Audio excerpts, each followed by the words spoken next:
which is the RN5020 transceiver with the 400 watt amp running compatible AME here through the dipole antenna on the roof. Location here is Milford, Michigan. Milford, Michigan, a northwestern suburb of Detroit. In any case, as Christy here goes on the run, I'll pass it on to Jerry there. Hopefully, Jerry, in time. K9GMS. This is K831. Go ahead and pick it up.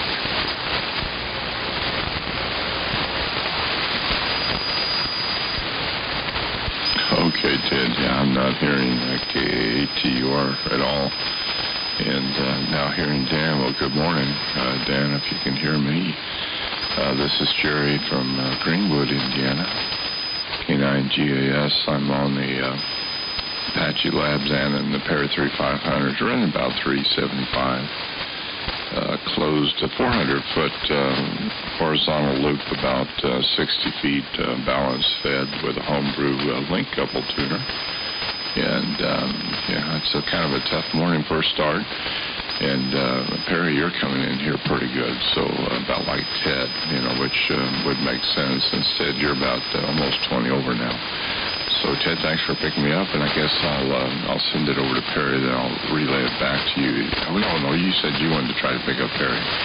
So W3PWW, Ted, back to you. Thanks for running the net. That's a lot of work on mornings like this. K9GAS in the old military radio net.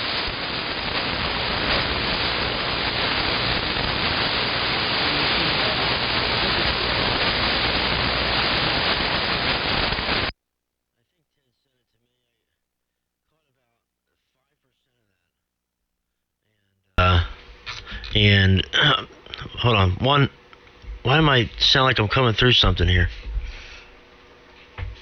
Oh, that's why, because I had the carrier turned way up. There we go, that's a little better. W3PWW in the old military radio net, W3MMR. Sorry about that, guys. Good morning, Jerry. Good morning, Dan. Good morning, everyone else.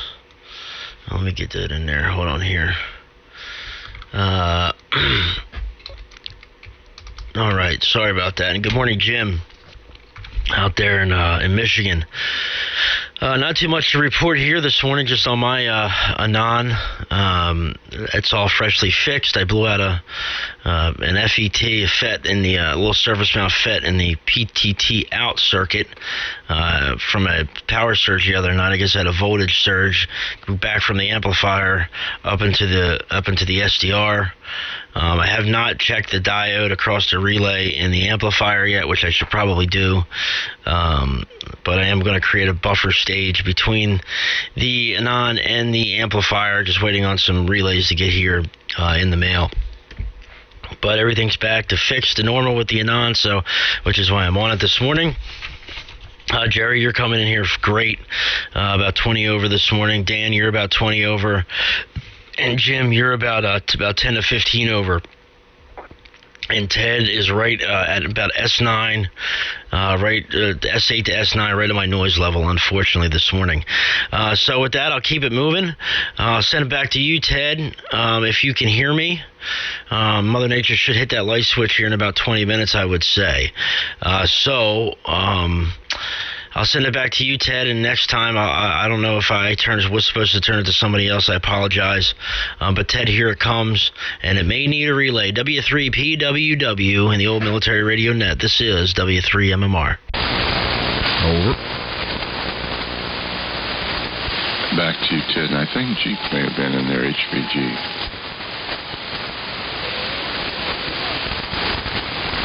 Yeah, K3HVG, go ahead, Ted sent it to you, and I'll relay you back to Ted.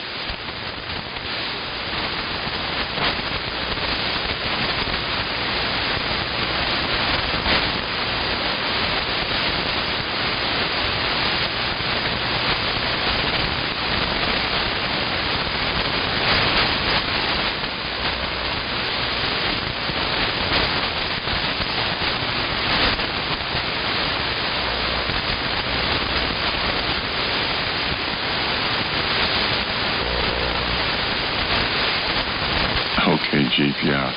I'll let that go. I'll relay to him, and yeah, I'm sure here in 20 minutes it should come back up pretty good.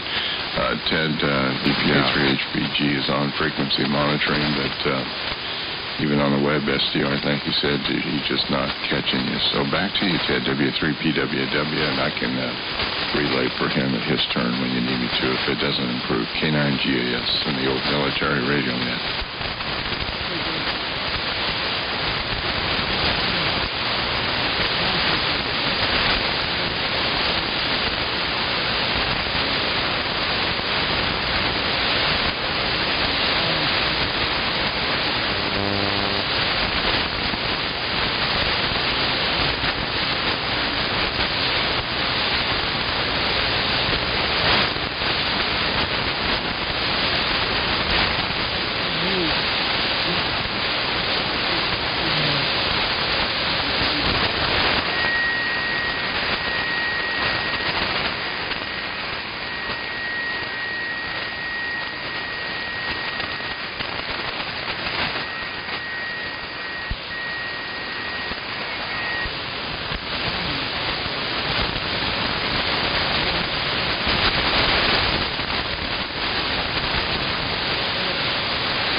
November 4, Romeo.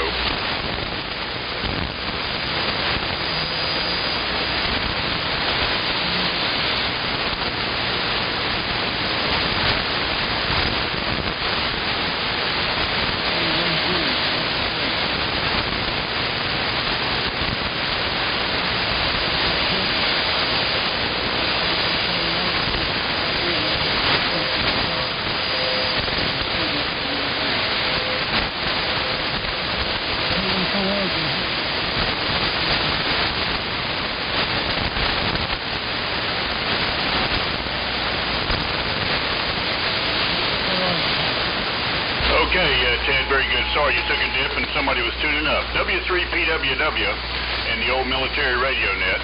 This is KN4R, Brian, down in Sherrills Ford, North Carolina. And the band's very interesting this morning. I think it's the first time I'm unable to hear Jerry, K9GAS, anytime.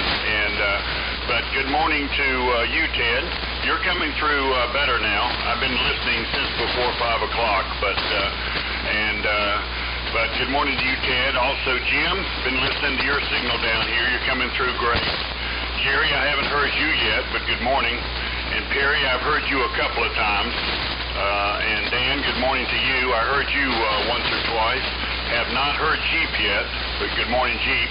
And Chris, I've heard you trying to check in. So, anyway, good morning. Chilly here, breezy, but we've been having some really nice weather down this way. And I've been spending a lot of time out in the yard doing honeydews.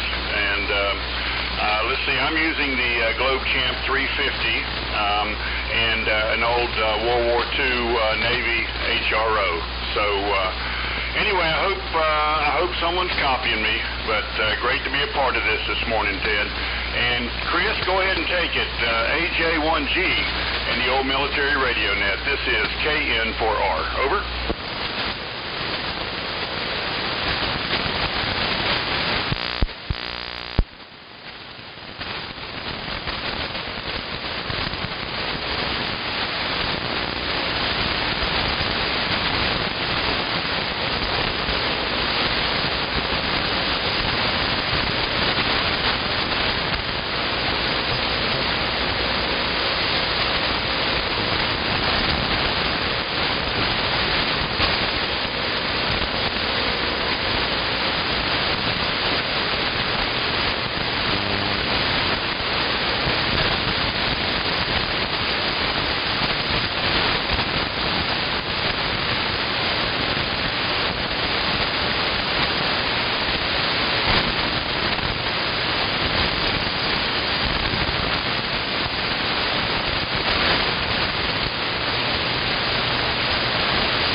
All right, very good there, Ted. And actually, this morning Perry was talking about some repairs he had done to his Anon, his King Circuit FET. Had developed some problems, and he had to go in and replace the FET on the King line. So he has that repaired and is up and running. So that's kind of what started us out on the talking about the surface mount repairs. And I'd seen some videos of those guys doing the baking of the boards and the flash soldering and all of that on new boards. But you're right. You're exactly right. Getting in and doing repairs on those boards is completely monotonous, and you got to take your time and do it. And when you have problems and issues with that, and you have to go back and redo it, it's twice as bad. So I did not enjoy doing that at all. So but anyway, we got the 2-meter 440 radio fixed on our end, and Perry sounds like he's up and running on his end as well there.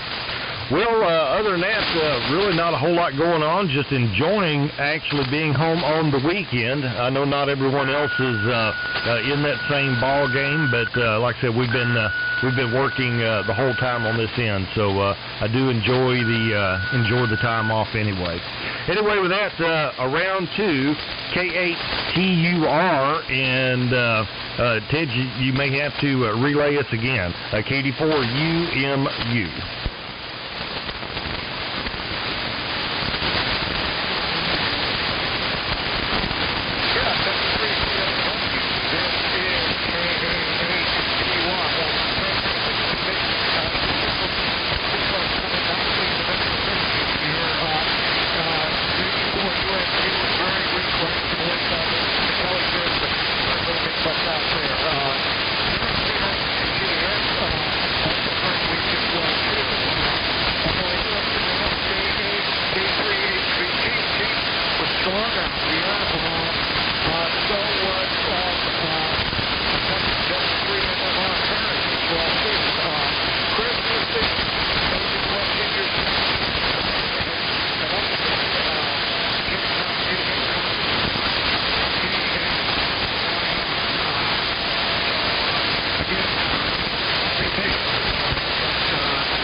can copy me, go ahead and pick it up. This is KA8TUR.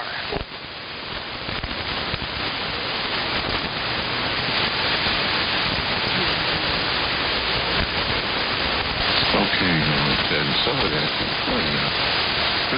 Who's making the relay call? This is K9GS.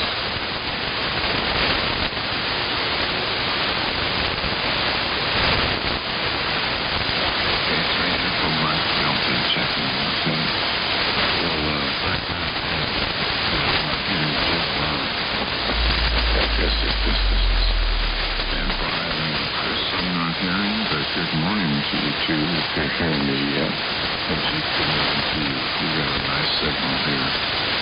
And keep it short since the band's a bit tough. I did want to add to the comment on the loop with the heavier wire. Ted, the weight of the 10 gauge, the limbs that it does go through with that are small. I've had a 60 and a 70 mile an hour gust from storms. That thing acts like a stabilizer. Those limbs don't move hardly at all, where everything else is just whipping. So the weight of it is helping there, so the wire doesn't whip around. So I'm hoping that's going to keep that up for a long time. Let's see, Perry, over to you. I think you should still be hearing me, at least I hope so. W3MMR and the old military radio net. This is K9GAS. All right, K9GAS and the old military radio net W3MMR. Well, real good copy still here, Jerry. Jim out in Michigan started to really drop down, so I think the band is starting to short up. Because Jim, you were a good 20 over when I first heard you, and now you're about S9, 5 over S9. So the band is going through some changes. I can hear a few words that Ted says. Here and there. No copy on Jeep. No copy on Chris. And a great copy on Brian, KN4R, out of Sherrills Ford, North Carolina. Good morning to you, Brian. Sounded fantastic up this way this morning. Yep, and I am on the Anon this morning. I want to kind of put this thing through its paces since I fixed it last night, and I'm running an Ameritron AL80B at about 190 watts of carrier into a homebrew balanced Dell network tuner, and that's being fed by a 125 foot 600 ohm ladder line fed doublet that's up about 65 feet in an inverted V.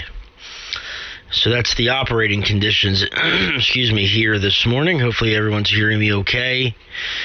And the audio's all right and doesn't sound too yellowy, as Timothy says. But anyway, we'll keep it moving. I still don't know who I turn it to. I know I was turning it to Ted, so I'll keep turning it to Ted. Back to you, Ted. Maybe you're hearing me. W3PWW in the old military radio net. This is W3MMR. Hey, Ted, if you can hear me, put me at the bottom of the list. W9JMK.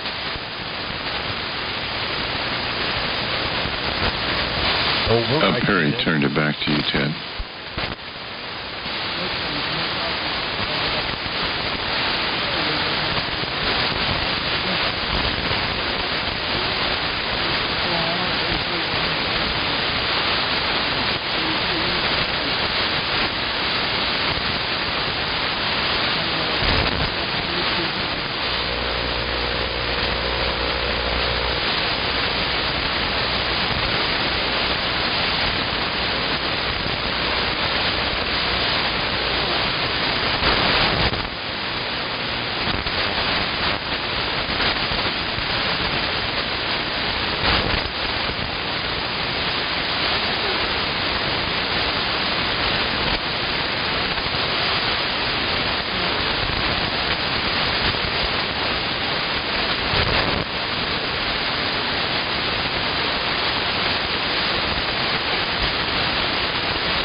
Yeah, actually it goes to KN4R, then AJ1G, Jeep, and I'm not hearing any one of those. If you want to turn it to KN4R, I think it'd be his turn over.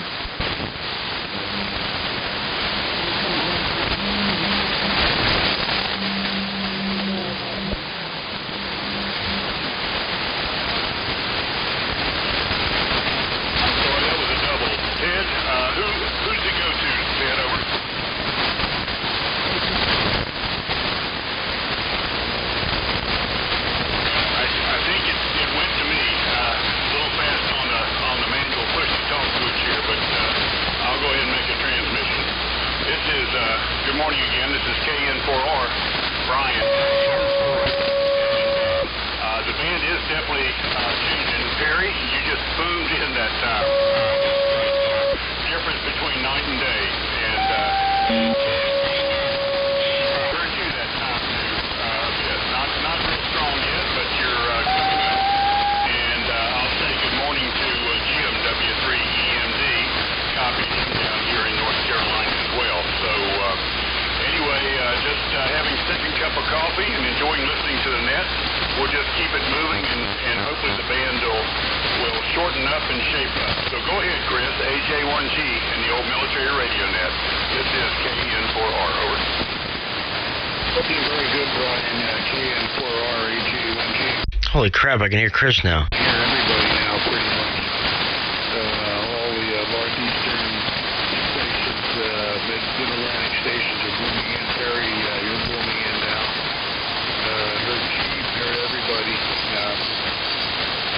And again to you, Ted, your signal is fine. I guess the sun's up now here. We're getting an early sunrise this year. Raining here pretty hard. Hopefully it's going to green up the grass really nice. I actually cut grass yesterday rather than just sucking up. Great. It was great. I felt after losing nearly 50 pounds over the fall and winter, I feel like I got lots more energy. One of the benefits of retirement here. Good news locally here regarding the virus. Our two friends, husband and wife, the husband is off the ventilator after about 10 days. That's a great thing. It's been very touching. His wife is still on a ventilator. They both they started giving the antibody serum, from plasma, and as part of a clinical trial, and that seems to brought things around. Hydroxychloroquine or whatever therapy as well, but they've had a tough time. So things are looking up here. Back to you, Ted. W3P. Ted, you have a good net last week. I assume you're going to be able to run the net. W3PWW and the old military radio net, AJ. This is WA2 EAT. And KW1I.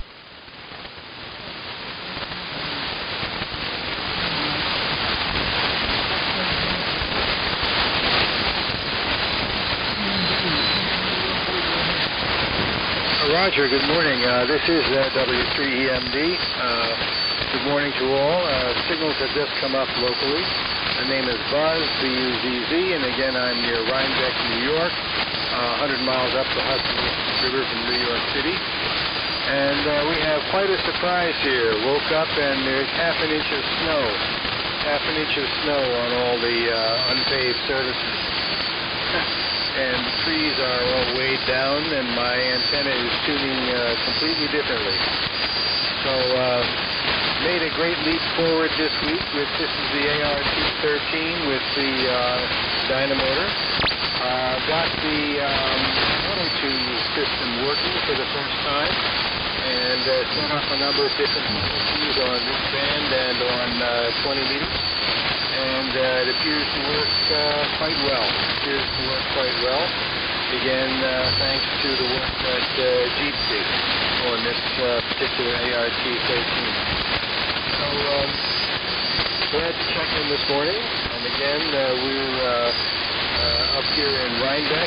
My home QTH is New York City, and this is where my shack is located, 100 miles north of the city. And we have moved up here about 3 weeks ago until things get better in New York City, and we'll stay up here until the all clear or the almost all clear is sounded. W3PWW, and your signals came up very, very strong, Ted. W3EMD, Rhinebeck, New York. Go ahead.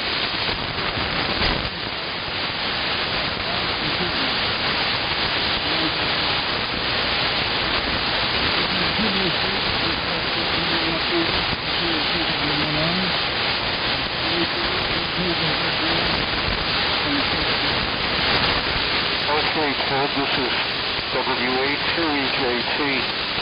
I just first heard you just a couple of minutes ago, been on since about 4:40, and completely dead band until I heard K9GAS sometime back.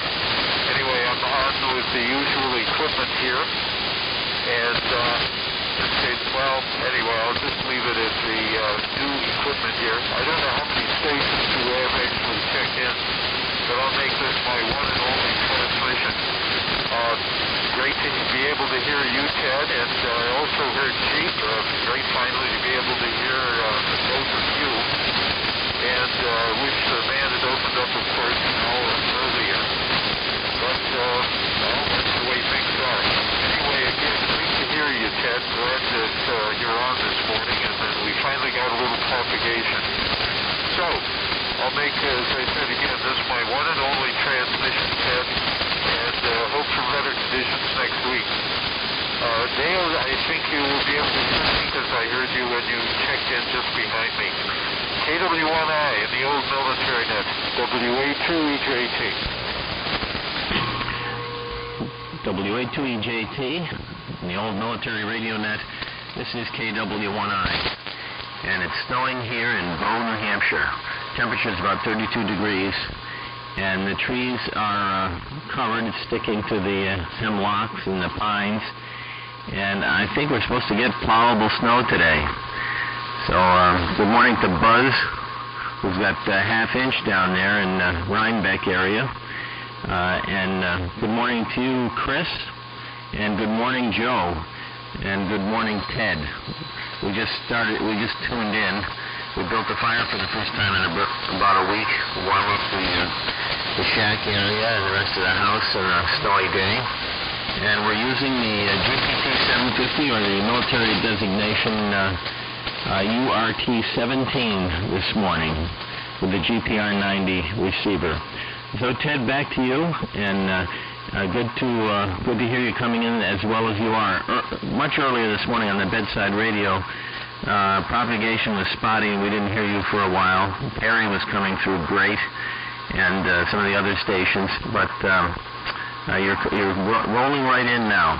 This is KW1I, back to the net control of the old military radio net. KD3HT checked in, Ted. Say again? KD3HT was trying to check in. Wow, and I can hear you now. Good morning, W3MMR. Okay, KD3HT. KD3HT, go ahead. Yeah, you probably hear me now, Ted. You're full strength here, and good morning to everybody. Yeah, I figured it would take sunlight in order to hear most stations, and that's been the case. Early on, heard Dan and Jerry, the gas man, out there. Also another station out in Minnesota, I think, and Jim out there in Michigan was coming in good all morning with his 400 watts of AME. So Dale's been very strong, the few transmissions he's made, so overall I think things are coming around. The only station I didn't hear this last round was Joe. So, good morning to everybody. Overcast morning here in the Poconos, and it's been raining, and not much else to add. So, back to you, Ted. Good to finally hear. KD3HT. Yeah, roger that. Been a challenge this morning for sure. Yeah, Jerry, K9GAS, I'm like clear for a mile or so to the southwest and west, to the due east and northeast. There's a lot of trees and some wooded area and everything. So when the wind comes in from that way, we get the full brunt of it. There's nothing in the way, that's for sure. Okay. Anyone else for the net before we go out to the top? Anyone else for the net, please call now. W8KFM or RF. Good morning. Okay, I have KK4RF, KK4GZQ, and I have a double there, so spread them out a bit and continue on, please. Over.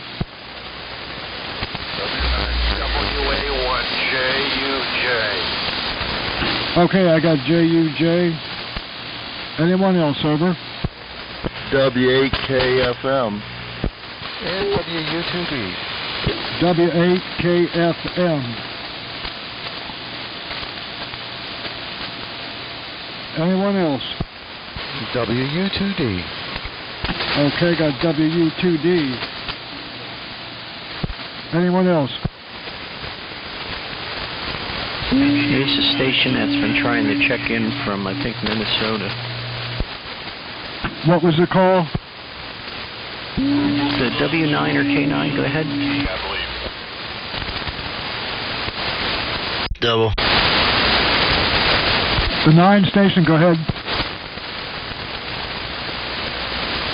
I guess he gave up. There he is, W9JMK. Okay, W9JMK. All right. Anyone else? Hey, Ted, take me out of the rotation. I got to run. Just got a phone call. 7-3, guys. Have a great day. W3MMR. Okay, Perry, thanks. And thank you. Okay, continuing on, we have KK4RF, KK4GZQ, K9K. I have to go on that one. W2D and W9. Oh, there it is. W9JMK.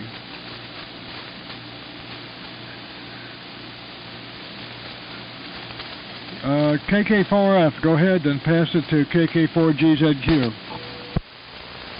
Yeah, thanks, Ted. W3PWW had in the old military radio net. This is KK4RF. Well, good morning, Ted. I've been listening for about an hour, but you finally came up about 5 minutes ago. So you're full quieting. You're really loud. Nice signal.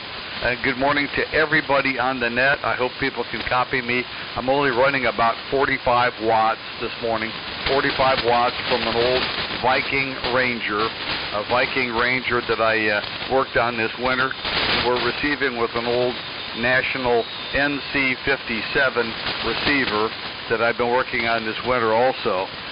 The name here is Marty, short for Martin, located in Suffolk, Virginia. And it's real windy here. We're going to get some rain here and a storm probably in the next couple of hours. So, Ted, thanks for running the net, and I'll send it over to Kevin. I hope Kevin can copy me. KK4GZQ in the old military radio net. This is KK4RF.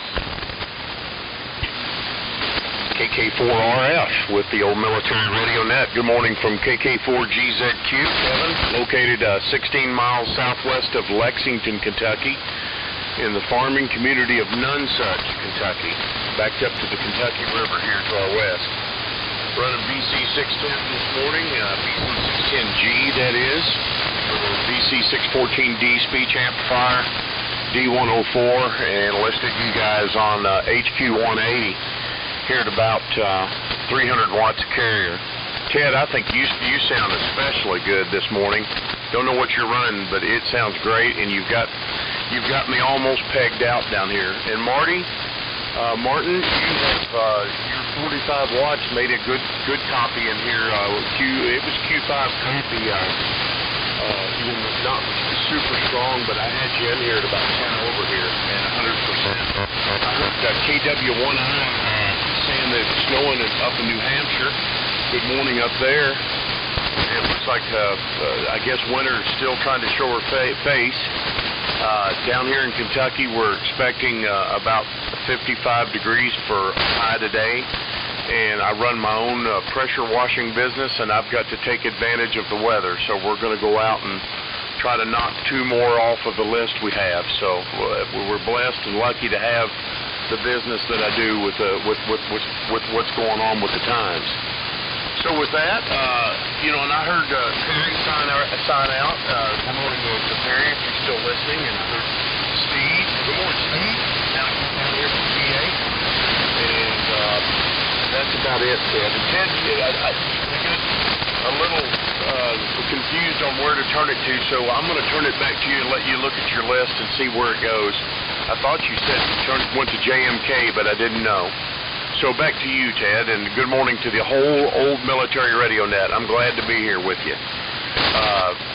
W3PWW, thanks for having the net, Ted. KK4GZQ. Yeah, okay, KK4GZQ, W3PWW, no military radio net. Yeah, Thursday we had a light dusting of snow here. Temperature was down about 30, and of course, as soon as the sun came out, it was gone. But the winter is not over yet. Okay, next up is W2D and W9JMK, and there was another station I think I missed that I'll have to call him back up after the last station here, the W9 station. Mike, go ahead. W2D, W3PWW, then it goes to W9JMK. Okay, very good. Good morning to everybody. This is WU2D, located in Manchester, New Hampshire, and using ART-13. So it's snowing straight down, steady, and it looks like it's sticking here. So it's already painted the top of my shed. I can see through the basement window. I can see the shed is white. Now, I don't know if this is going to build up and be anything, but this sure is spoiling my fishing season so far. We've kind of stuck here and, I announce things like, wow, why don't be nice if I can get out there by myself, social distancing.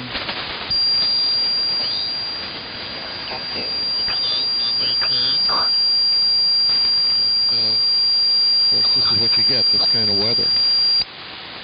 So that's the way it goes. So just want to say good morning to everybody. I'm sorry for getting in late, but I was working on a video last night that I'm going to be putting up today, and just giving it a look before I load it. So some of you guys will enjoy it. It's about the unprepper. The unprepper is the guy that's totally unprepared for the calamity and must, search around the neighborhood, beg, borrow, and steal to put the emergency radio system on the air for the neighborhood. So, should be interesting. So let's send it over to W9JMK. Hopefully you can hear me. I think that's a Minnesota station. This is WU2D.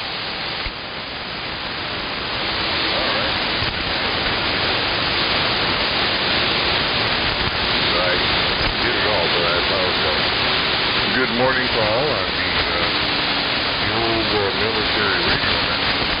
JMK here, miles southwest of Milwaukee. At 32 degrees. Just starting starting to get a little bit light out. I think we're going to hit somewhere around the 50.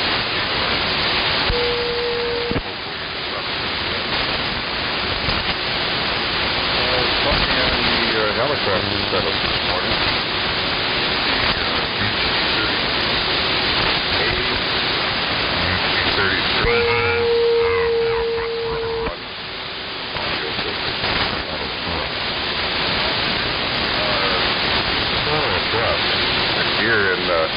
Here in Norway, static crashes, a lot of fading.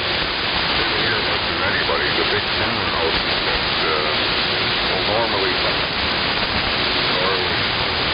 Kevin and Jerry GAS. I didn't hear it all. So that's condition. Nothing to do down here. Okay. I'll keep hearing me at all. W3TWW in the old military radio.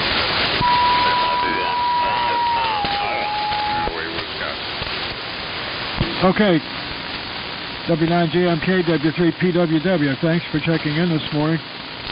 Good signal in the southern PA. Okay, there was an 8 station I think was trying to check in earlier.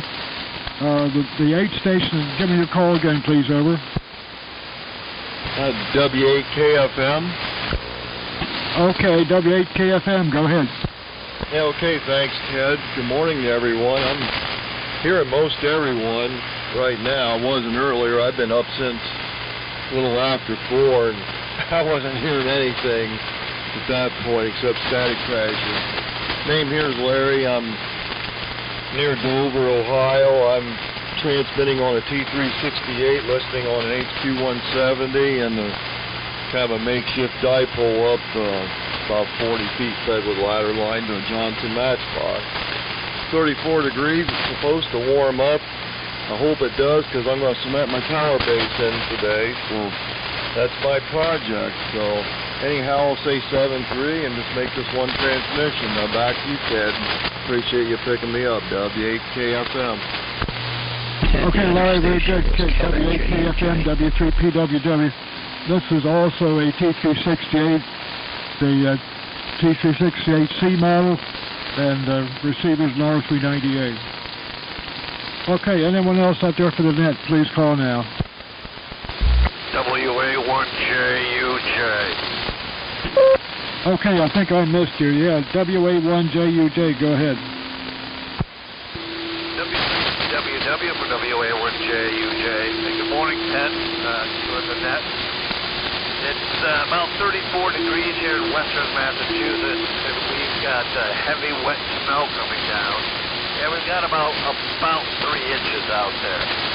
All the trees and my antenna are coated. I can see it. I'm running a little bit high SWR here right now, so I won't hold it too long. Name here is Kevin, running the DRC-19, about 120 watt carrier out for a straight W4 watt. Not too much going on radio-wise here. Looks like I'm going to spend the day shoveling snow. Unfortunately. A little late in the year to be worrying about that. So I will say 73 is this will be my one and only test, and I'll turn it back to you. W3PWW from WA1JUJ. W1GTX. Okay, got W1GTX. Go ahead. Good evening, Ted, and everyone else on the net. Yeah, it's been a while since I've been on.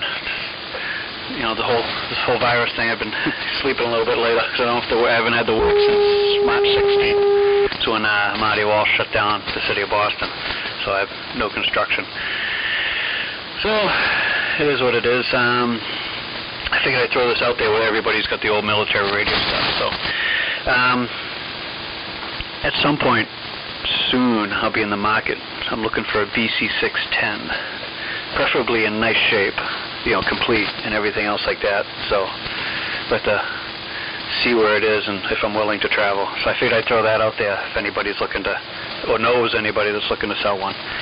It'll look nice next to the T3. But today I'm on the ART-13, listening on the R392. The T3 had a little hiccup. My son sometimes comes down here and starts turning all the knobs, and I forgot the modulator bias was a little off, and when I keyed up the talk one day, it popped a couple of resistors in there. So, and at the time, I can't really justify driving up to another place to go grab a couple of resistors I need for it. So, other than that, it's good to jump in here this morning. Or it's been a while. So I hope everybody all is doing well, and I'll send it back to you, Ted. So W3PWW in the old military radio net. This is W1GTX.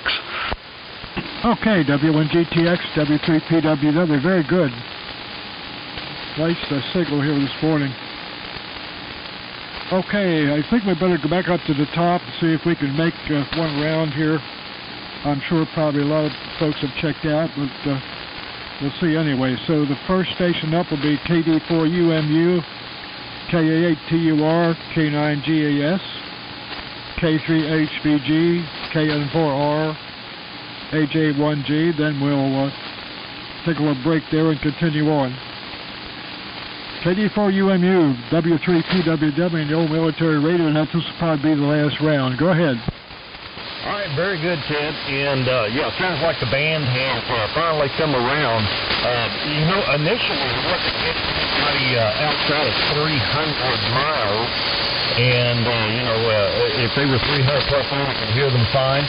But as it turns out, as the band has progressed, I was even hearing Kevin. And Kevin's just 57 miles away from my location here. So, but the band is coming back around. Anyway, 73 this morning, and thanks for letting me jump in under some strange band conditions this morning, but sounds like it's shaping up just fine.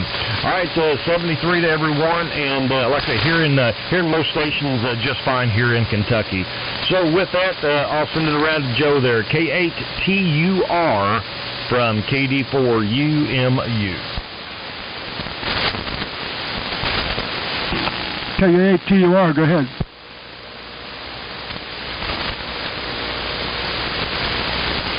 Nothing heard. K9GAS, go ahead.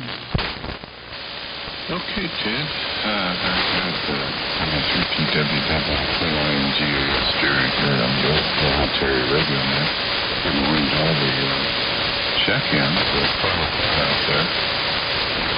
Brian, I think you said 40 watts. I can't real line here. And so many more. Some I heard, some I not. And Ted, well, I'll tell you what. I was going to ask you with Mike, so I got a W2D, but I didn't get his full call from Hawkbook, but we'll catch that.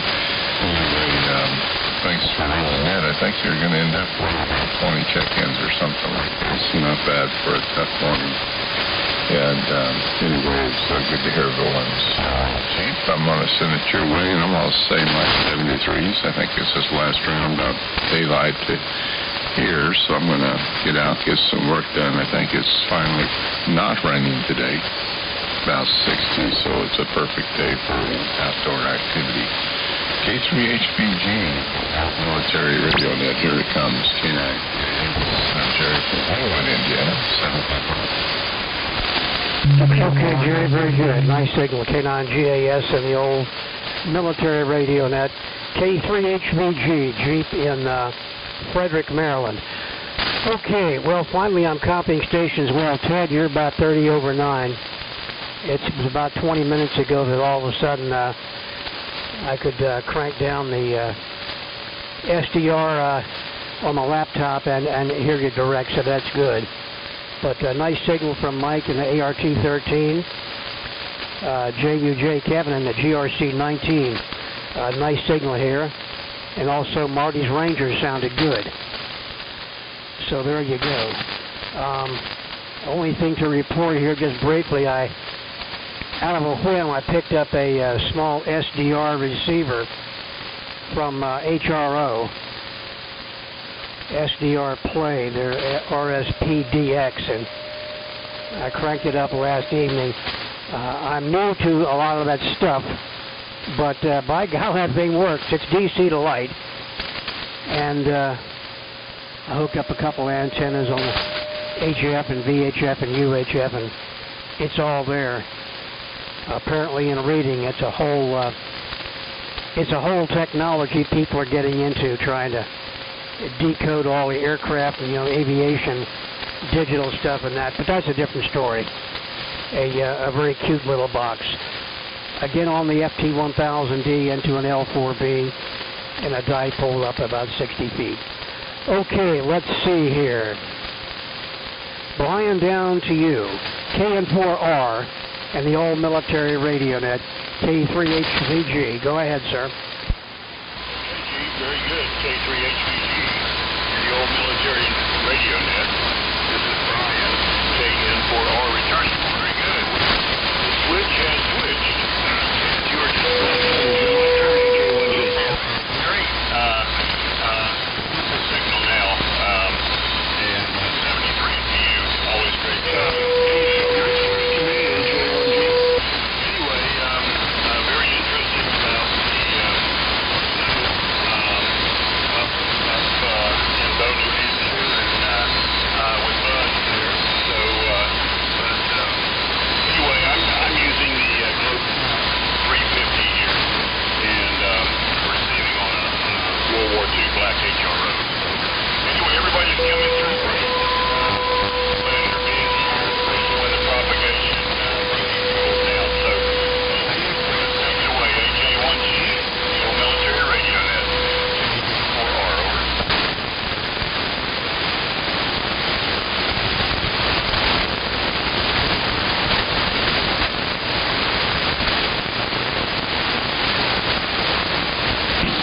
Go ahead, Chris, AJ1G. Go ahead.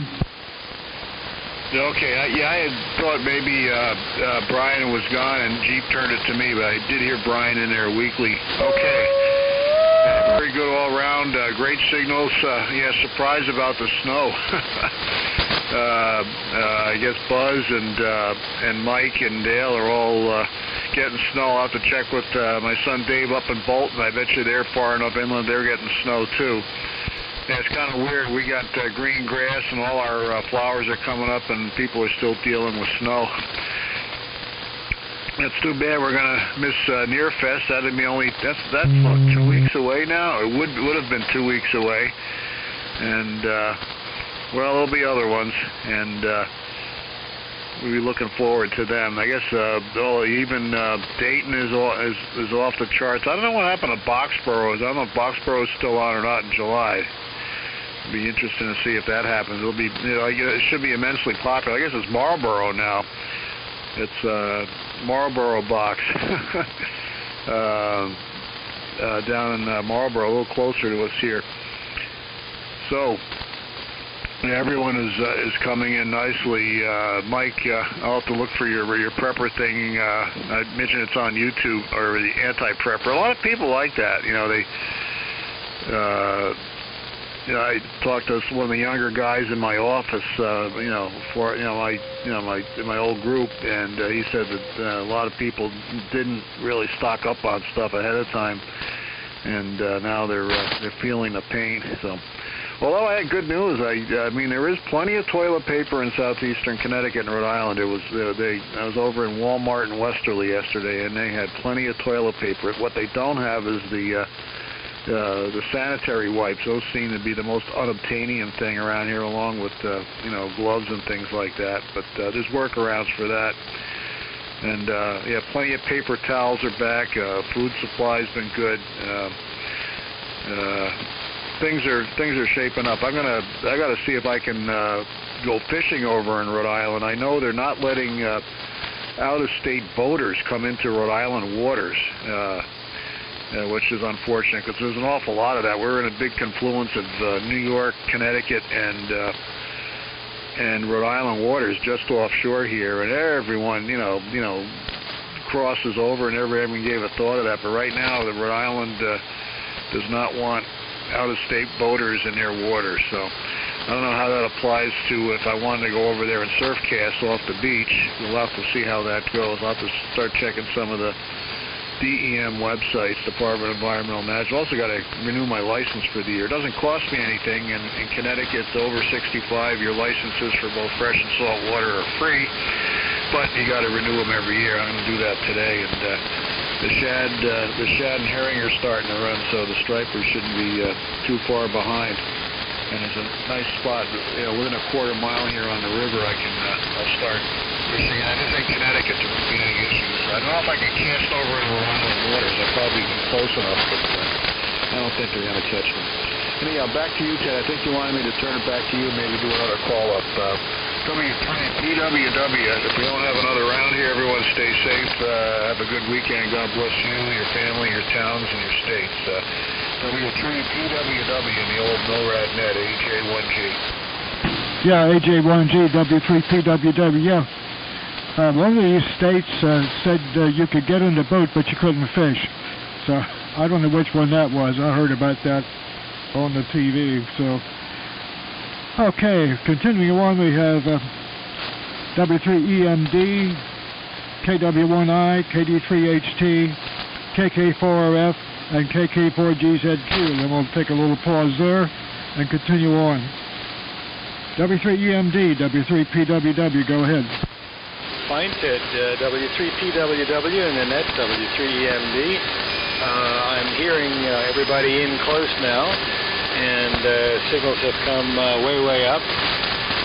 Here near Rhinebeck, it is snowing to beat the band. It's absolutely outrageous. So I'm not sure what's going to happen for the rest of the day, but right now the temperature is in the low 30s and really snowing quite hard at the moment. We'll see what happens. So thank you, Ted, for running the net and for letting me in, and enjoyed listening to everyone and learning about your equipment and what you're up to. As I said here this week, the great leap forward was finally got the auto-tune going in the ART-13 that you're hearing now with DY-17A dynamotor. KW1I to take it. Good signal down here. W3EMD, how's the snow? Okay, Buzz, the W3EMD and the old military radio net. This is KW1I, and it's not coming down as deliberate as you described, but it's coming straight down, and it's accumulating. So I think the whole pattern is moving from south to north. So and I forget exactly how long it's supposed to go, but there's more in store for us for sure. I can hear the dynamotor in the background buzz. Sounds neat, and also you got the auto-tune working, so congratulations on that. And Chris, I heard you say that you shed 50 pounds. That's fabulous. That's fabulous. It has a lot to do with longevity, so good for you, and hello to Diane. After the net, you can say hello for me. And let's see, it's 32 here on the GPT 750, and too many stations to run down signal reports, but everybody on that last round was copyable.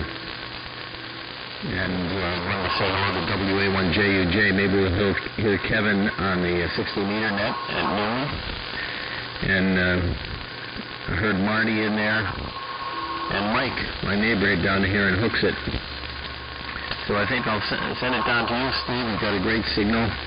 Sure we'll be talking with you before too long as well. KD3HT, and thanks, Ted, for net control.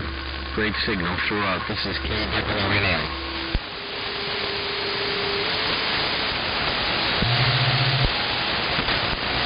KD3HT, go ahead. Yeah, just check and make sure I wasn't transmitting on anyone. Good copy all around. All stations are now Q5 and hearing everybody very well. I wanted to comment, 610 shouldn't be hard to find, and the ART-13 sounded good. And let's see, nothing real new around here.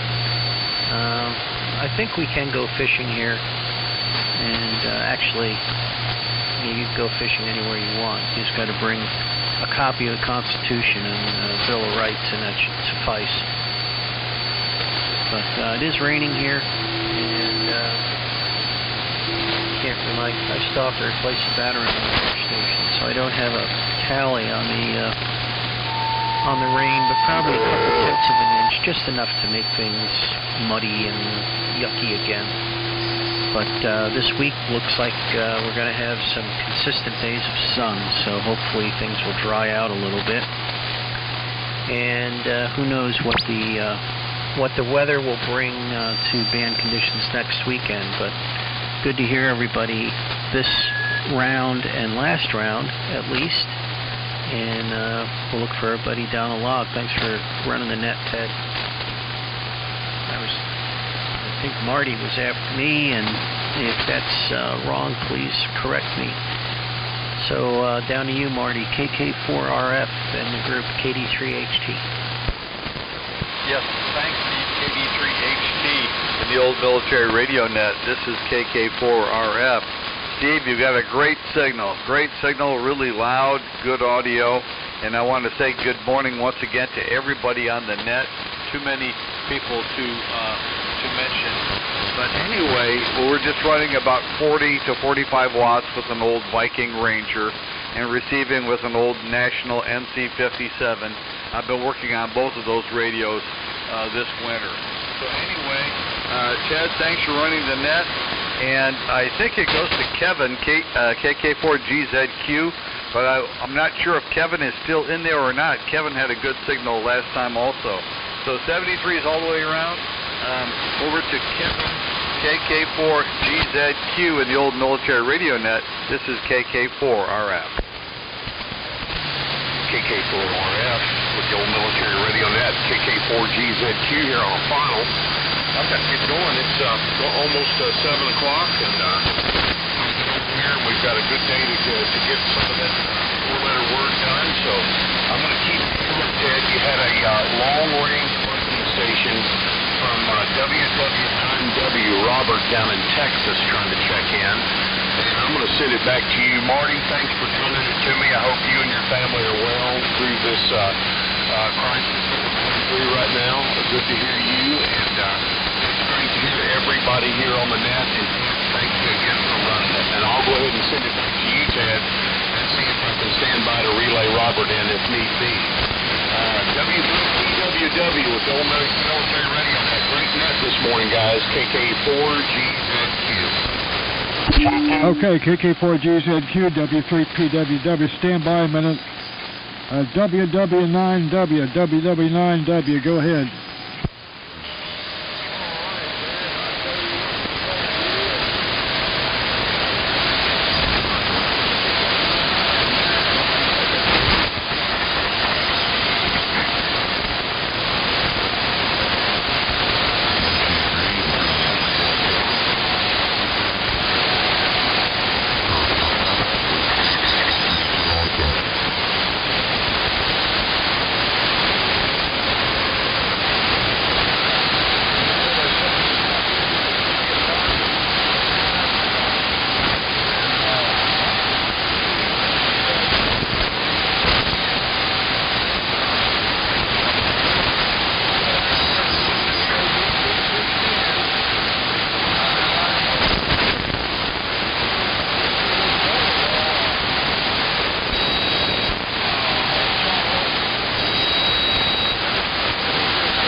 Okay, Robert, been a long time. Haven't heard you. Good to hear you on here. And thanks for checking in. And thanks, GZQ there for bringing him up there so we could hear him. Been a while. Okay, continuing on, we have WU2D, W9JMK, W1GTX, and I guess that's all for them. Then we'll put the last call out and see who's left. W2D, go ahead and pass it to W9JMK. Okay. Well, I'll tell you, I've enjoyed it this morning. I've been at the bench and running over when you call me, but boy, these nice conditions are hard to believe. Is this winter? The flakes seem to be getting bigger here in Manchester. Wow, unbelievable. Anyway, that's all from up here. And, hello to everybody out there that is in the queue, I would call it. We're all in the queue. And the station from Wisconsin, beautiful, beautiful signal here in New Hampshire. W9 JMK from WU2D.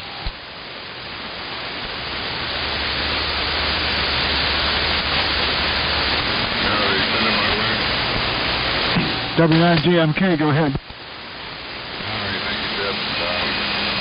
Still having a whole lot of trouble hearing stations down here in Norway. So thanks for getting me back in. Be my final report.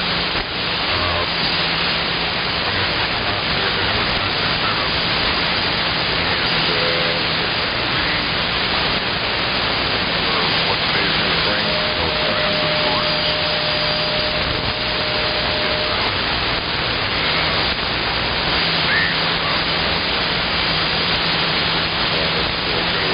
Cold to spend a whole lot of time out there. So, kind of right at the Michigan to get on back out of here. Do what normal people do. But, okay, Ted, I don't know if I'm rambling. Thanks for getting me in here. And thanks for doing a great job as usual. I'll send it back your way, Ted. You can replace it as you see fit. Hope everybody has a great day, and W3 to all. W3PWW, W9JNK. W4SVA. Okay, W9JMK, W3PWW, thanks for checking in this morning. Next up, W1GTX and back to net control. W1GTX, go ahead.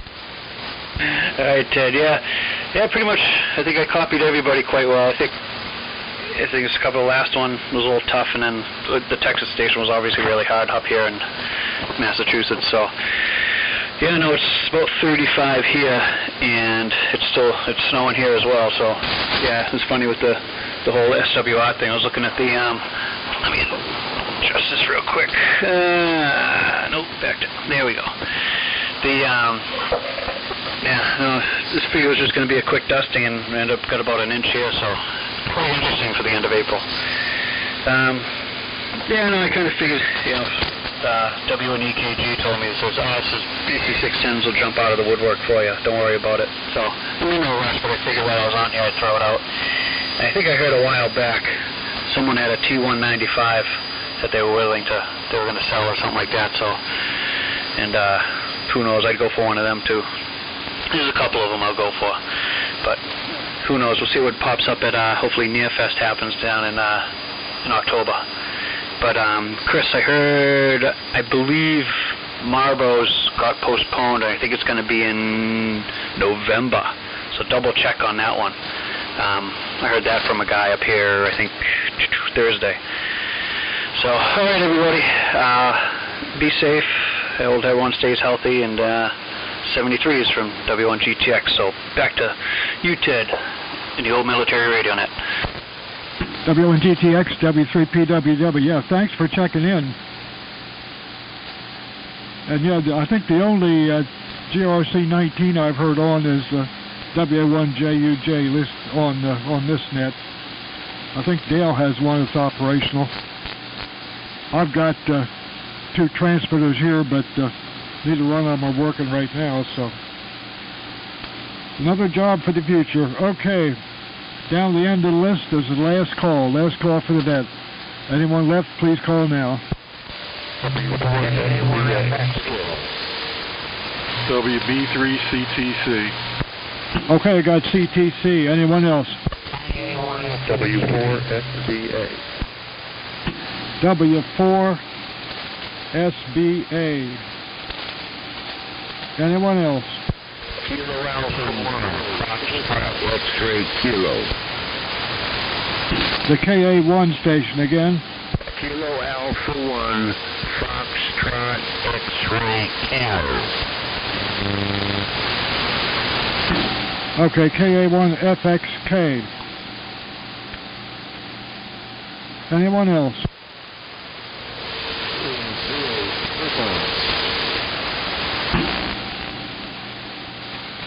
K0SF on frequency. Anyone else?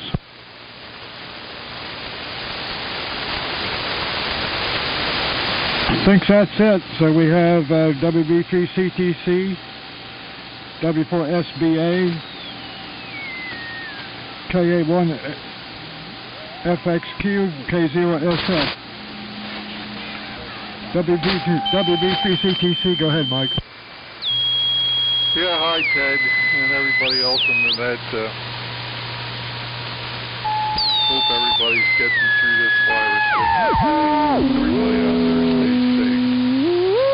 I know we got our fingers crossed here. Lancaster County's got the most around. They got 1,030 reported cases in Lancaster County, so pretty scary. So, hope to keep everybody stay safe and well. Hope to catch you all next week. The W4 Sierra Delta Alpha, I have it as in the old military radio net. WB3CTC 73, everybody.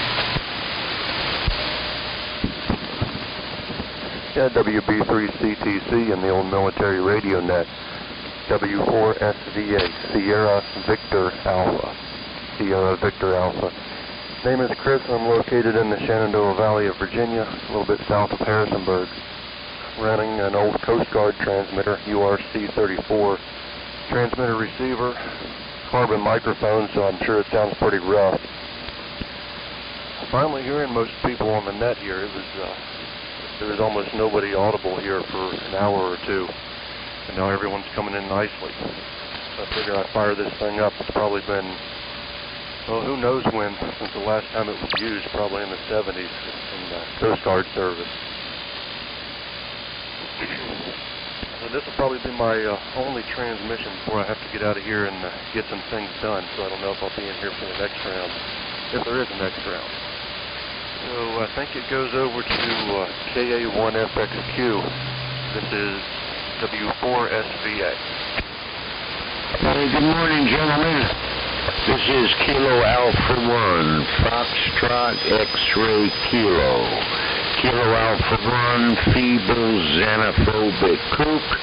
The name is Harry, and the QTH is 35 miles southwest of Boston in Bilgewater, Falls, Massachusetts, where it is still snowing. It looks like it's going to turn over to rain. We'll see. I'm retired Air Force after 20 years and 16 days. Retired back in '92. And I hope all you final for one. I hope none of you or your family has this damn virus. So I just wanted to check in and say hi. On the side, take your bows. The name is Harry, Hotel Alpha, Romeo. This is Kilo Alpha 1, Foxtrot X-ray Killer. KA1 FXK W3PWW, thanks for checking in. I believe you're a new station. I haven't heard you on here before. As well as W4SVA. And okay on the, I believe you said URC-32. Good deal on that. Okay, K0SF. K0SF, go ahead. W3PWWK0SF. It's really smooth audio this morning. SVA, W4SVA. And Steve, KD3HP. Voice on here this morning. Just over 20B3 again, HRA 16. The will be repair up 100 feet. Anybody want to do anything? We got a nice weekend coming here, always in the 50s to 60s. W3PWW, Key 0 Sugar Falls. KG8LB. November 2, Mike India, November. Okay, N2M, Mike India, November. Go ahead. Yes, good morning. Name is Artie, Alpha Romeo Tango India Echo. We're running the Viking 2, and we're listening on a 75A1 this morning. And this is the first time I believe I'm checking into this net. So I want to wish everybody well and say good morning to everybody. November 2, Mike India, November, Long Island. Okay, N2, November 2, Mike India, November. Good signal down here into southern PA this morning. Okay, that looks like it, guys. We'll say 73 all around. Thanks for checking in. A very rough start this morning, but a very large net to finish out the morning. Anyway, thanks again, guys. We'll see some of you on the CW net tomorrow night. W3PWW closing the net. WQRT.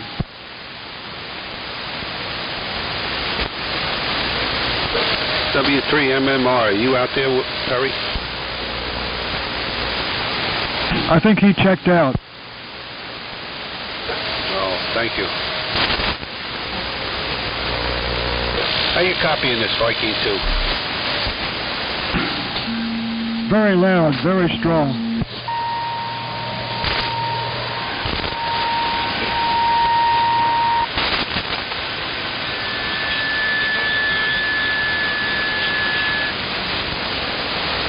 The Viking 2 was very strong in here this morning. Didn't look at the meter, but it is strong. Well, thank you. Yeah, it's only 100 watts, but it's a good radio.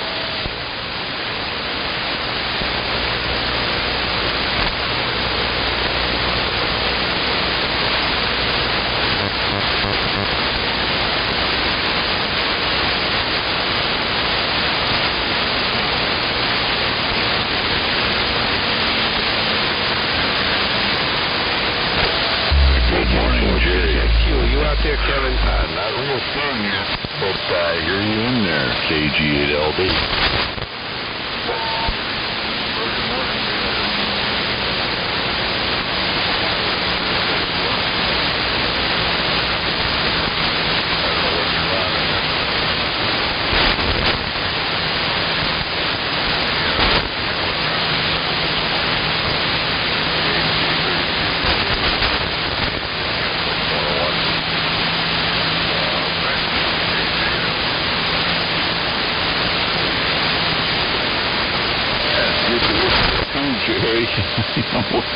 Yeah, we're on the 500. I've been busy this week, very busy, but I don't know if you knew it or not, but I posted the Viking 1, developed a short on the filament. Sorry, I got stuck on stupid. I just went there to do a little bit of tidying up under the chassis. I tightened one screw and it swung one of those tab washers around and made contact with the filament line, and I cooked the wiring harness pretty badly, so I had to redo the wiring harness. And I got it all done. I found out that I'd also taken out the T2, the low voltage transformer. So I replaced that, and I brought it up slowly on the variac with an ammeter. It was drawing current as soon as the rectifier tube would start to warm up. And I thought, geez, I've got to see it somewhere else, and it wasn't. I disconnected sections in the circuit, and it turned out the rectifier tube took a short. So I put a new rectifier tube in and everything worked except I had no grid drive.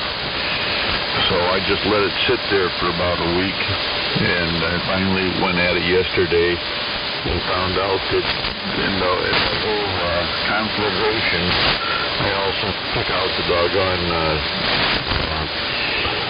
the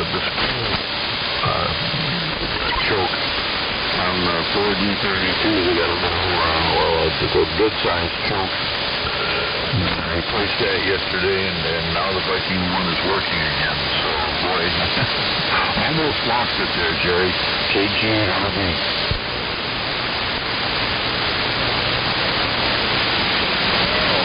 Well, you've been at it for sure. And you got it going. That's the main thing. And you had all the parts that went south on you. Man, oh man. Well, I guess I can't wait to hear it. I don't know.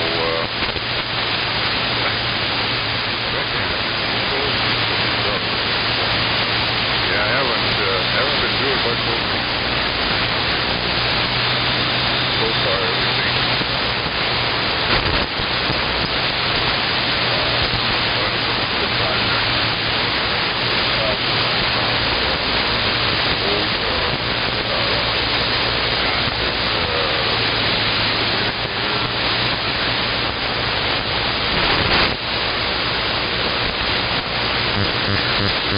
So I started playing with that. I just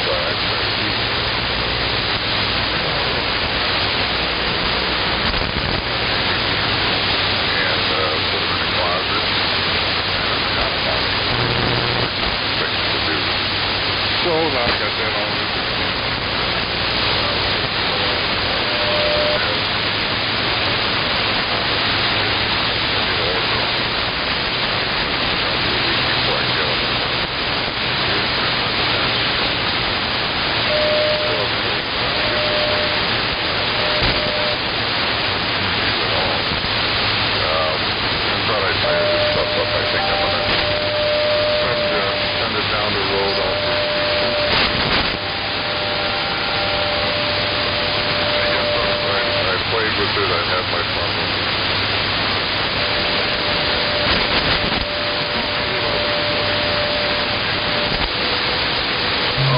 Signal came up about 10-15 dB during that last transmission. It was just KJ1G the whole time. And I think you said you found some GONSEC communicators and you've had some fun with them, and now you're going to pass them down the road. Is that what I heard you say? No. I found some in the closet, some GONSEC communicators that I'm working on now. But I'm currently not transmitting on the HT32A.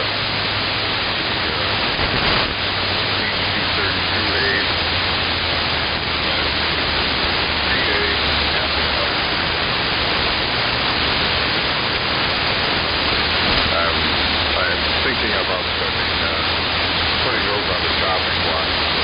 So, like I said, I played with them. They've all been redone. All but from the best tube I have is GL172, and but it's making decent power. So I think I played with them long enough, and I think I'm heading them down the road because I need the KJ1G, check me in. Oh man, yeah, that's a nice station. Boy, if I had the space and or the money, I'd probably be jumping in the car right now and saying, I'll be right there. I like that station a lot. I don't know, I'd have to probably call it, I'd probably have to call our, well, she used to be our governor, but now she's kind of like the warden, and see if she'd let me drive down there to get them. That might not be a necessity, and especially if I tried to pick up some flower seeds on the way or something, she might throw me in jail. But that station, it's a lovely station. I have had all three of those pieces, but not all at the same time.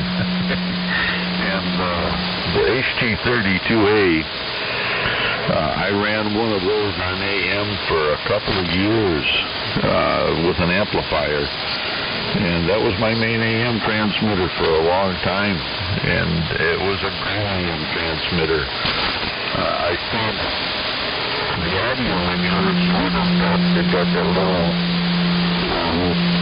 there's an RCA connector that goes to the modulator from the built-in speech amp, I think it was. But I just ran a Shure microphone mixer. I had an old, what was it, an Altec 670B ribbon microphone. And I ran that into a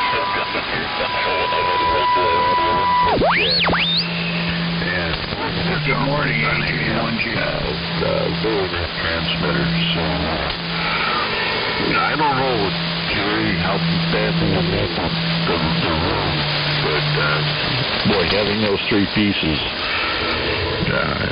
I'd have a hard time letting them go. I'd find it easier to put them in plastic storage bags or put them on a shelf somewhere and hang on to them, because, you know, about a year or two from now, you can say, boy, I missed that station. You know what? You're absolutely right.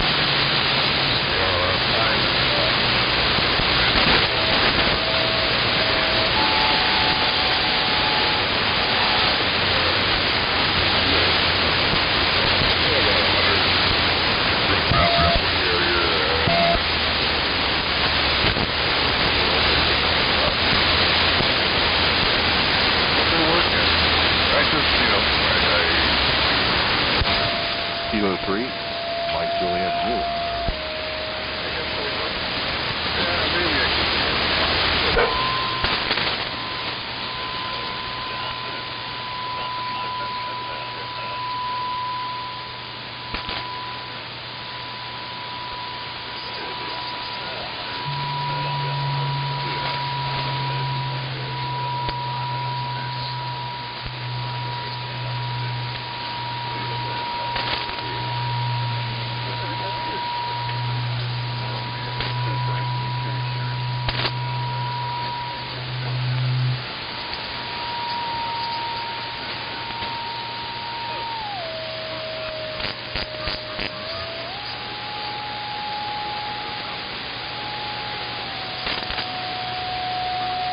November 2, Mike India November, into MIN.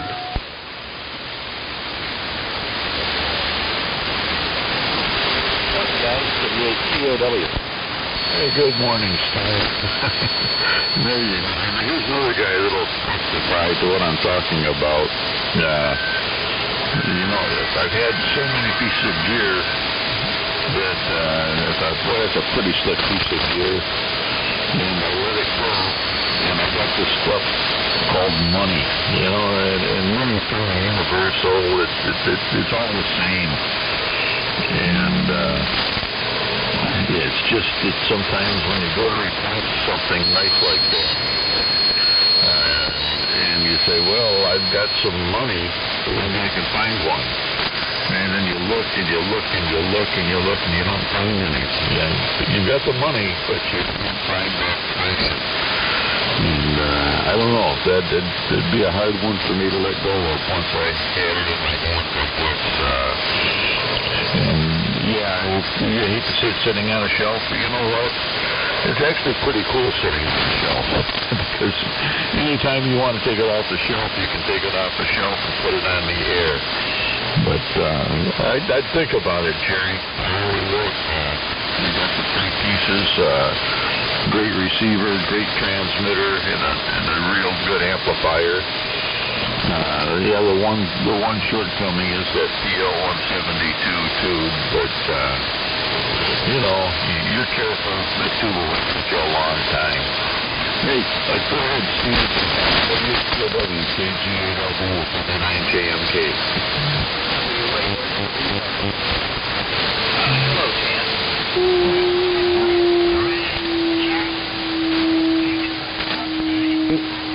AJ1G, N2MIN. Yeah, I can't count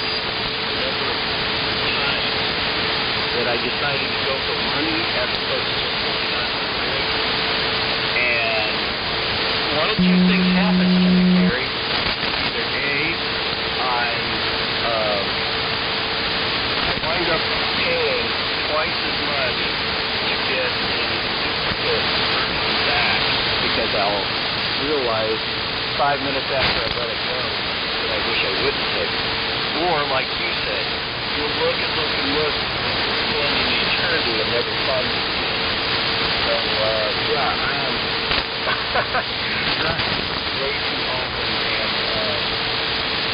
and you know, I'm really regret it. I guess that's why I've got nothing to worry about. I'll either keep it on the shelf and look at it, or I'll pull it out every now and then and using it and put it back up. Well, hey, let's get going with the Daddy W8NWM.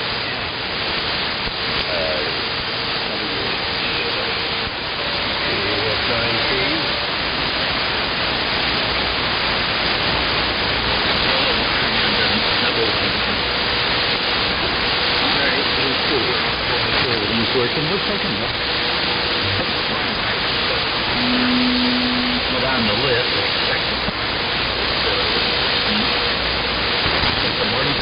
oh dear, it's what he was. 5 years.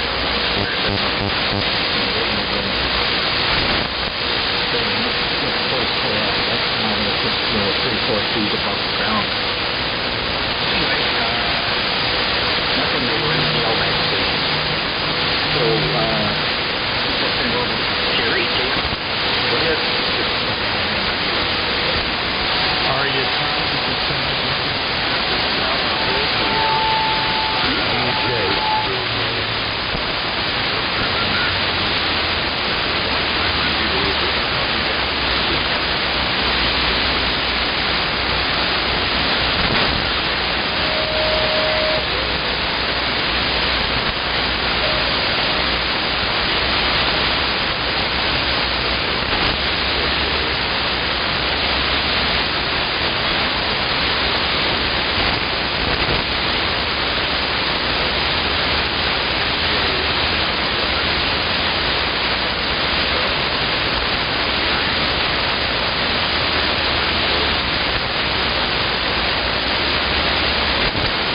Okay, that's it. I'm calling the warden, and I just got the picture. I'm calling the warden. I'm jumping in the car and I'm on my way down there before you change your mind. That's a pretty station, Jerry. It really is. And you know what? It can look pretty just sitting there. So, that was good. And I'm not sure what you're running right now. Maybe you're on your braking too and sounding good. Signals are variable somewhat right now, but you're sounding good. And we've been managing to keep busy here.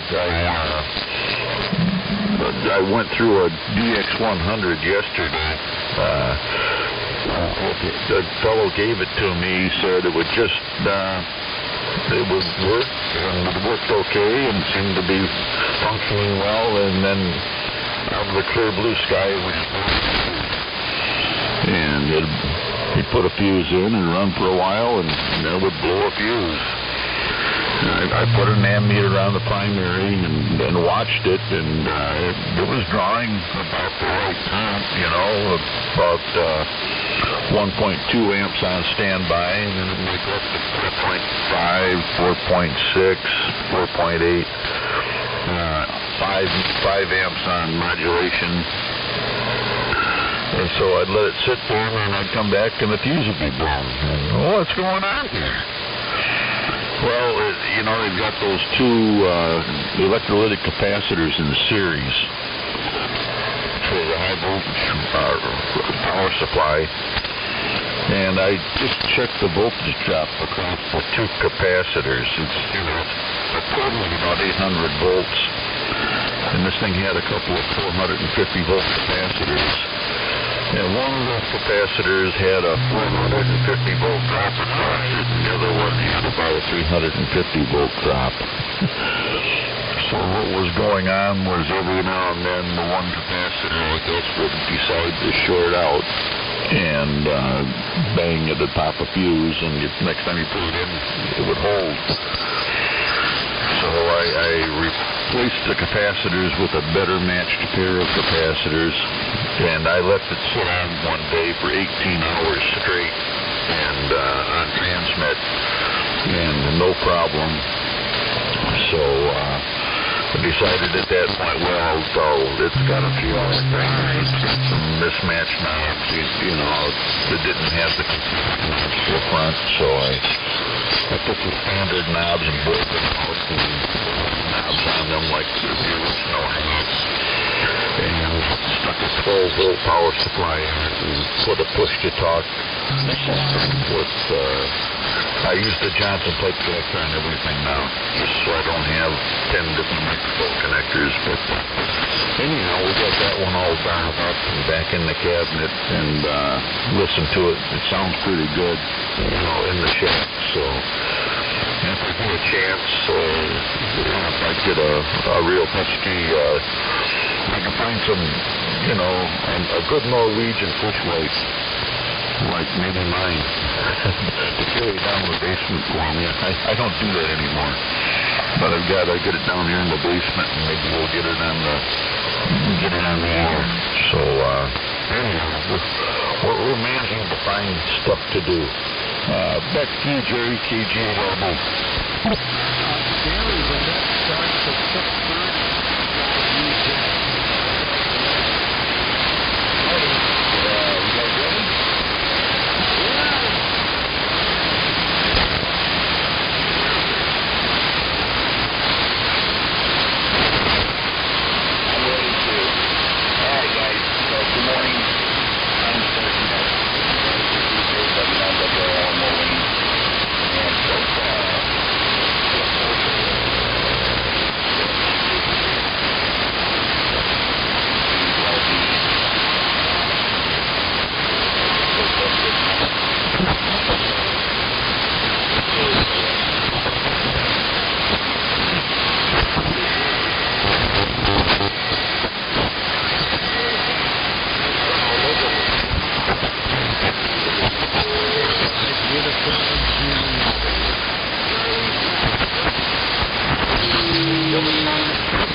person signing for me. It was bought from Mike, UCR.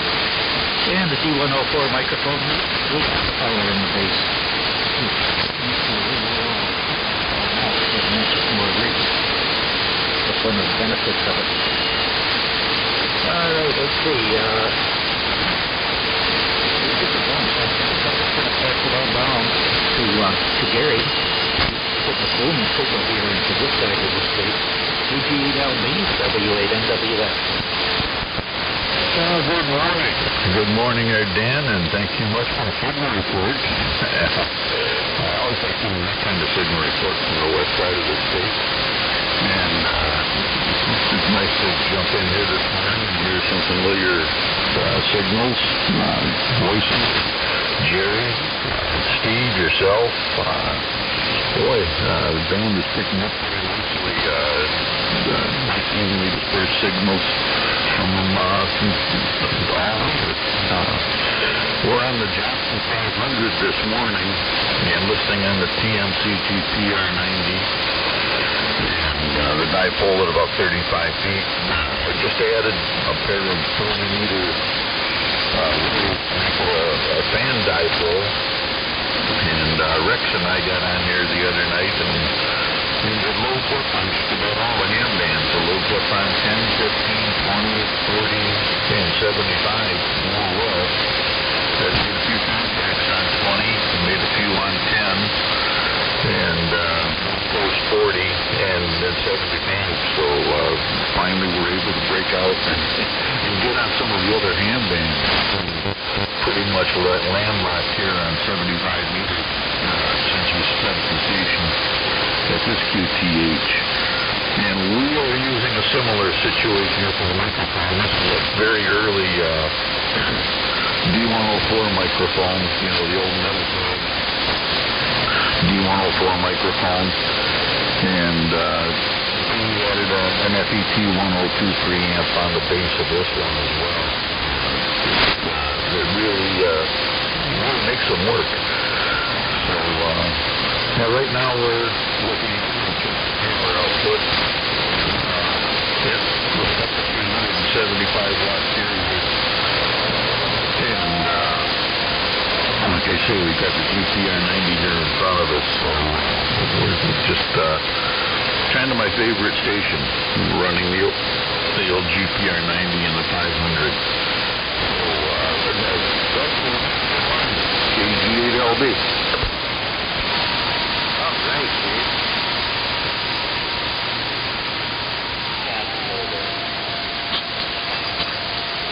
Good morning, everyone. KG8LB. It's Stein Brewster, WHCOW, Steve outside of Lansing. So just beautiful signals in here this morning. Nice to hear everyone. Sun is up over the horizon and illuminating the ham shack nicely this morning. I'm on the Echo 79 receiver, but been working on my 1940 Taylor T40 Taylor T40s, which are just beautiful little triangles. Great rack and panel transmitter. Tom, you might remember those two eyes. But anyway, it came up about 5 years ago, and thanks to the stay-at-home order, finally got some motivation and time to coincide. And then for last night, after about 3 days of quarantine, Chernobyl stuff. We were able to get up to about 100 watts of RF out, and taking small steps in checking things and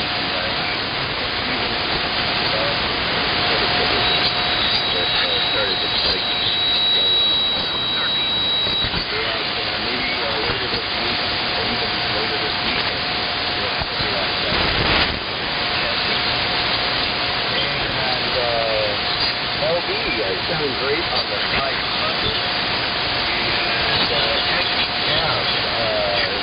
And well, I'll tell you what, if I get tired of the drink Well, let's keep it going. A lot of fine signals in here and a lot of people this morning. Let's get it over to Jerry. And Jerry, you sounded great in this morning. WJMC. And the WA9BTY is the WHOW. All right.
gas ready.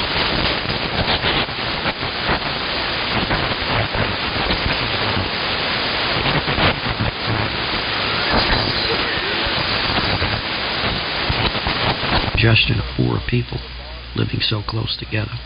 So that's my take on it.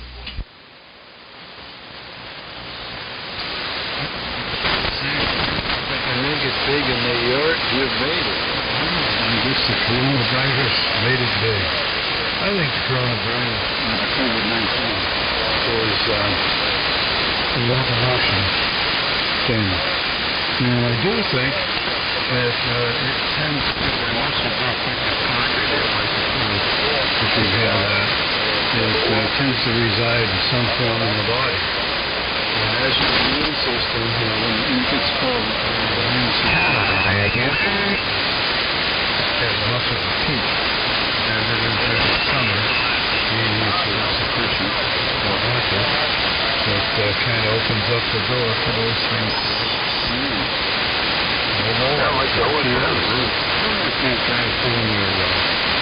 Vaccine thingy are taking that into mind.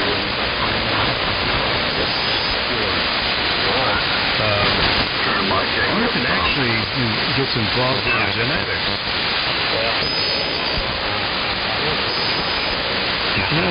GI to C, 9 minutes for showtime. We'll read down the list.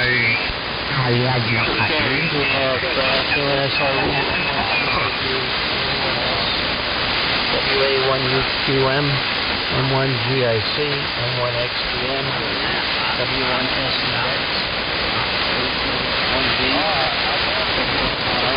K2IR, KD1G8, K1PJS, W1GNC, M1PS,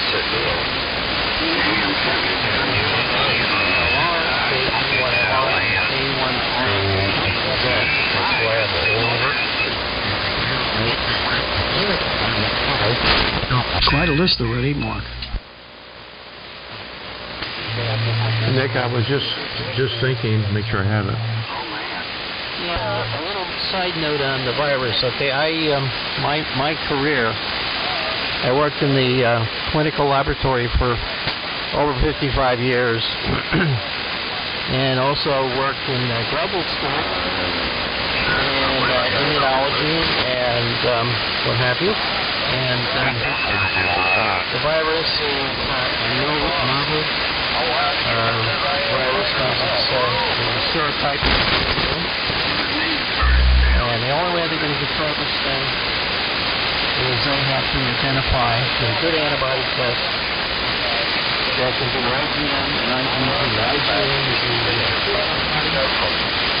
means you have the virus at that time, and IgG is a convalescent antibody, and that tells you if you've had it. Now, if they have IgG, they need to titer it. How much antibody do you actually have? There have been cases reported already that in South Korea that they're getting people that have had the virus are getting it again. So it may be that the virus is mutating, and so the antigenic looks differently than the original virus. It's going to be a problem. So anyway, I just thought I'd drop that little footnote in there. Very carefully. And I think that should go on for a while. The virus will less active in the summer because it's got a coating on the virus, and the heat will cause the lipid coat to break down faster. But that doesn't mean the virus is going to disappear. Okay? Anyway, this is K1SRE. Anybody else? Between the both of us, we might come up with something.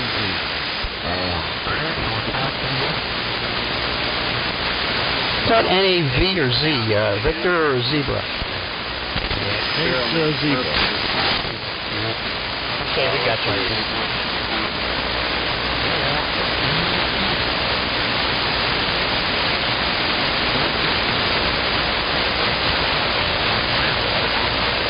Well, that's a nice bit of information, Mark.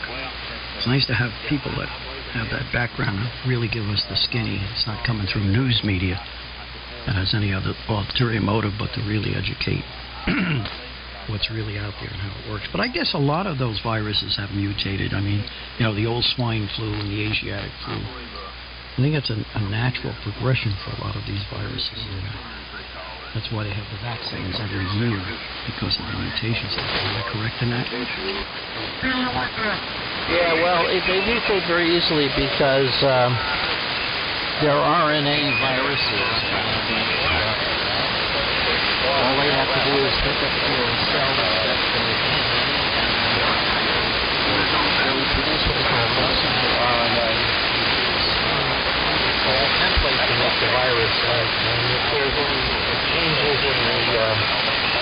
in the genome, from the host cell, they will produce different things. That's the way it is. And since you have millions of viruses in an infection, it doesn't take very long to make a change. One little change is all it takes. Yeah, I did this for 50 years, and I know what they're doing. The enzyme immunoassays that EIA tests, the finger stick tests, are going to be okay, but if they're not effective, you're going to get a lot of false negatives, and that's not going to be good.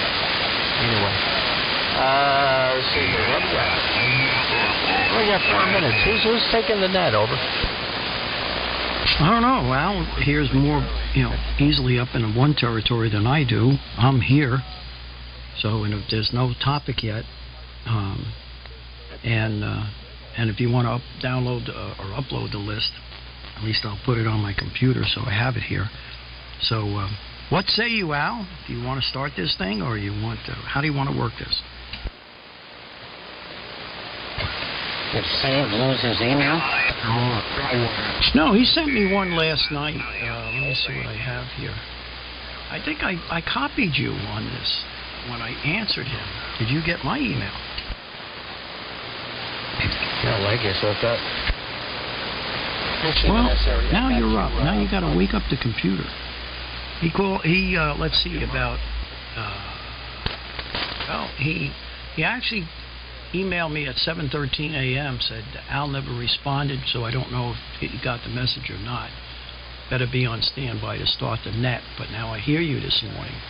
He first sent out to you and I, hi Al and Nick, I have no amateur radio transmitting facilities whatsoever at this time, so I cannot do anything with the remote, guys, unfortunately. Everything I have is disconnected, completely disconnected, so one of you guys hopefully can do the net tomorrow. I could get on through a phone patch, but that's it. I don't have any transmitting facilities.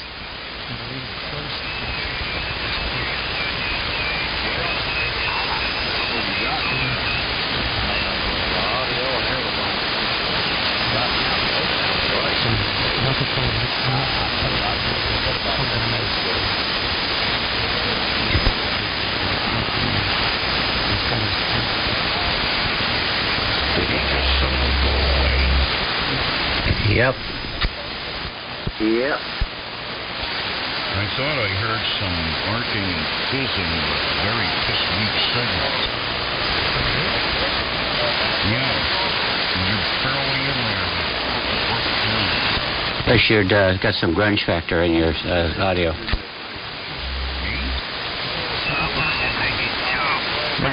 Tim. Yeah, that's from whatever.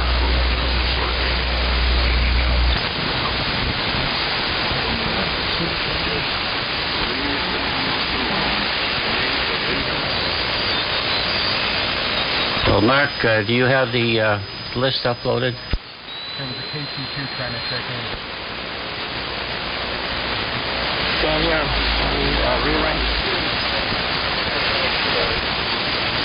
Okay, hold on, guys.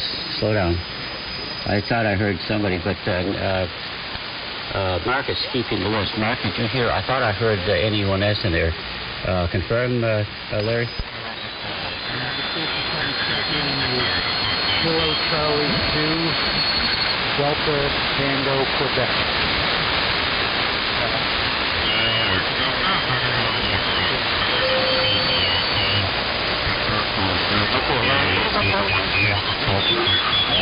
Kilo Charlie 2.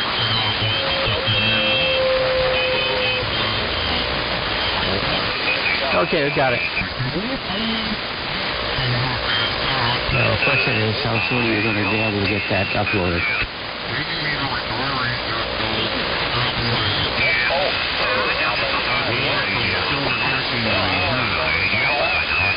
It's something either burned itself open or I've had those things happen, and that's what it sounds like when there's a major league flame out. Al, I just uploaded it. It ends with 443 KCKT2.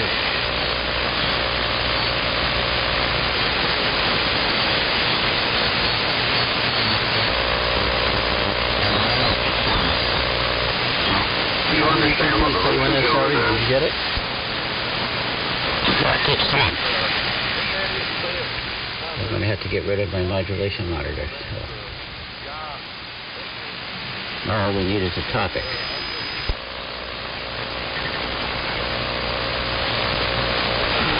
I have a topic. What is the meaning of life? That's too broad a topic. I got one. Does your chewing gum lose its flavor on the bedpost overnight? Any topic but coronavirus.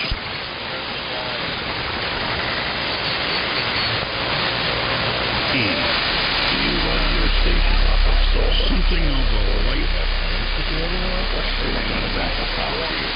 nature. Like the last one.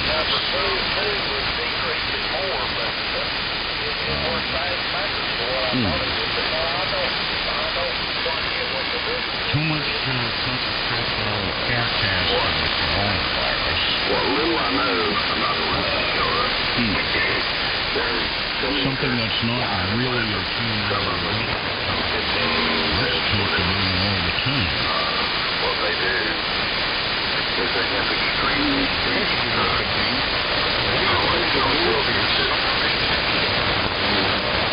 Stay home. We had a backlash on that COVID-19 topic last week.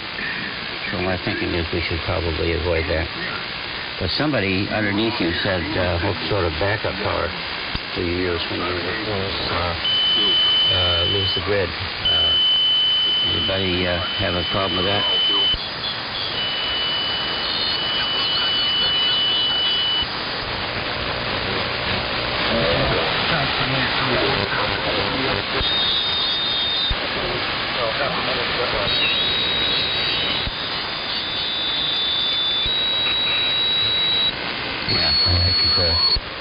Al, did you get the list? I have the list with 21 check-ins. That's it. Okay, so we're throwing spaghetti against the wall here, guys. Hey, how about, have you ever moved your shack, and how did that go? That's already been covered.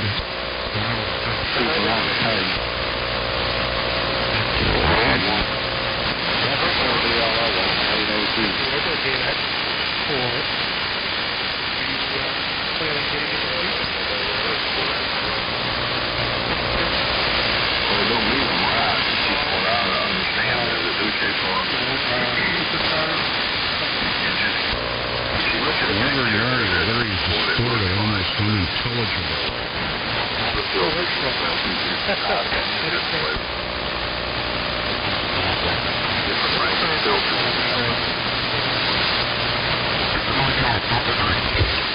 If Steve is listening, I think in the future it would be really great if they could at least allow the topic. Because you have a finger on the pulse of things.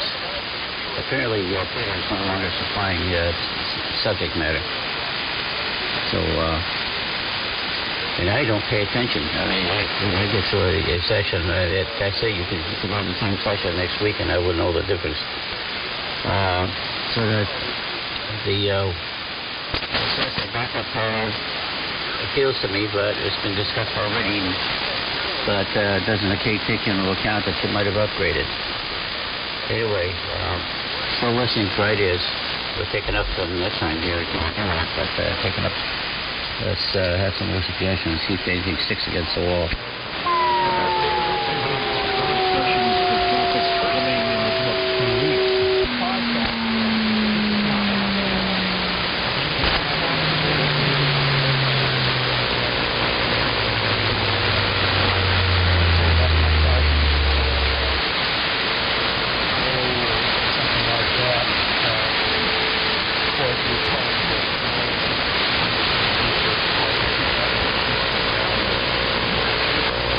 Okay, we had a triple. Larry, executive summary.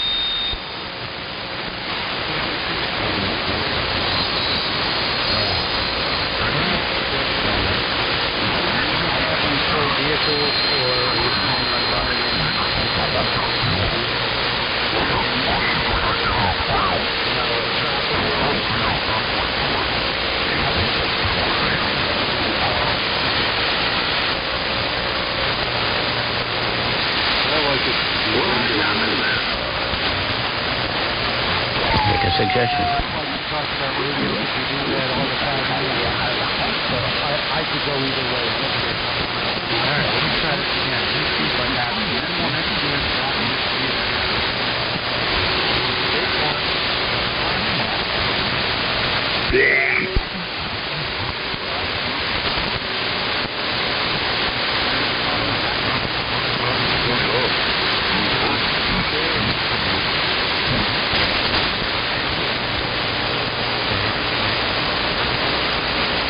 I don't think that many people do that. Yeah, I don't. Podcast.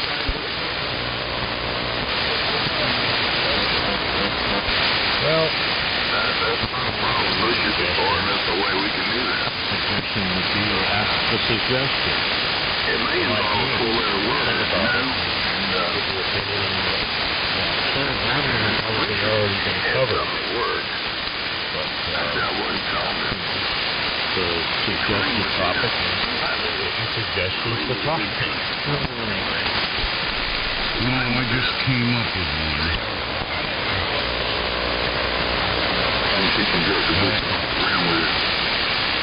I would think all of us, most of us working, and in the time frame that we've grown up, we've just been aware of music. For me, it's been better than 60 years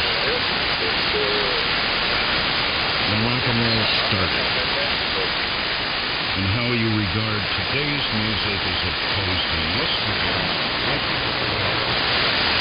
And when you were growing up, assuming that you're probably years, your parents probably regarded the new music as utter garbage.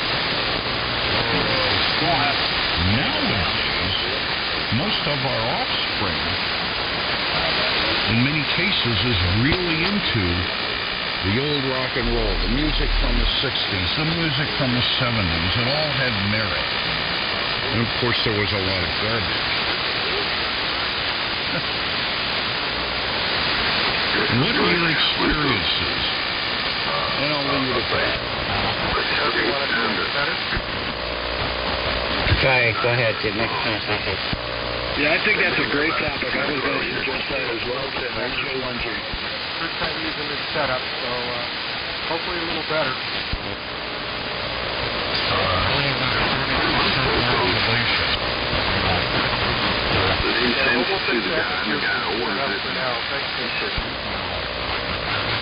Okay, guys.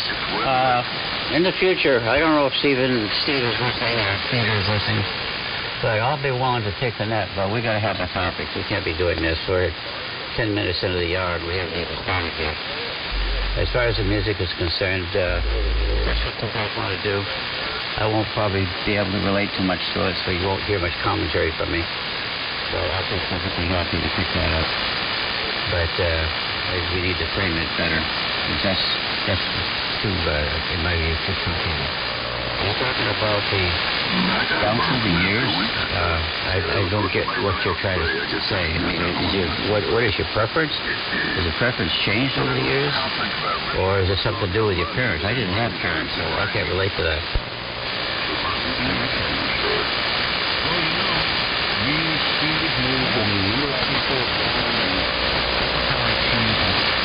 Station flamed out. Extraordinary measures are required under extraordinary conditions. If it takes a half hour to come up with a subject, so be it. And that generally drags on for about 2 to 3 hours anyway, so what the hell?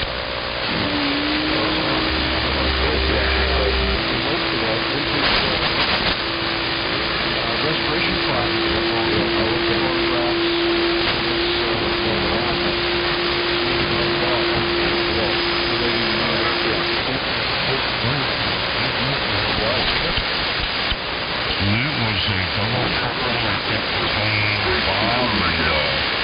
Peter, can I hear you in there, Peter? Yes.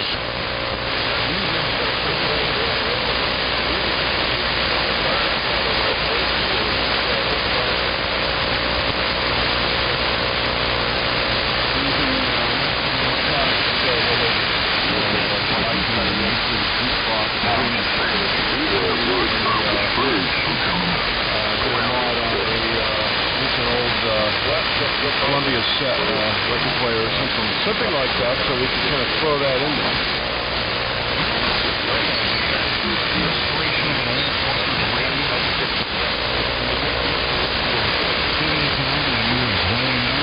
Stuff like this, that's great.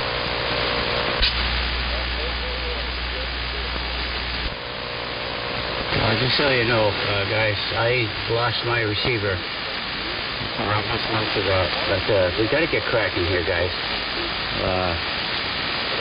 Do you want to talk about your favorite project? We've done that. I know you want to talk. I don't know what you guys are, and I'm serious. I'm not going to take net control in the future unless we have a topic in place before the next part. Just so you all know. So what was the latest spaghetti against the wall?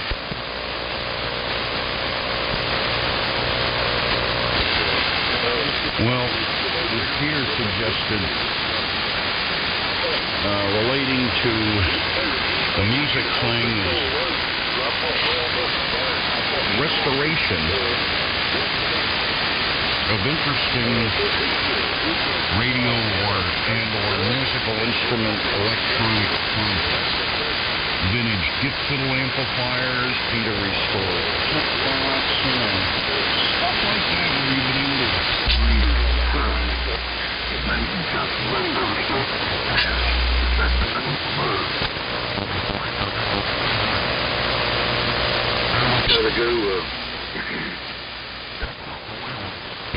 Nick, can you make any sense out of this?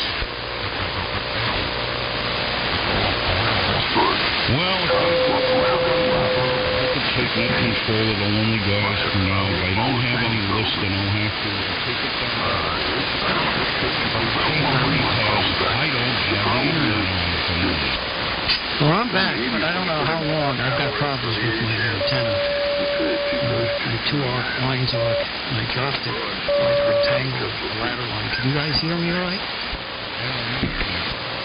Yes. Yeah, hi. I'm operating in a voltage mode right now. Lots of RF voltage and not as much current, so I had to retune the transmitter, try to jingle the lines, and get back on the air.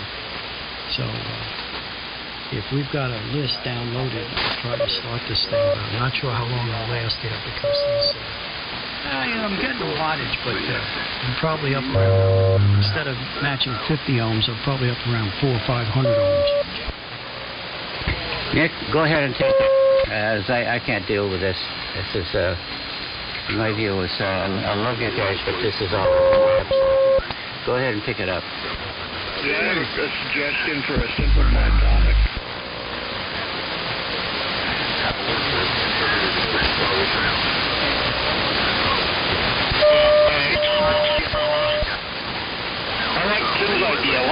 simplify it.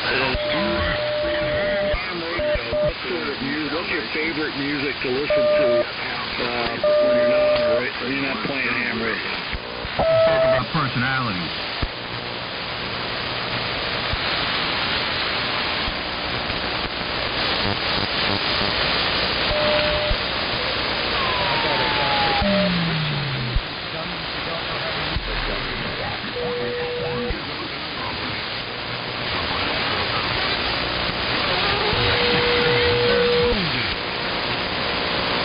Well, I've got the list. I just downloaded it. Seems like there's 21 check-ins. Is Mark, you still on frequency? I'm here. You go with it. All right, I got that. Mark, are you there? I got the last check-in is KC2DTQ. Is that correct? Yes, sir.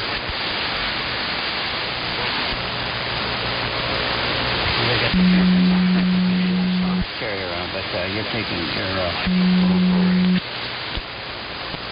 Well, I need acknowledgement. I think I do have the list, but I don't hear Mark, and he's the top of the list anyway. And I know we've been talking about. Let's see if I've got it. If I'm doubling, and I hope everybody can hear me. My antenna's a little crippled right now. I've got to take it down and untangle. Seems like the ladder line separators have slipped on the wiring, and they started twisting around one another. So it changed the impedance drastically on the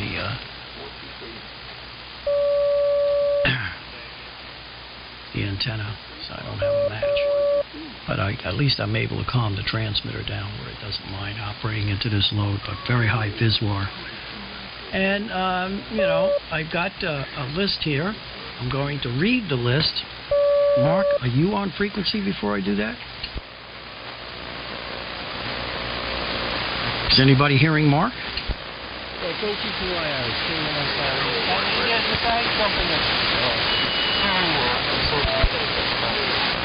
Okay, but I've got the list. 21 check-ins, is that correct?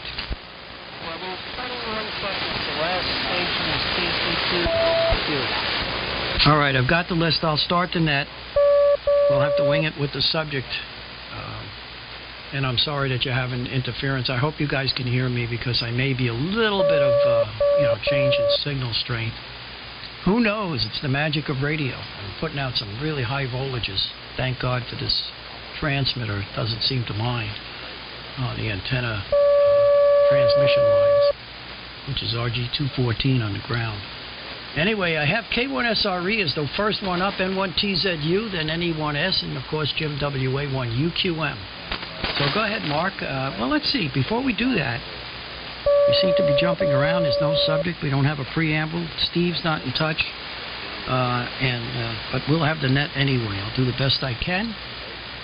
And I guess you're here as a relay, Mark. And, of course, Larry, I heard, was doing a pretty good job. And, of course, Al, we may need you for relay. So we don't have a subject. I know we've all been talking about the coronavirus 19, novel, meaning new, coronavirus number 19. We all know what that is. And everybody's reading about it. Everybody's seeing the news. So should we talk about that? I don't think so. I'd like to really have another subject. So maybe what we'll do is we'll just talk about ham radio. Not fake news, not coronavirus or anything like that. What could we talk about in radio? We had some pretty good subjects the last couple of weeks. But since we're not having a Near Fest, we may not even have one in the fall. Hopefully, I don't think we'll have Sussex. So, what are we going to do to be able to further our hobby by getting together and buying things we absolutely don't need? So, I guess we'll just leave it as a free-for-all. And the subject is amateur radio. Here we go. What have you done, or what will you do if there are no ham fests? And you really can't do anything but communicate through radio. What will you do for the next 6 months that you would have done differently had this coronavirus not been here? How about that? Yes, ponder that for a while. But you guys can change the subject any way you want. So over to you, Mark. K1SRE, then over to Bob, N1TZU, and NE1S. KG2IR. KG2IR is K1SRE. Well, let me start out with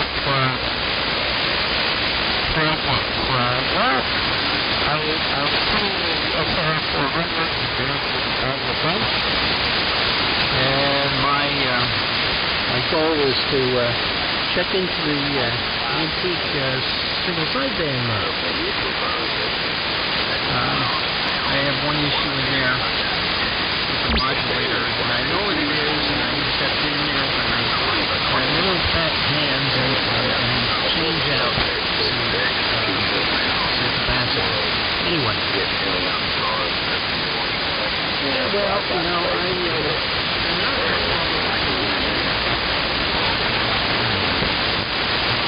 you know, I grew up in Chicago. I was a jazz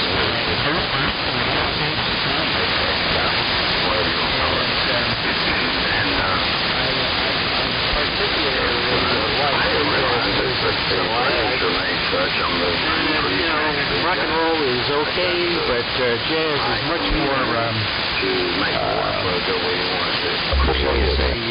neuro or it drives your mind a little bit further. It's interesting stuff.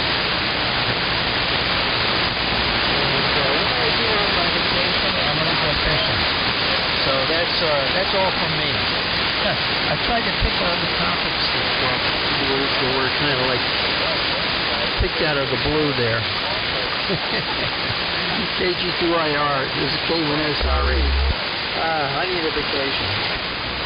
Yeah, that's what this thing is going to cause everybody to have a vacation, to do something different. It's amazing. Once we take some of these technology surroundings that we have and they get changed or shut off, you know, what did we do before this? Although ham radio's been around a lot longer than most of us, and probably all of us. No, all of us. Well, that's a good thing. That's another subject, is good music. What is good music? You know, being in the business for a long, long time, for me, being in production, recording, artistry, you know, I've been in groups and all that stuff. It's always been part of my life. Some of my kids are in it. My grandson, actually my 3 grandchildren are all in bands in school and stuff like that. So music is a big part of our lives. How we hear it and how we get involved in it. That's a good subject, jazz. And I've been lucky to really appreciate all kinds of music and enjoy it in various forms, taking the best of each genre of music. But, you know, rock and roll, jazz, obviously classical, semi-classical, pop, whatever you want to call it, it's a good field to be in. Yeah, projects are good, and maybe working on your audio system is a good thing to do during this sequestering that we have to do. Thank you for your input there, Mark, and thanks for doing what you've done this morning that I should do every Saturday, organizing the pre-net, getting it all lined up, and having it ready so we can have a good net. Well, everything seems to be holding. I've got 210 mils on the plate, 40 mils on the screen.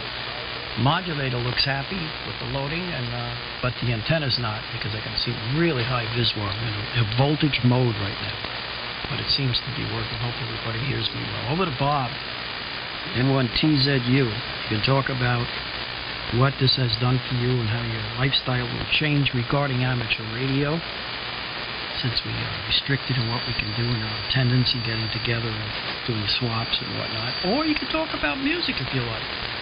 Go ahead, Bob. N1TZU, this is the Lonely Dice Net, KG2IR. Hey, you're traveling to the choir.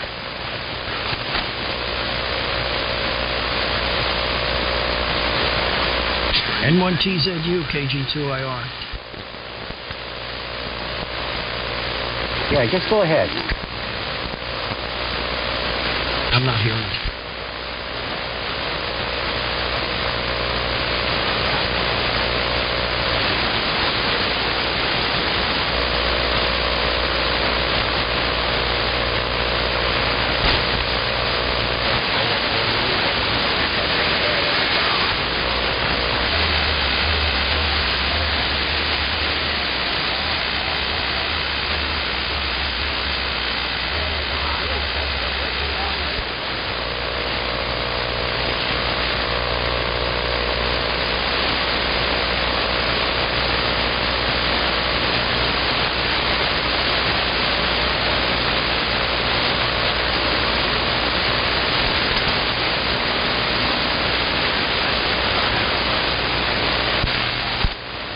frequencies in use.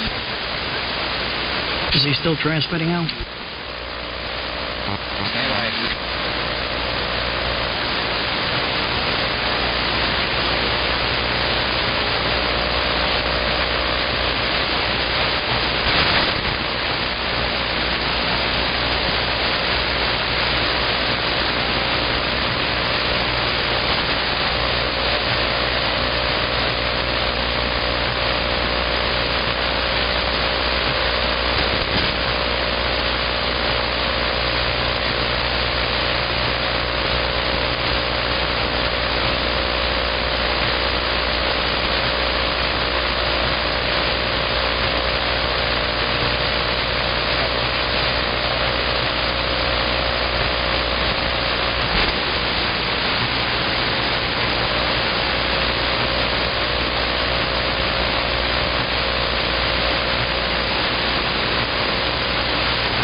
Back to you, Nick. Okay. Bob, if you're hearing me, I apologize.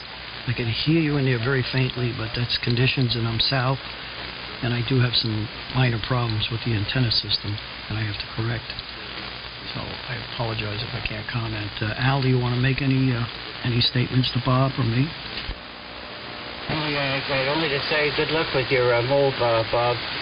And just on the chopping of the wood as you get older, just remember, as you get older, you might not be able to do so much.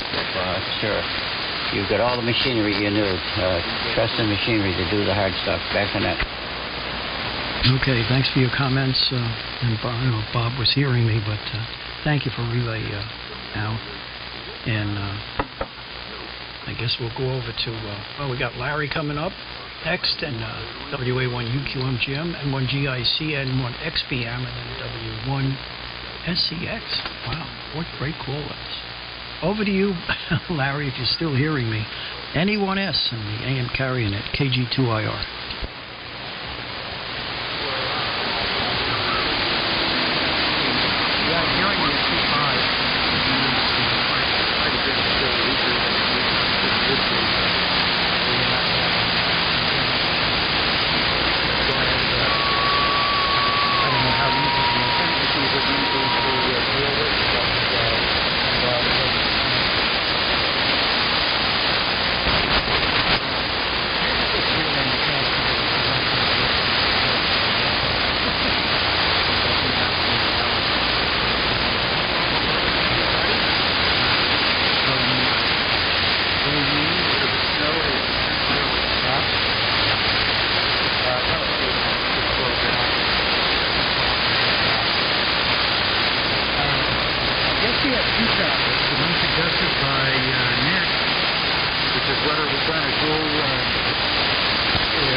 As much of a threat as it is at the moment.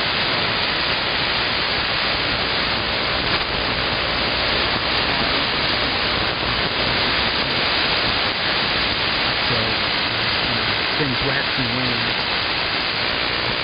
I'm no expert on the subject, but Mark is.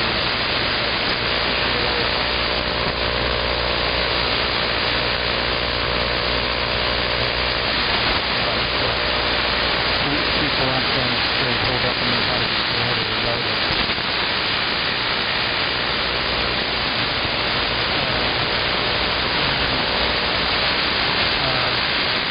Yeah, I think Hamfests are going to resume.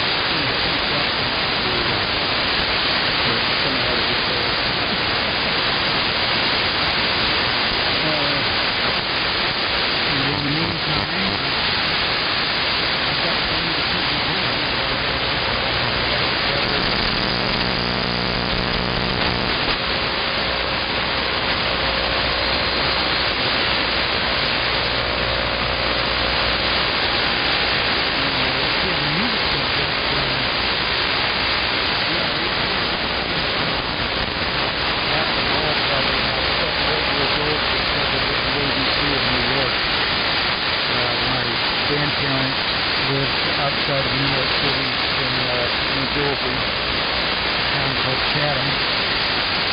And obviously, you could see about the AM New York.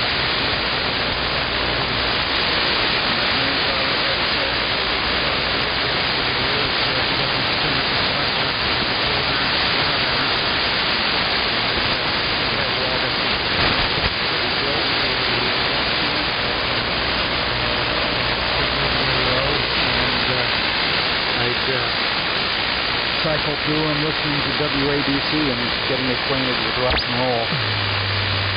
And like Mark, I like all kinds of music as long as it's not complete noise. I mean, music is a subjective thing, what you like and what you don't. I like jazz. I don't understand theory well enough to be able to play it very well. Unless it's for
Yeah, got all of that, Larry. It's doing well, the Ranger. Yeah, what are we going to do if we can't get together? People will just get tired of being in the house. But you know, it's frightening a lot of people always be people that will try to keep up a certain standard of safe distance and masks and everything else because they're frightened. These are the same people that buy a lot of toilet paper, for what reason I've never been able to figure out. But you always have those that'll drive it. But hopefully that'll wear out too. And I even hope that maybe there'll be a Sussex. So anyway, I'm going to give you a little bit, since you said you used to listen to this. This is Dan Ingram's first broadcast in 1961.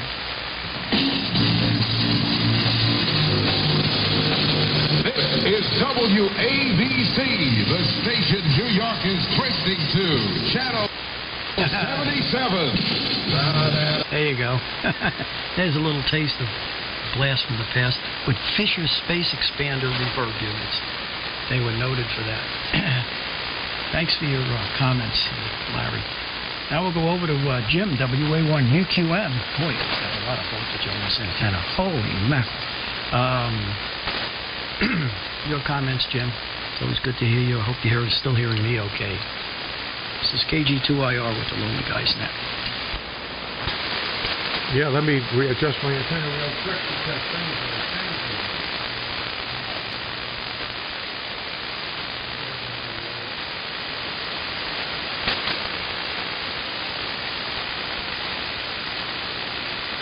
Yeah, my antenna was way off. Yeah, the snow is causing all kinds of havoc. But anyway, KG2IR and the Lonely Guys Net, WA1UQM.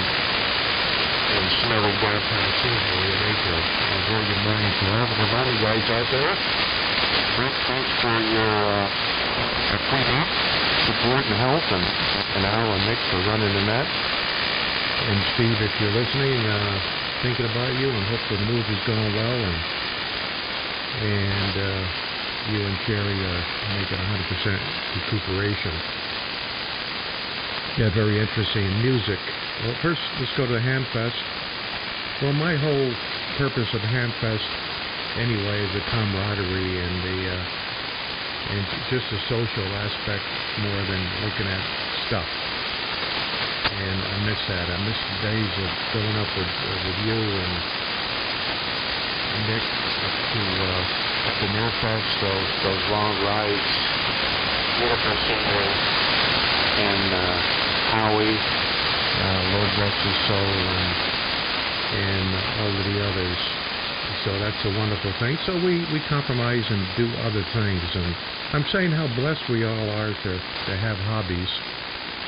And I always thank my father for giving me the hobby of woodworking shop and radio.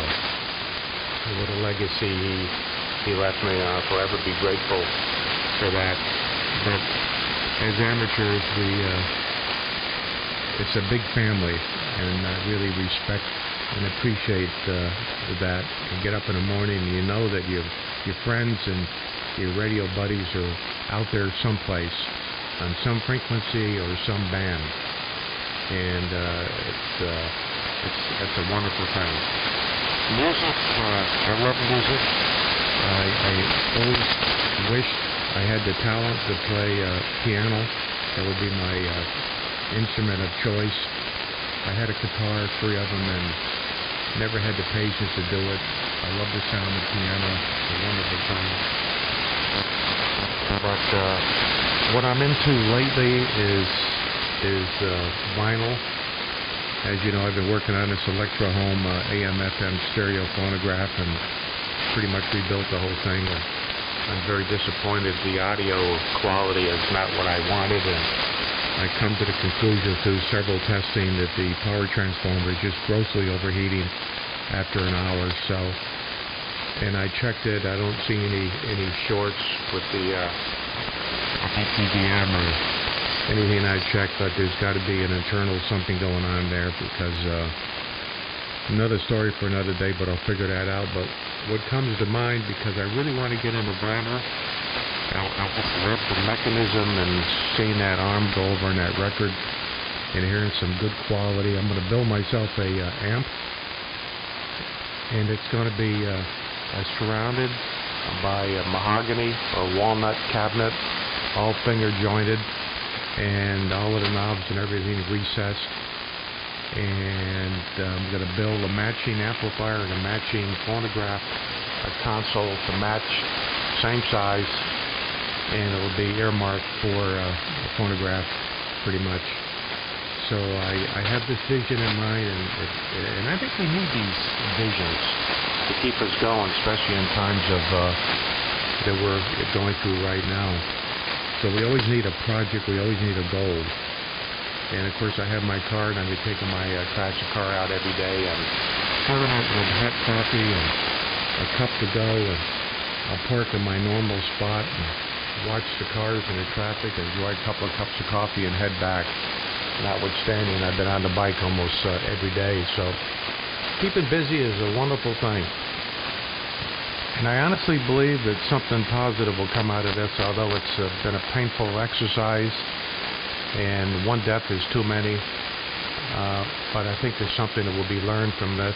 Hopefully people will appreciate one another and not take so many things for granted, like getting up in the morning and dressing up and going to the grocery store without being fearful of running in contact with somebody or catching a disease. But I think that there's a lot of positive, hopefully, that will come out of this. And a lot of people today, especially the younger generation, tend to be a little spoiled, and hopefully they'll learn something from this as well. So that's my 2 cents. Nick, thanks for running the net. Most enjoyable as usual. Good morning to all of the lonely guys again. KG2IR, WA1UQM in Simsbury. Good morning. Got you, Ross.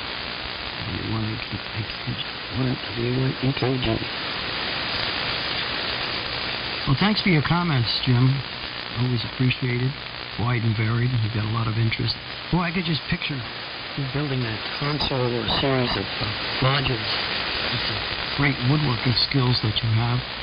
And of course, having both that and electronics, and with all the people here that can help you, you should put together a nice system. You've seen what I've done in what used to be a living room, which is now a media room. And it's a lot of media. It's a whole lifetime, working lifetime of what I did, all brought into one room. Holy mackerel. What a lot of junk. Yeah, that's nice. Riding a classic car, sitting in a nice spot, watching the world go by and having a good cup of coffee. I can just picture that. You can smell it, too. Nice Chevy. Chevrolet. See the USA in your Chevrolet. I think I have that somewhere. But I got one more quick one here. I just have to do it because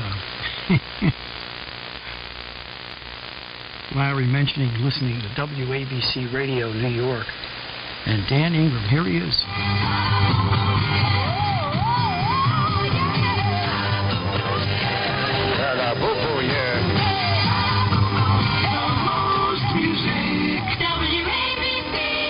Okay, it's time for the news and additional musical powers.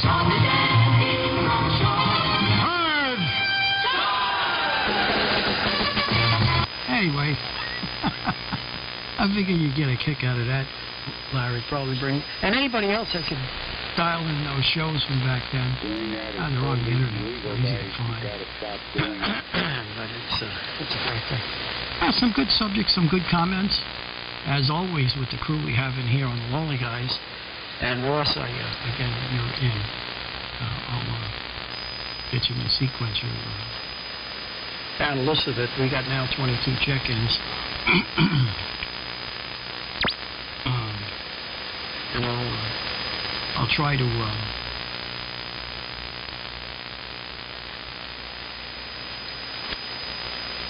get back to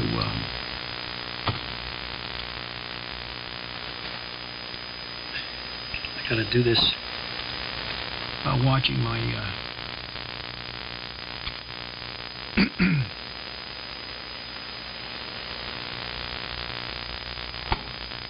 my Viswar here, because I'm waiting for something to arc over. But boy, this is all going through that great testimony for the Johnson flash box, 1 kilowatt flash box.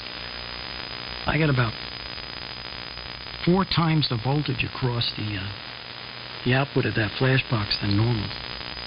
So I can see it on the scope. The VisWar is very high and it's voltage, not current. Anyway, we got to go over to Chet, get his comments on the subject. What we're going to do now, life has changed for the amateur ham, insofar as getting together and going to Hamfest and hoping that we're going to get back to normal, to whatever that might be, who knows. N1GIC and the Lonely Guys Net, KG2IR.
Synthesizers, music synthesizers. Worked at Pop Instruments. Using 2600. That, I guess, has grown since then. And now into presets and all kinds of that stuff, taking half the fun out of it. Anyway, let's see. The Hamfest. Good time to go, dude. Meet up with some friends.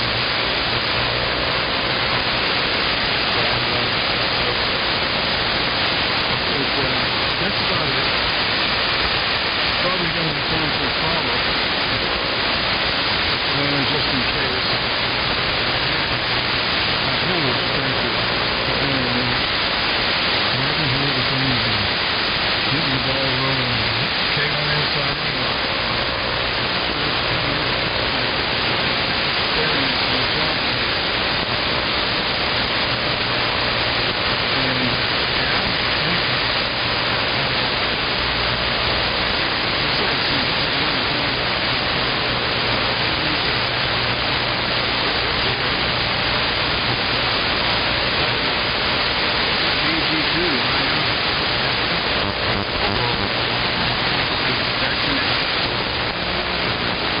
Well, thanks for your great comments, Chet. And with regard to Mark and Al, just getting this thing rolling and keep it up. Good group in here this morning. Yeah, I was going to say it's probably time for a call-up.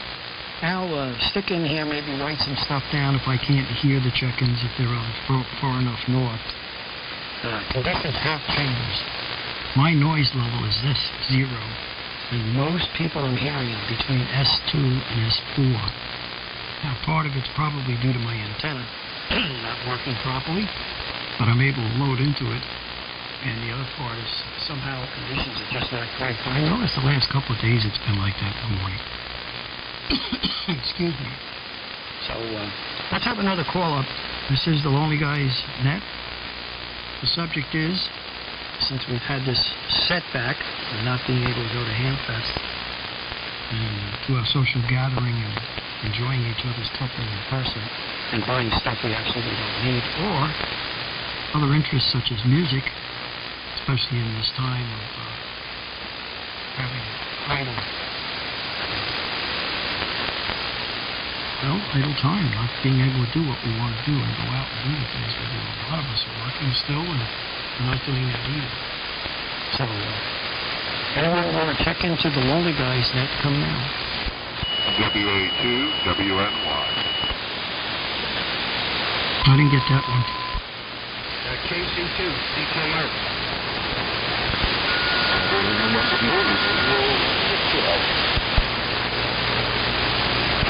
WA2 WNY. Is that Whiskey Mike Yankee? WA3 station. WA2 WNY.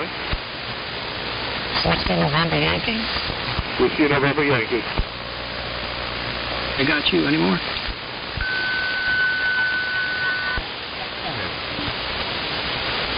Boy, there's a double and a triple and a carry with no audio.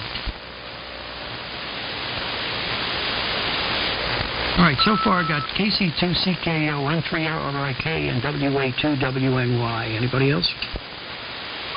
W1CTC. Okay, got you, Bob. Anybody else? W2TRH. W2TRH. I don't know who that is. But anyway, anybody else?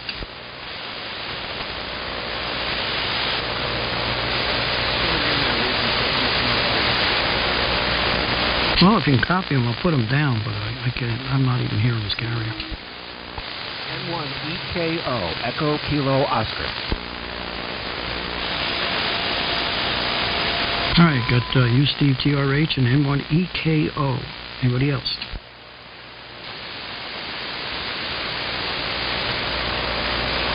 Yeah, I hear a carrier, but no audio.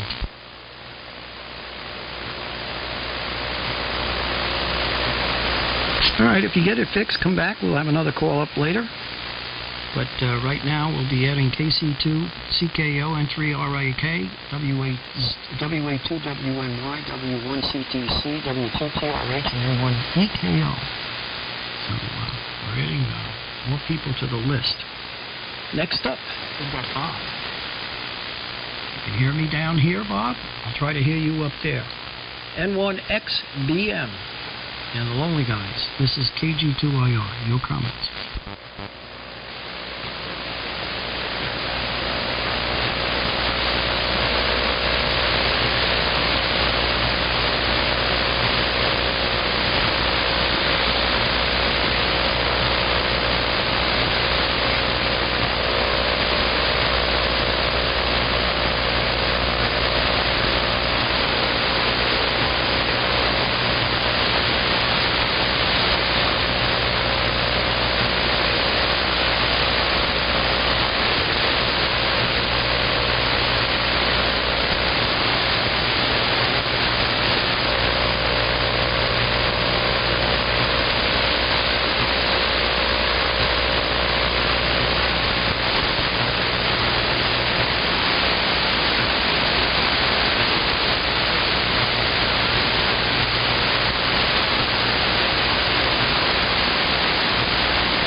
Thanks, Bob.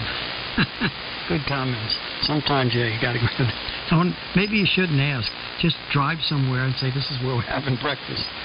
Bunch of old codgers that we are, and very picky on, probably eat, sleep, of course. You don't want to fight the cockroaches. But anyway, thanks for your comments. All right. Let's see. We have W1SEX, Paul, and then AJ1G and WX10. W1SEX. Lonely guys, your comments. KG2IR.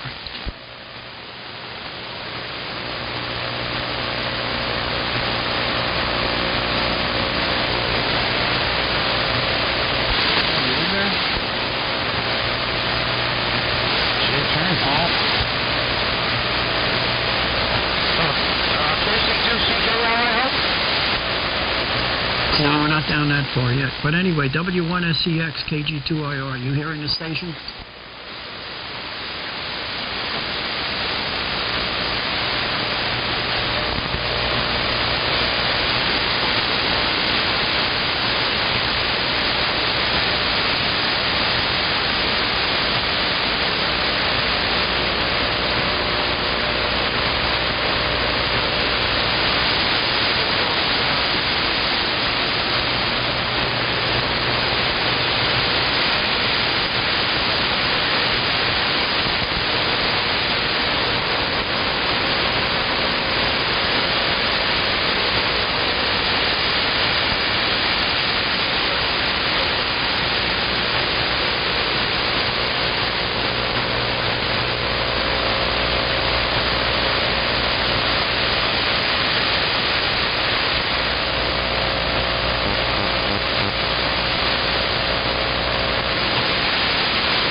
Okay, Paul. Thank you. Yeah, your audio is a bit low. Carrier's not bad, so the amp is working.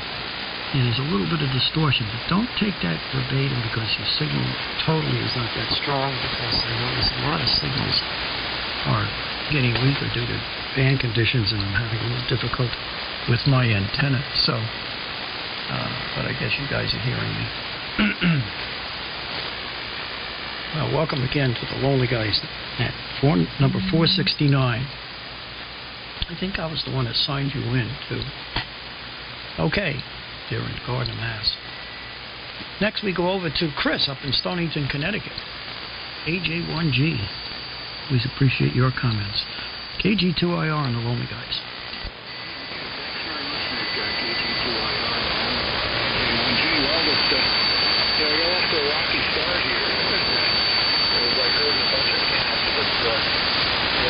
I think the two topics we're doing here, what are you going to do, and how do you feel about not being able to run a handset and the musical scene?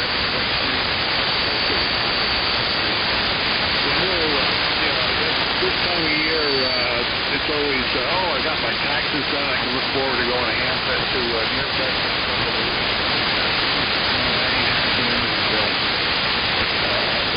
Really going to miss it, but I guess what I'm going to do,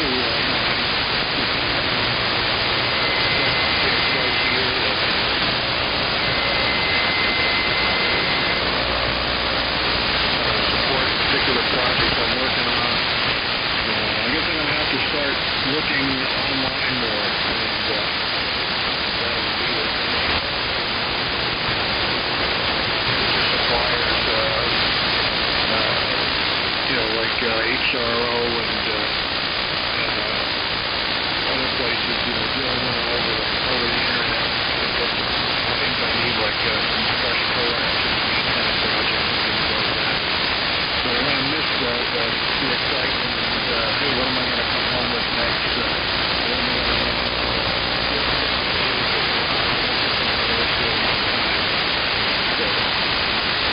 We're going to be happy when we can do it again. I imagine if they reschedule Marlboro Boxborough into November, that would be very heavily attended, provided the weather accommodates. This is a weird day. I just got up tonight. They got a lot of snow up there right near Hartford. It's conveniently not posted on the road surfaces, so shovel or anything. Music, Nick, I really want to check out of here in the old Fairchild ABC, like Larry was mentioning. My earliest musical memories were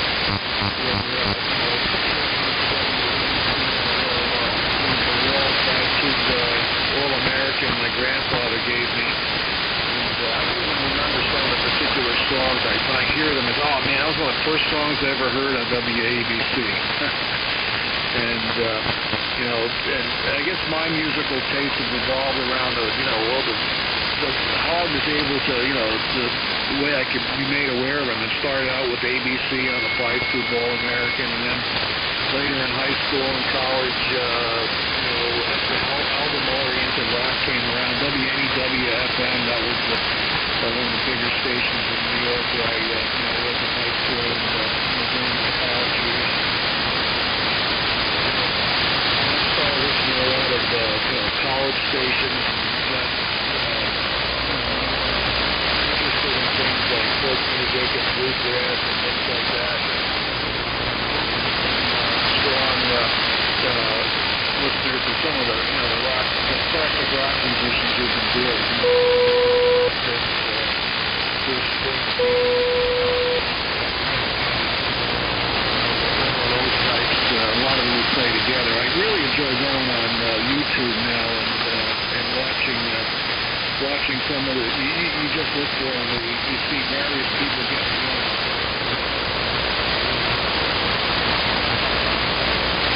All these streaming music services, like Spotify and really learn a lot of music much better than before, and also. Yesterday I suppose like folk music, deep tracks, stuff is a lot else.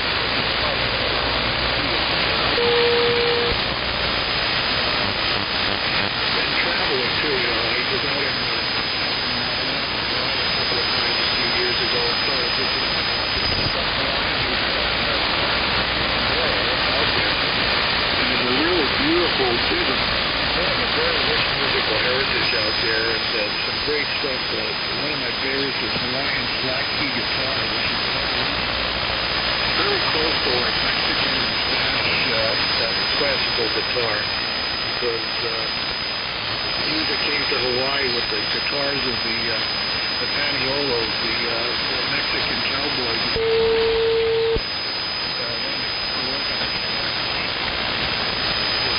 Picked up the guitar. You really want to hear some nice, relaxing music while you're study or work on a project or their software. What else is Hawaiian flat key guitar? Let's search it on Pandora for great stuff. Beautiful music. Very relaxing. Here. I guess Steve's QIX SDR went down as of yesterday morning, and that's because of the move, I guess.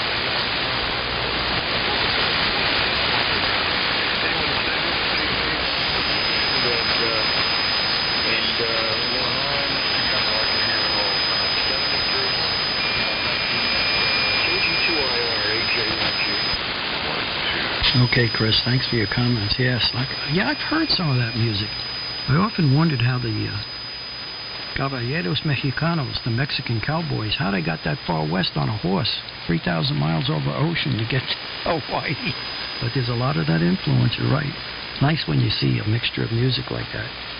It's how the bossa nova caught on in Brazilian jazz. many years ago. I got involved in that.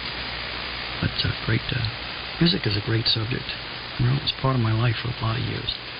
Anyway, thank you again. And just to make you feel good, we're going to, let's see.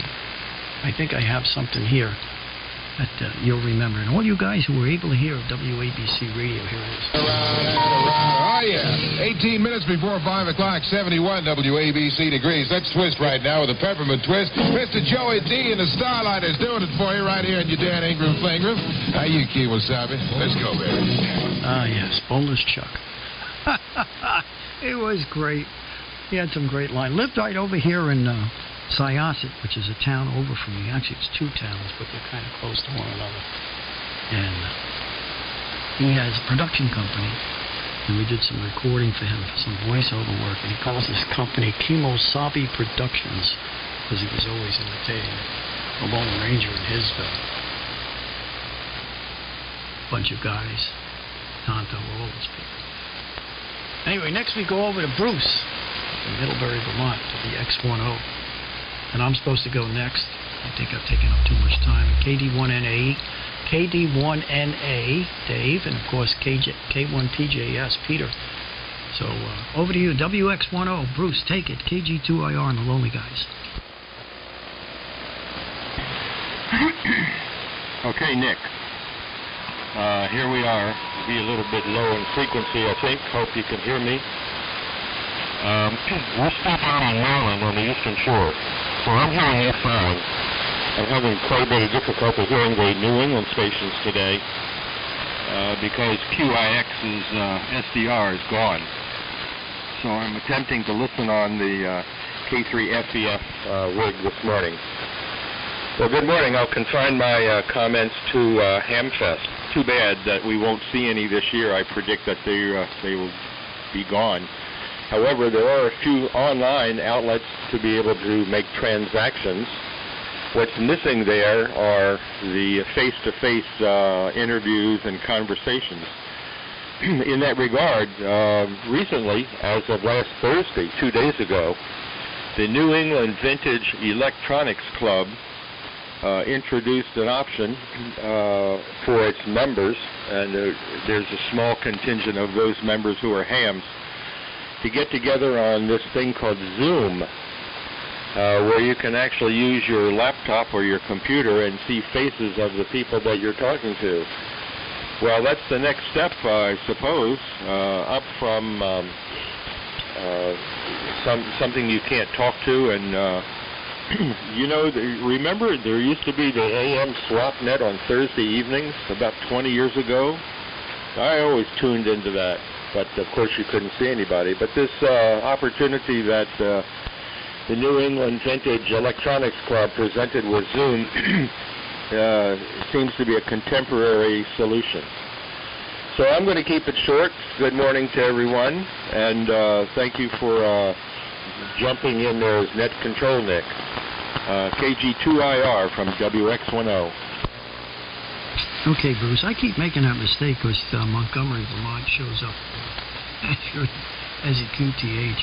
Use a Q reference. Hey, thanks for your comments. Yeah, you know, that probably might not be a bad idea, is to get a SwapNet going again. Because we just can't seem to predict when we'll see us, each other at a Hamfest. And there's quite a few of them. The guys up in New England are very lucky. You guys up there have a lot of Hamfests you can go to, which of course have all been put on hold. And Zoom, that's a great thing. We did that Easter Sunday. We had dinner with the family, kids and the grandkids. I think, let's see, that involved Palm Beach, Florida, Atlantic Highlands, New Jersey, and Winter Park, Florida. We had our kids and grandkids, and we had a Zoom hookup. It's great. And we all got our dinners. We propped up the tablet so we could get the camera and the microphone working. And kids did the same. And we all had our dinners in front of us, and we chatted. It lasted about an hour and 15 hours, almost an hour and a half of using Zoom. It's quite a great feature. I wonder how many people were using it, because it worked. I was figuring out we were going to be dropped out a number of times because of just the traffic on the internet. It's amazing And there's kudos for that how well the internet is held up, considering the amount of people that are on it, normally not being for any great lengths of time. So it was a good example. So thanks for that comment, because I'm sure a few other people have used it, since all of us are technology gurus and nuts and widgets. And it's something to play with. And of course we use the internet and technology just like we're doing today with the Lonely Guys. I wouldn't have a list. So for that, Steve's great handiwork of writing the software, and of course having guys like K1SRE Mark and W1VTP, and of course QIX have created all that. I guess I'm making my transmission because I'm next, but after me is KD1NA Dave, and K1PJSW, 1BNC, and N1PS. That's the order we've got on tap now. So get ready, guys. And again, thanks, Bruce, for your comments. KD1NA and the Lonely Guys, KG2IR.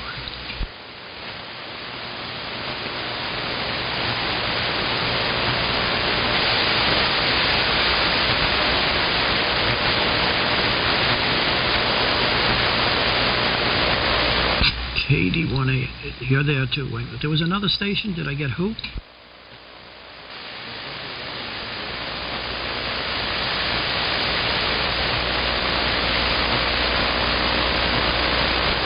I apologize for that, but let me get KD1NA and make his transmission, and I'll look you up. If not, oh yeah, you're up here. N1NAZ. Correction here. George up in Londonderry, New Hampshire. Yeah, you're coming up. You're not too far off. So KD1NA, thanks. Go ahead, KG2IR.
spot. As soon as I see them blow them all down, and the next couple days, put it back up again. Everybody is cheap, easy, and easy to work with. That's all. We'll get,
Okay, Dave. Great comment. Geez, I'm sorry to hear about being separated from your wife, especially at this time. It's nice to have the companion since we're all housebound. And, but it sounds like if she's in rehab, it's on the other side, and she'll be getting better, and hopefully Friday will be the day. And, you know, it's a good... an observation I made is a good subject about the music portion of this free-for-all this morning of... So, you know, the subject matter we picked on Lone Guys. What are we going to do with ham radio now that our life changes is really what the subject is, as far as Hamfest and getting together. But more importantly, boy, it's a great hobby, though. It really hasn't stopped at all. In fact, increased in frequency because part of this hobby is communicating. You don't see people even when everything is so-called normal. And the other thing is, hams. A lot of guys are interested in ham radio and tinkers and technology are also musicians with serious audiophiles. You know, listening to all kinds of music. And jazz and rock and roll. And I was very fortunate. I grew up in this era, both as a teenager in the 50s and professionally I've been in the business of 45 years. You know, I'm retired now, I'm retarded, but I had an opportunity to really befriend a lot of great musicians, great producers and engineers, and with these guys I made a good sum of money. Highest paying part-time job is playing as a musician in a band while working for a living or going to school or whatever, which I did those things. and met a lot of great people. And of course, when I got into upper management, running production facilities and everything, they find out that I was a musician and played bass and sax and sang. Oh, you got to join in. I said, hell no, man. There's no way I was going to play in front of some of these guys I was dealing with. You guys know modern jazz and rock. Great musician, great composer. Why don't you join in a group? No way, Joe. Or Steve Gadd, or any of these great musicians, you know, Will Lee on bass, Chuck Rainey, all these people. Had a bass and a bass guitar that was always in my office. Fender, pre-CBS jazz Fender, and Fender basement amplifier. And that thing has been on more hit records. Not me playing it. Of course, Chuck goes, can I use your bass? Yeah, okay. He was always being booked as a studio musician. Anyway, I'm drifting here, but it's a great subject. Let's get it over to K1PJS, then over to W1BNC, N1PS, and W1VTP. All right, Peter, this is KG2IR and the Lonely Guys.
All right, I got you, too.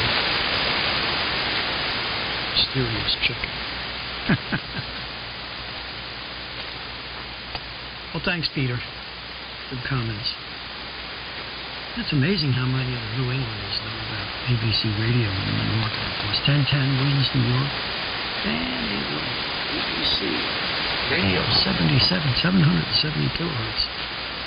And coming out of the swamps and meadowlands where the transmitters were kept. And still are. Anyway, I'll put you in the queue here, Ted. And if I got that wrong, let me know. We got 29 check-ins so far. I'll do another call up in a little bit. Let me get over to... Boy, this thing's going to drag out because I think we got 2 subjects on tap, and the music side of it seems to be stirring a lot of interest. Great comments. W1BNC. Mike, it's your turn. This is KG2IR and the Lonely Guys. KG2IR and the Lonely Guys. W1BNC. Hello, good morning, Nick. To the Mets. And running high SWR here. I've been out to the antenna a couple of times, grabbing the coax and shaking off the snow here in Richfield, Massachusetts. And it's shifted the resident frequency way down. Shake it, comes back up about halfway. So hopefully we won't have a flashover. Thanks for picking up the net. As far as music goes, as Comet Katina has covered everything, we just lost him.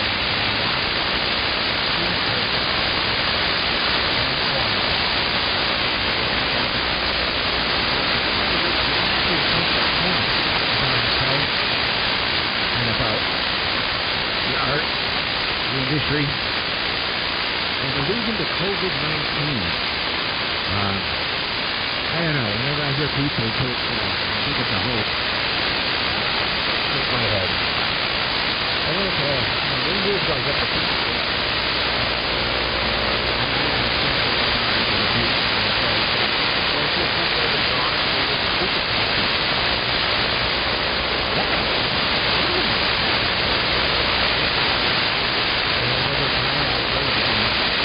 John Ryan. He's at 73 years old. Most of what I'm turning 60 years this year, that just seems awful young. So that's a terrible.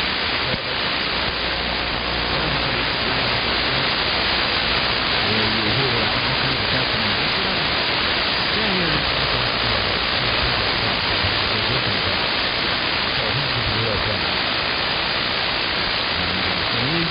A lot. We'll have to get through the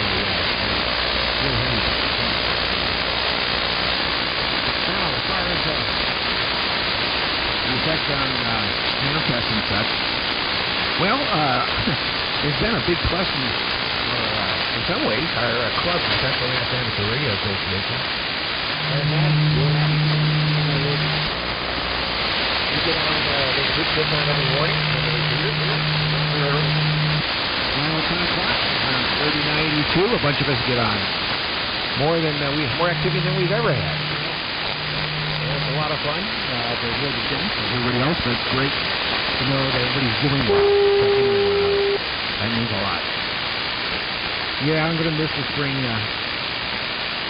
Deerfield, and I hope I can make the fall. I have to be ridiculously cautious. But who knows? I mean, we're using Zoom at our club. I went. We had a lot of people that a lot of times I couldn't go to a club meeting because I was worried about picking up my impaired immune system. But if it was on Zoom, I could have participated. And in the last meeting, we had people from out of state come in. That was great. Using Zoom. And the YCCC group up here used Zoom also. And they were recording it. They were able to record it off the Facebook. So if you didn't make the name, you have to catch the record dancing. And here we can catch the whole thing. I guess in some ways, it forced us to have to see that technology keep us together. I think that's natural for human radio operators. They don't understand the way people. And that's enough. That's the same thing. That's enough. And Jim N1EKO, with your little GX40, I hope you got the amplifier on. And I'll turn it back to Nick Control. Thanks for it, Nick. I know it's a challenge. KG2IR, W1GNC. Yeah, but it's fun. Right. You're right. We got a bunch of great people in here, and Hams will always find a way to communicate. And let's not tinker this, you know. There isn't one way to do it. We'll find another way. Good innovators of whatever we got around us. And many of our radios reflect it that we've hand-built. A lot of the time it's that's why we're still working. Example right here that I'm working right now. So thanks for your comments. Over to Peter up there in Standish. You can hear me, Peter. It's a pleasure to hear you on the net. N1PS, and your comments. And the Lonely Guys, KG2IR.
Hey, Peter.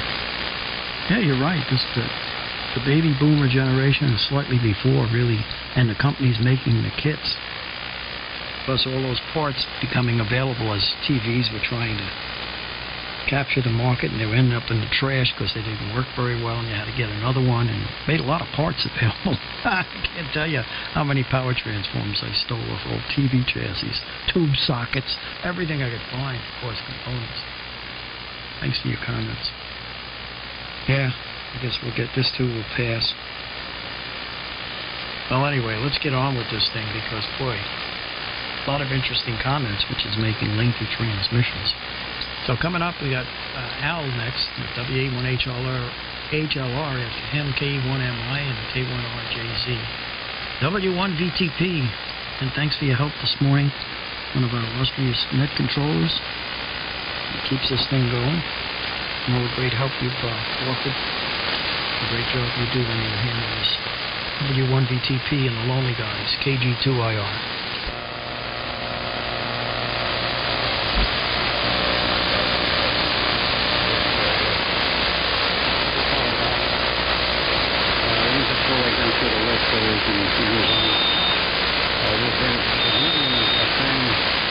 Transmissions to people around 4 minutes. If you get interested in going to that, it really is going to make for a long session. But it's understandable since we have kind of two topics. I'm just going to quickly go down. Rosie report, she is hitting back to, actually she's even more than she normally does, and she's back up to 10 pounds. 10 ounces. So he's almost back to normal. My preference is classical music, so I can't relate to anything you guys are saying. I do like some country western. I like Southern gospel a lot. I was actually formed a couple of groups and played Southern gospel piano.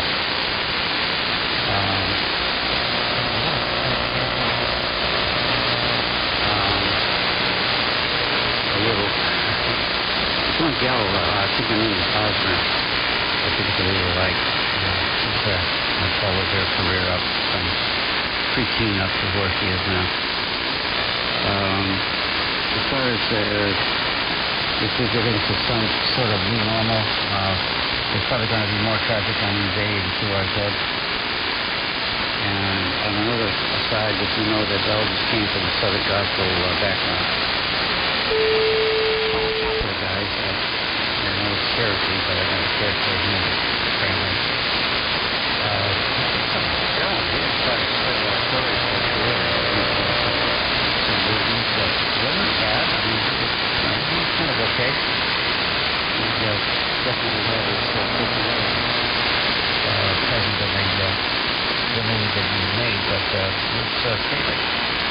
And the final note is a little bit away tonight. This afternoon. We'll be starting, it has a new start time, and that is 5:30 pre-net. That's 5:30 pre-net, and 6 o'clock is the main event. So just so you know, after that, W1VTP. Thanks for picking it up on that W1VTP. Okay, I always appreciate your help, and do a great job in running that. And first of all, primarily, a good spot. You can hear it. You got a good station, a good signal. And today is no exception. Conditions aren't the greatest, and I'm a little bit limited with this antenna, which is one of my projects. Boy, I got another project to do. I got to take the antenna down, untwist the ladder line, separate the separators, put them in an interval. There's a lot of them bunched up, the wires twisted. And what Timmy, we're hearing that you're up next, was the two number 6 feeders on the ladder line twisted together. And with the rain on them, broke down the insulation, and I've got all this black sooty arcing on the number 6 wire, the insulated wire, hooked right through. So I'm running a high Visor right now because there's about 3 or 4 turns of twisted ladder line, so somewhere between unbalanced, balanced, and long impedance. Well, thanks for your comments, Al. I know you have a heavy musical background, both in singing and playing over the years. Well, I have a lot of people that I know quite well, music people, composers, writers, musicians, and they're in the Midwestern music genre, and they're the ones that swear there's only two types of music in the world, country and Western. What's this? The S-kick of music, if you want to use the word. But, you know, that's where a lot of them are residing now, Branson, Missouri. It's the new Memphis, Nashville. Between Nashville, Memphis, and Branson, a lot of talent that's made a lot of music for a lot of years. Over to you, Timothy. You can hear me. Not arcing anymore, but it ain't working that great either. W81HLR, your comments. KG2IO on the line.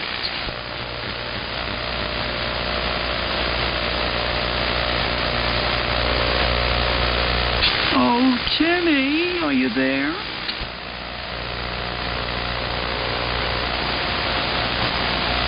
Anybody here?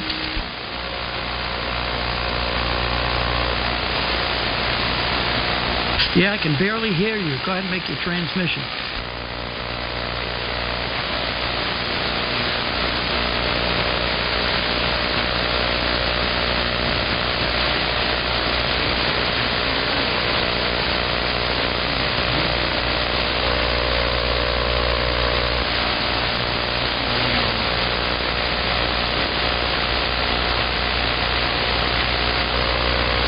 I'm not hearing Timmy. Now, let me know when he's done.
said later on that any time I got very weary of having to wade through a bunch of garbage played on Top 40 radio before you got to something that you like. So that's the story, but you know, I always wanted to become more involved with radio, and AM radio seemed to be a natural meeting ground with all the people with similar interests in technology at the time in their life. And there was no social media. Anyway, breakfast is on. See you all later. Jim? Is there somebody else in there? Whiskey 3 Echo Mike Delta checking in. Is that you, Buzz? I'm having trouble hearing you. Thanks, Tony. Some comments on it. Is it W3EMD? QSR. Okay, I'll put you in there, Buzz. But I'm not hearing you too well. And Jim, I was able to copy most of that. It came up. Tune off, slim down 4 kilohertz, go to about 3875.4. Turn up the audio, but I copied most of it. I've heard those stories before. You talked about your history in the past and how you got interested in radio. And of course, I know you folks were into music professionally, former background. So it's amazing how many guys are making comments about ABC radio. I remember being the first time, what's the name of the station? It's up in Rochester, Boston. You can hear them all over the country many nights at altitude. I remember being over the Amazon jungle at 33,000 feet heading back to New York. And most of that was using an RMI. You guys would fly, radio magnetic indicators, NDB, or low frequency navigation, which is not a precise system, but gets you where you want to go.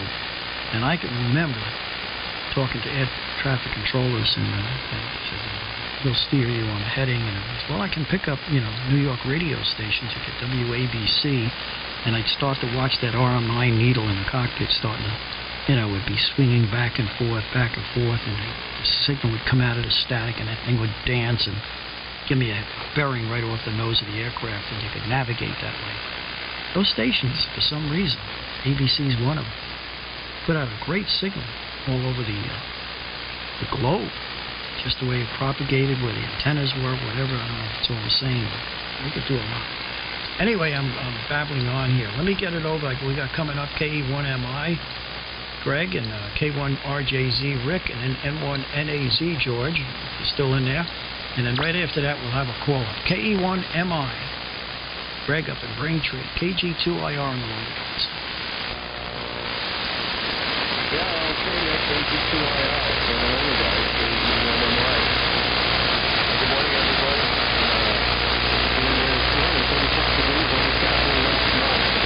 Weather rundown. The topic, so I'm going to switch the manufacturing trend. Not that I need anything, but like others, I'm just a top of the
big band music. I absolutely love big band music. Seen the Glenn Miller's Orchestra several times. To various locations, and big fan of that kind of music. That was long before my time. And I don't know what drew me to big band, but I think a lot of it was growing up as a kid on Saturday morning cartoons. A lot of the old Looney Tunes and Bugs Bunny and all that. And some of the old Looney Tunes cartoons always had, the big band era music in there because they were done in the 40s and 50s and 60s, and they just kept that kind of music in line with that. So I picked up on a lot of that stuff. But I've always liked big band music, and I listen to it quite a bit still. I'm either Sirius XM, which I have a subscription to because of the time I had Sirius in it. So I listen on Sirius XM and other places too. But you can't really find that on the radio anymore. But I go to a local radio station up there in Waterbury, Vermont, that they play matches over on Sunday mornings and 6:30 to noon. So they get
Who is that, you, Ross?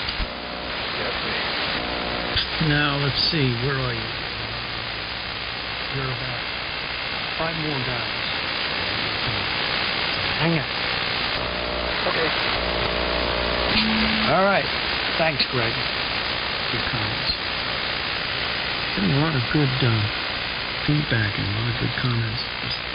Even though we have like a bifurcated subject between music and how we feel what's going to happen and what we think will happen with the future of ham radio as far as getting together personally at Hamfest and other meetings. A lot of activity, which is great. Anyway, let's go over to K1RJZ, then N1NAZ, and we'll have a caller. So over to you, Rick. K1RJZ and Lonely Guys, KG2IR. Go ahead, Al. Yeah, I do also Sunday afternoon, 5:30, WWNet tonight. Carry on. Oh, good. Thanks for correcting me. Guess maybe I would have tried to find it, wouldn't I? Thanks for your comment. Rick, K1RJZ, it's your turn. Are you hearing the station? Go ahead.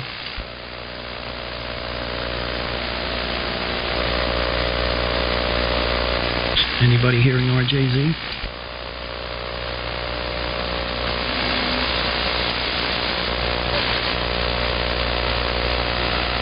I heard somebody. K1RJZ, KG2IR.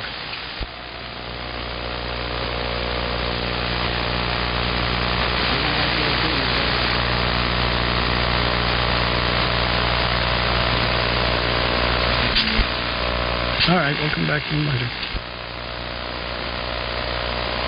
All right, next we have N1NAZ, George, up in Londonderry. Boy, that's far off. Keep a sharp ear there, Al. I may not hear him. Go ahead, George. KG2IR and the Lonely Guys. Your thoughts.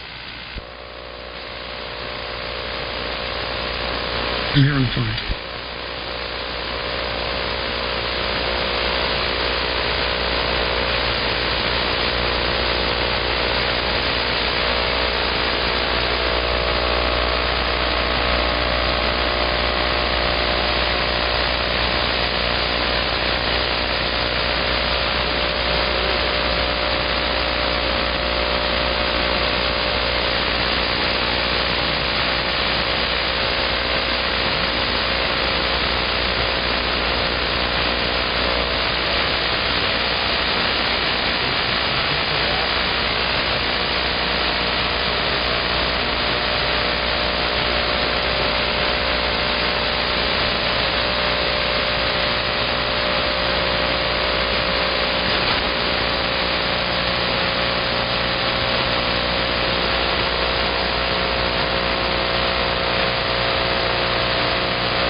Well, thanks, George. Oh, pretty good copy. There's my phone. Hang on a second. Hello? Oh, guess what? I guess you guys have noticed. I hope it's happening to you, too, is we haven't had a lot of those robocalls since this debacle with the coronavirus sequestering of everybody and putting all the employees and people that were involved in it. That's what one of those were. And I just picked up the phone instead of looking at it. Anyway, because I'm expecting Steve, WA1QIX, to call. Well, thanks for your comments, George. Always appreciate it. And I think it's time to have a call, see if there's anybody else out there. And I got you in here, Buzz W3MD, and of course, Ted K1QAR, and N1EKO. Yeah, TRH Steve is in this. Okay. List looks like it's fairly complete. We've had 30 check-ins so far. So is there anybody else that would like to check into the Lonely Guys? We're willing and ready to copy. M2, YKX.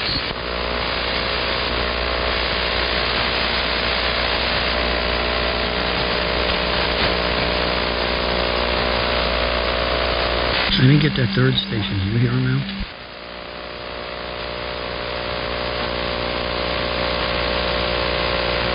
No, it was another station. Pretty weak. Want to try it again?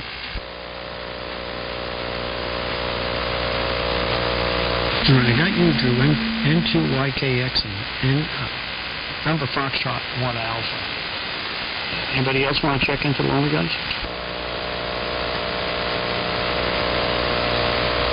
I can hear a carrier in there. Do you know who that was, Al? K1YSK. He's in and out. You have yet another check-in. And there's another check-in in and out, K1YSK. Anybody else? N1VID.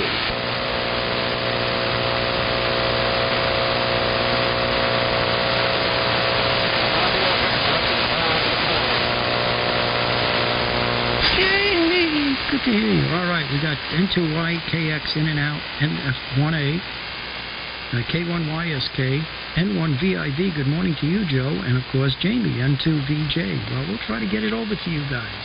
Thanks for checking in to the Lonely Guys. Anybody else? Get W3EMD. I guess you're not hearing me, Vincent. I did say I got you. You're in here. So we'll get you, got a few before you. Are you hearing me okay, Buzz? Yes, I am. Yes, I am. Where are you at, Rhinebeck or New York? In Rhinebeck, but using ART-13 with Dynamotor. Oh, boy, that's why you're weak. Okay. All right, well, you're in here. Anybody else after N2VJ?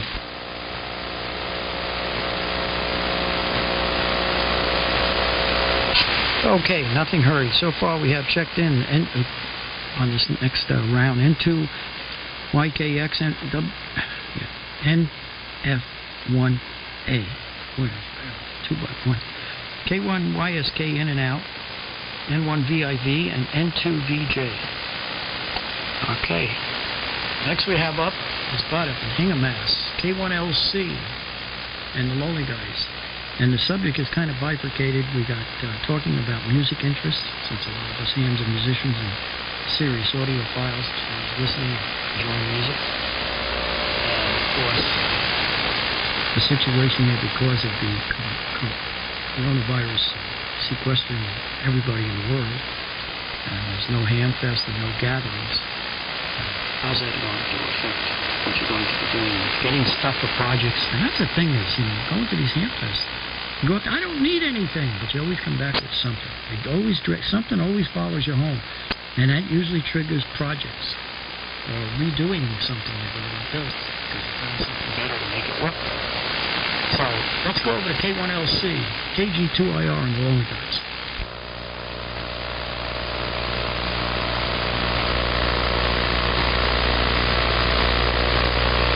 Are you hearing K1LC now?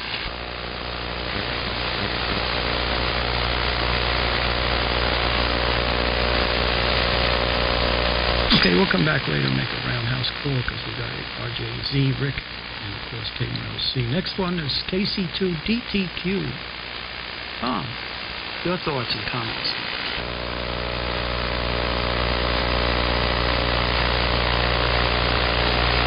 Well, I guess they're dropping like flies. This is along that interesting stuff. I don't think you've heard of it. Did you hear him, Tom, up there in Lake of Train?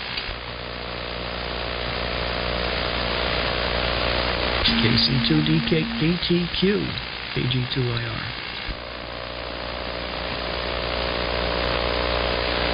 I'll try him later. All right, Ross, over to you. W1EKG, KG2IR.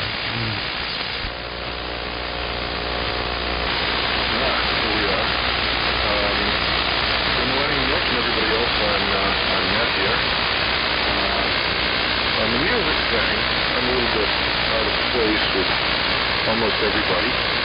As a young child, used to break my pants and take me to church on Sunday morning so I could hear the organ. And I like listening to classical type organ very loud here in the shop. I have a lot of watts packed away in here for listening to it. A mix of high power solid state subwoofers and vacuum tube amps. Using everything from 807 to 6550. And also fun listening to that sort of thing. The largest pipe organ in the world is in Atlantic City, New Jersey.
Not only playing music from 1967-68 in that time period, but also playing the original station jingles and even some of the commercials.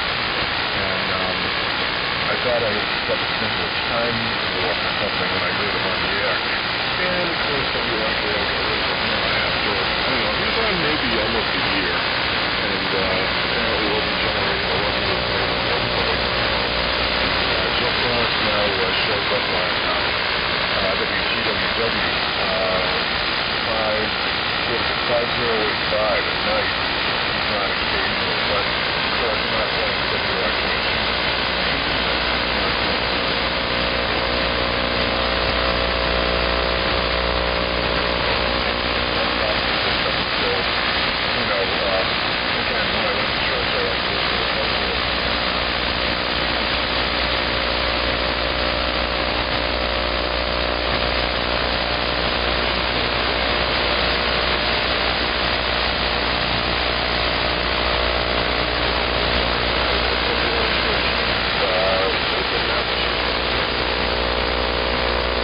Nice background, Ross, to talk about the stations we used to listen to as kids. A lot of us are in that genre, you know.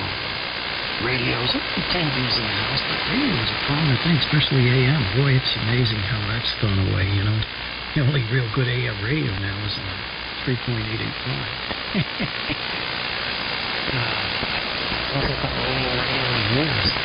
Standard broadcast. That's not quite true, but every so often I'll take the R390A and spin it down to News Radio 880, 880 kilohertz, 1010 winds, 1050, WNEW 1130. Just to see if things I'm suspecting the band is going crazy or maybe my antenna's not working. I go down to the broadcast stations just to see if I still hear them at those levels. Anyway, thanks for your comments. It's always good to hear you. How about Pride in Saratoga Springs? KC2CKO and the Lonely Guys, KG2IR. KC2CKO here. Good morning, everybody. And talking about music preferences, I like just you can't say everything. Don't like rap, don't like country western. I think rap is kind of degrading, and country western is depressing. Who's cheating on who, and who's dog guy? That's what I think about that. But I do like all classical stuff, opera. I do like the 50s, Sinatra, the Rat Pack, all that stuff. A lot of fun. And growing up in Staten Island and New York City there, listening to Gene Shepard late at night. So that's my comment on that. Working in the shack here, trying to get a bias and spoon supply working here without killing myself. So, rewiring that thing and trying to muddle through it here and getting all the voltages right. Back to the group. Oh, thanks, Paul. Yeah, it sounds like you got projects going. That's great. Yeah, you mentioned the original K2ORS, who is now Ron up there in Massachusetts. It was King Shepherd's Cove.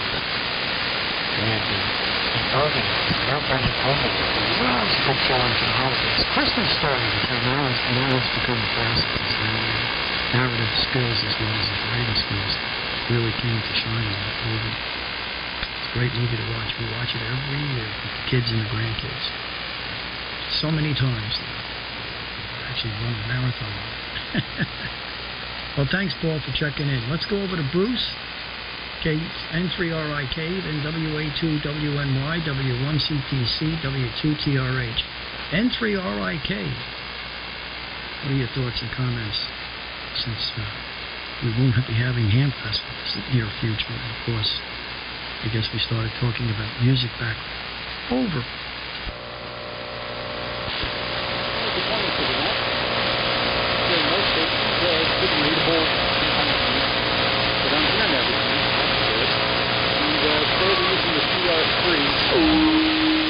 I'm not sure if I have side bands on both sides of the carrier or not. Kind of a new type rig. And it's been on the shelf and fired it up this morning. Anyway, as far as feedback, okay, what you see next week? I look forward to one or two of them, like people have said, for camaraderie, meet some people, put some faces with voices. That's always fun. But lately, as far as buying stuff, I think it's improved a little bit. Ever since eBay started charging taxes and incredible fees and just everything's too expensive there, and plus the shipping, I think more people would rather go out somewhere and actually see something, touch it, really punch cash. But I've had some good deals on eBay lately. People are motivated to sell. We have a set of good things here now. That should be quite a project to take for both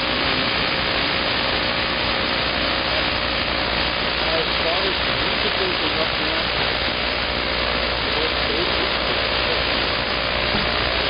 it's never been that kind of stuff. Probably music,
Okay. Cousin Brucey. Bruce Marlowe. God, I remember him. The new him. I shouldn't say new. He's still alive. I think he is. I haven't heard anything today. And knew his wife Joy. She was heavily into antiques. It was funny. He used to get on the radio on CB. I only heard him once or twice. His handle was Super Jew. I don't know why he picked that, but that's what he was. Super Jew when he got on. When he got on the CB radio, he could go up to the stadium. It's great.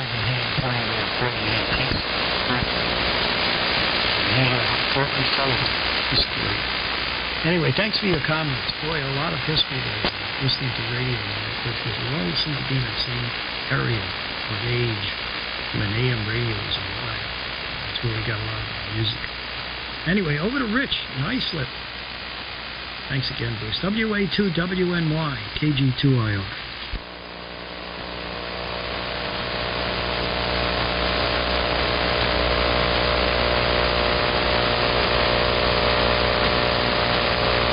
Well, I'm hearing a very weak carrier. No audio. WA2WNY, KG2IR.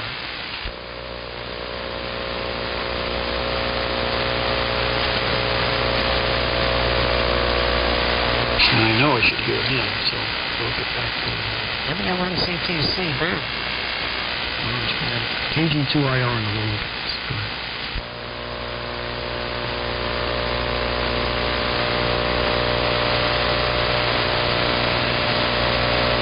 W1CTC, KG2IR. You hearing anything else?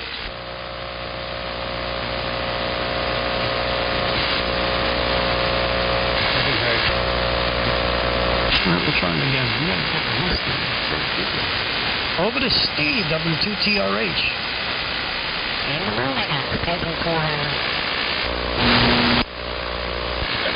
Sure back over there. W2TYR and the lonely guy's got W2TRH or something.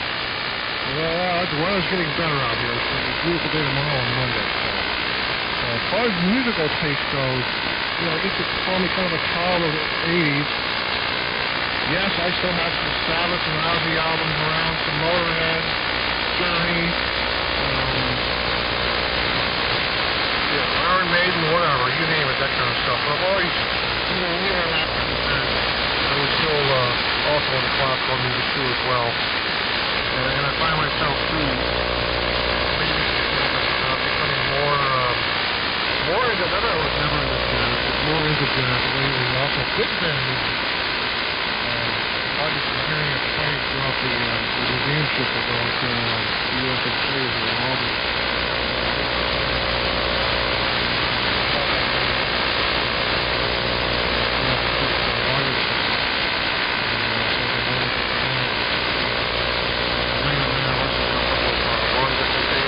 Consumer radio, 740 on your AM dial. That's known to some people, maybe everybody, maybe, I'm not sure.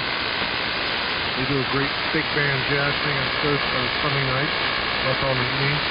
Theater of the mind, old time radio theater, so to speak. Back in the days, we used to listen to that big brown radio cabinet thing sitting in Grandpa's woman's room.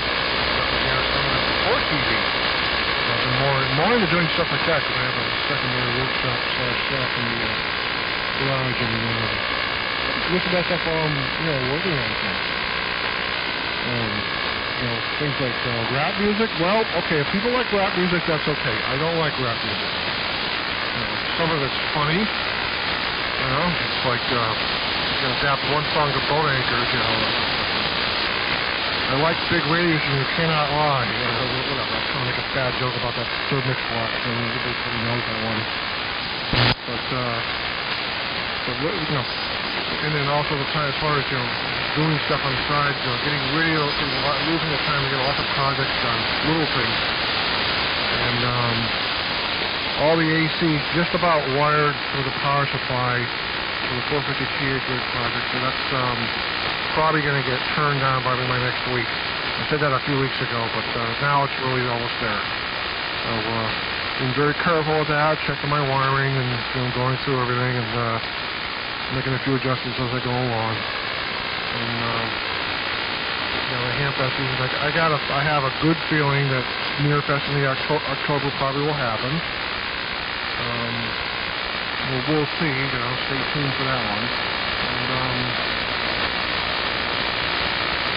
And the point is we all stay healthy and we'll get together when we get together. And if it does show up, it's probably going to be a ton of crap. Prices will be low. And there's a couple of comments about not bringing anything home. I think Ross mentioned that. That's impossible. That's another impossibility not to bring anything home to the Hamfest. I know some people will accomplish that. But I'm one of those people who can't. It's got to be something. It doesn't have to be big and heavy, but it's got to be something. The main aspect of it, of course, is getting together for the friendship and the camaraderie and whatnot. And the Friday night dinner.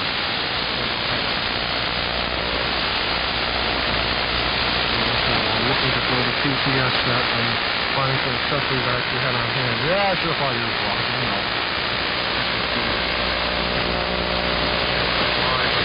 Later, I'm trying to get one built up to the shack. Find one with the power supply and the whole thing. Love to get one here in the home, so we'll see. Maybe I'll trip over one sooner or later. Good to see everybody's on. Everybody's active and healthy too. God rest the souls of the ones we've lost recently, unfortunately. And we're still in our minds, still just as good as being here, because we're all still thinking about them. And we'll never forget those people. No question about that. But all this crap will soon will pass. It'll get better. And some may take a little longer, but we're going to get there. And good times will be had by all. KG2IR, and thank you, Nick and Al, and everybody who's taken something out of the net too, in place of Steve. And call for a phone in. It's good to hear from you. Face it, moving as hell. KG2IR. There's a lonely guy. W2TRH. Oh yeah, I can't even think. We one time considered, buying another place and moving and changing our lifestyle. And, there's no way. I'm too old and there's too much involved. And we as ham radio operators and all the other interests we have, too much junk, too much stuff. Spent about 2 years just getting rid of everything, just so you can move. Then you get to the new place and it's nice, but you got nothing to do. That's the question. Thanks for the comments, Steve. It's always fun listening to you talk about your past and the things that you're interested in between flying, music, ham radio, IT, everything else. Next we go up to Jim in Millbury, Massachusetts, N1EKO, and the Lonely Guys, KG2IR.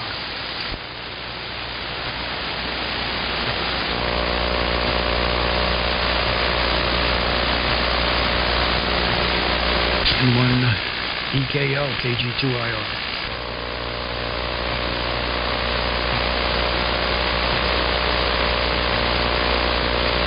Well, I'm not hearing anything.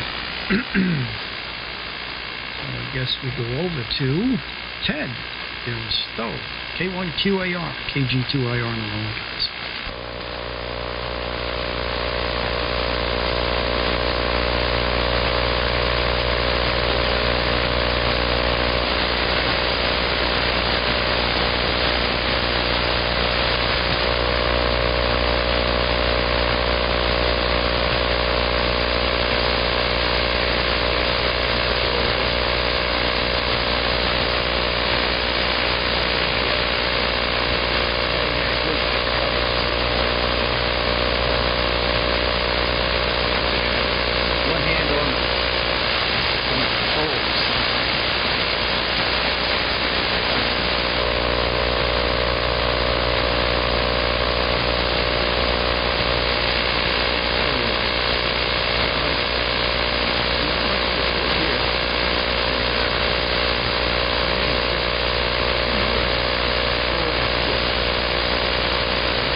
Kate said, don't you wish you had that Bonanza 836 right now?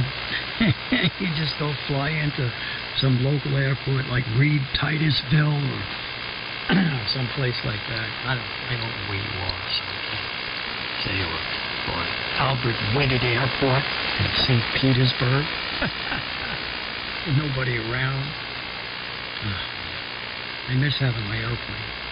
Even when I was flying other people's airplanes, it was nice always to have that as a backup. It was like a family car if you could load it up, you know, four-seated airplane. You had to be really careful loading up a 172 A-20. At least yours had more sophisticated. Anyway, thanks for your comments. Signal sounded pretty good. You came up quite nicely. Next we go over to Buzz, who's in Rhinebeck on an ART-13. W3EMD. And the Lonely Guys, KG2IR. KG2IR and group W3EMD. I hope people can copy this. This is an ART-13 running about 120 watts out. And it's powered by a DY17 dynamotor that you can probably hear in the background. And the 28-volt input to that is supported by 29 farads of capacitors, not microfarads. 29 farads of capacitors, because it takes about 275 amps, a couple hundred milliseconds to start the dynamotor. Thanks for the invitation to join the net. I will miss the Amfest at Dayton. I've never been to Nearfest, and I hope to do that one of these days, maybe in November when the Amfest reconvenes. As far as music interest is concerned, well, it started when I was 14 years old. Was working at actually a summer camp up in Massachusetts near Mount Greylock.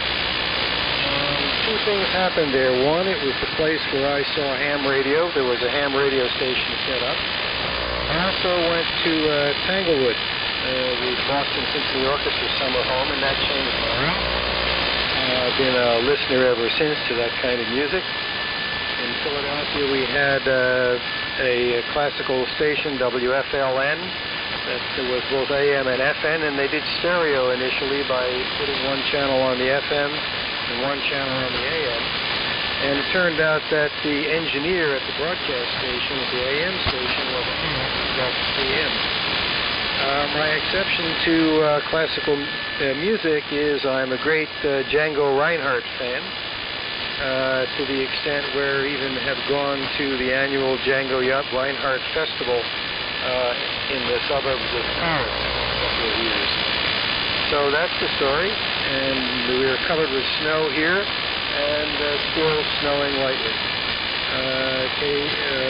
KG2IR, W3EMD, go ahead. Yeah, well, I guess you answered the question I was going to ask you, Buzz. If you had snow up there, I'm sure you're glad you're out of the city regardless, but to hear you, Django Reinhardt, man, I haven't heard his name in a long time. Ahmed Jamal, remember all these great jazz artists? Oh, goodness. Phineas Newborn. They're coming to mind. My greatest woodwind instrument I could play was the baritone sax. Jerry Mulligan was my god of music. What a sax player he was. But I loved playing the baritone sax. Played tenor mostly. Well, it's a great instrument. Anyway, another musician coming up, Joe. And then right after that, we'll see if we can get Jamie in here. We had NF1A, but he had to check out. And K1YS, Scott. So, N1VIV. I don't know if you heard the subject. It's actually kind of bifurcated. And we're talking about how we're forced to have an attitude change towards ham radio as far as Hamfest and gatherings. And like I say, you guys up in New England have a lot more than we have right here on Long Island. We used to have a lot down to Gaithersburg, Maryland, and stuff. Kind of sparse. And you guys still have a lot of local Hamfests come up. And those are all gone. I'm hoping to go to Sussex. We'd go to that show eventually. Good hearing you, and thanks for checking into the net. N1VIV and the Lonely Guys, KG2IR.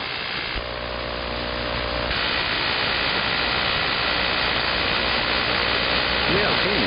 KG2IR. This is N1VIV. Well, it's in... not sure. Yeah, I guess that is. Okay. So, yeah, very interesting topics. I have been listening to the top of the net, and had a chance to listen to most folks' comments. I had to transition between two different activities. But, very interesting all the way around. I was curious in the conditions that when you started to not hear Tim up in Maine, that I was still able to hear Tim and able to hear you there. So it's kind of odd how conditions are shifting around. But in any case, very interesting on the topic. Well, I have to say, honestly, I'm ashamed to say that I haven't been to a ham fest in many years, and I do miss getting. I've gotten to Near Fest on a couple of occasions. Certainly, you and I have seen each other there some times. But between work life and family life, things, are very busy, and sometimes hard to get away unless I make a point and plan ahead and all that. So, having been doing that, but I have to say.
Set up antennas and things like that to be able to hear the rock station from New Haven, because there wasn't as much good stuff in southern Rhode Island where I grew up. So, and that's the story. Let me get it back to you, Nick. Sorry for the long transmission here, but great to join the net. KG2IR. This is N1VIV. Who is that?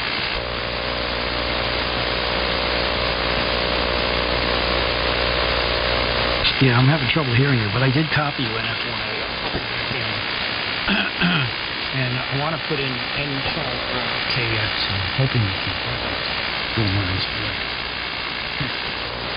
We've got a little out of sorts here on the rotation. Insert. I've got it in this. Thanks for your comments, Joe. Yeah, some of the great groups of fusions of rock, jazz, country, and western. What I call the Memphis sound. Mixed in too, which of course goes all the way back Presley became famous, but more interesting, there was a lot of great other musicians, Steve. A bunch of other, Stevie Vaughan, you know, those kinds of more musicians that turned into albums and more success as key artists. But Steely Dan, and another favorite group is Spyro Gyra. And I had some personal connection with them, as well as the two boys from Steely Dan. But friends that actually produced and engineered most of their stuff, the buddies of mine, Elliot Shine and Roger Nichols. But Roger, unfortunately, died a miserable death with pancreatic cancer. He was a crazy man. And, you know, the Steely Dan thing, just as a little side note, there's always a made-up band of musicians and associates in the business that would record with them and for them in many studios, and they would take 2 years to produce an album. It was very annoying. Just ruined your nerves when you listen to tracks, days of tracks, listen to a kick drum, and a squeak in the pedal, and it was such practice when you did something. And I remember there was a number of projects. What's the logic was they were so picky about their sound that they had one of the few groups that had a contract with messing up the quality of vinyl for pressing those days. The noise figure was starting to come up because the impurities were starting to come up with the energy crisis, and they didn't have the pure virgin vinyl that they had before.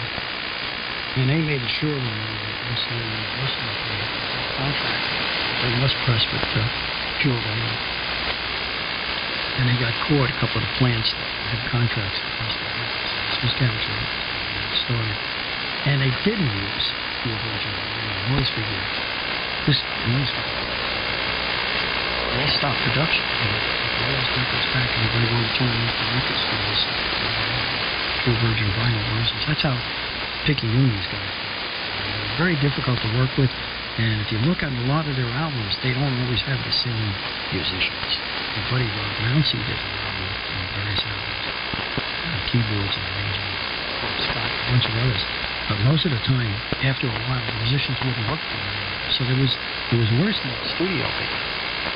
It was the band made up of members who put up would take it. Becker, Walker wasn't as bad as Donald, but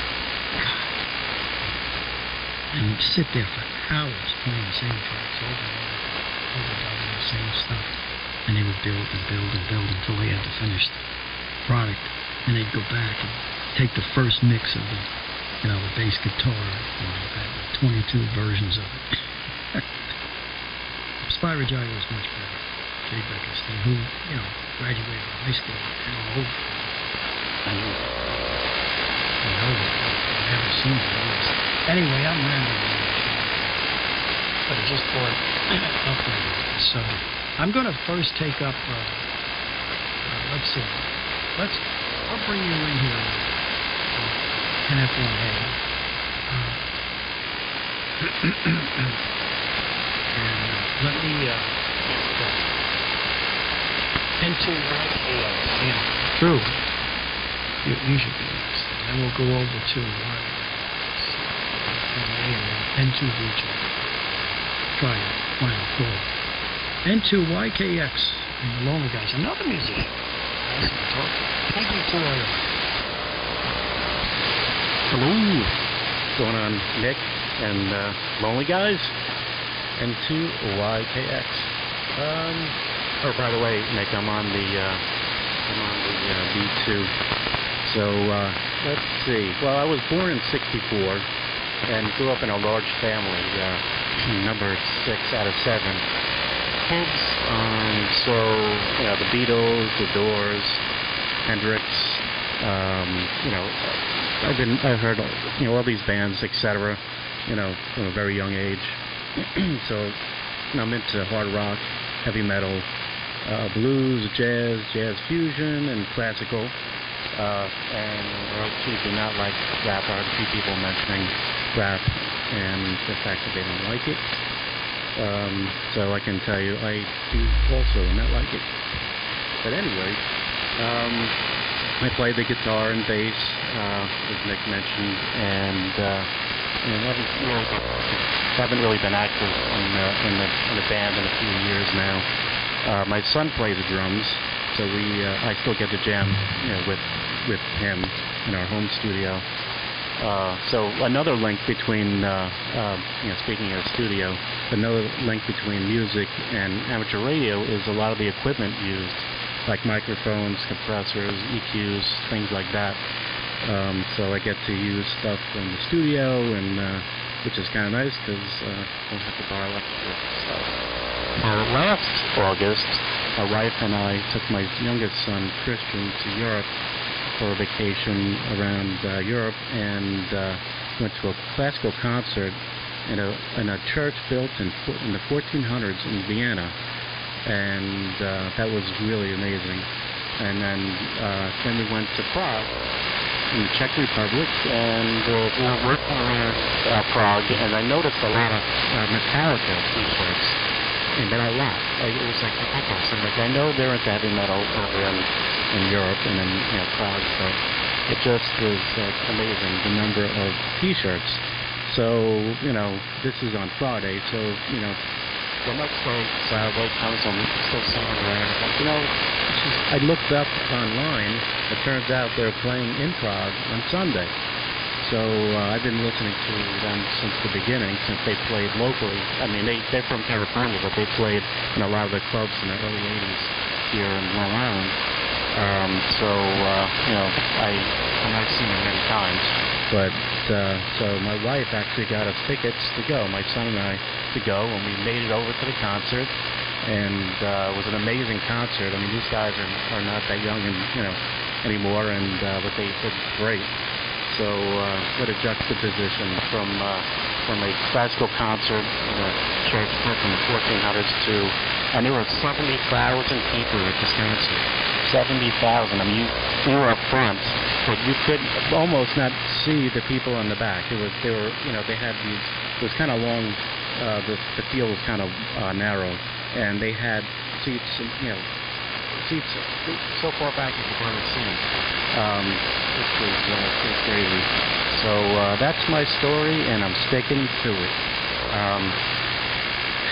Let's see, KQ2IR and the Lonely Guys, and 2YKX. That's a lot of people. Okay. We were also, it was a two-part subject this morning. If you, since you know you're not going to get a handfast, I think why Bruno is going to get together to go to hopefully Sussex this July. Be on, that's kind of close. And one of the things I'm concerned about is a lot of these handfests may open just like the train shows I go to. But there's two problems that crops up. Okay, we're going to have this particular event, say Nearfest or local Hamfest or whatever. But the attendance is poor because a lot of people are skittish, and even the attendance of the dealers are poor. It's going to be, very disheartening, very depressing to see. You may have to hold 2 or 3 of them before you get a body count that's sufficient to have the Hamfest.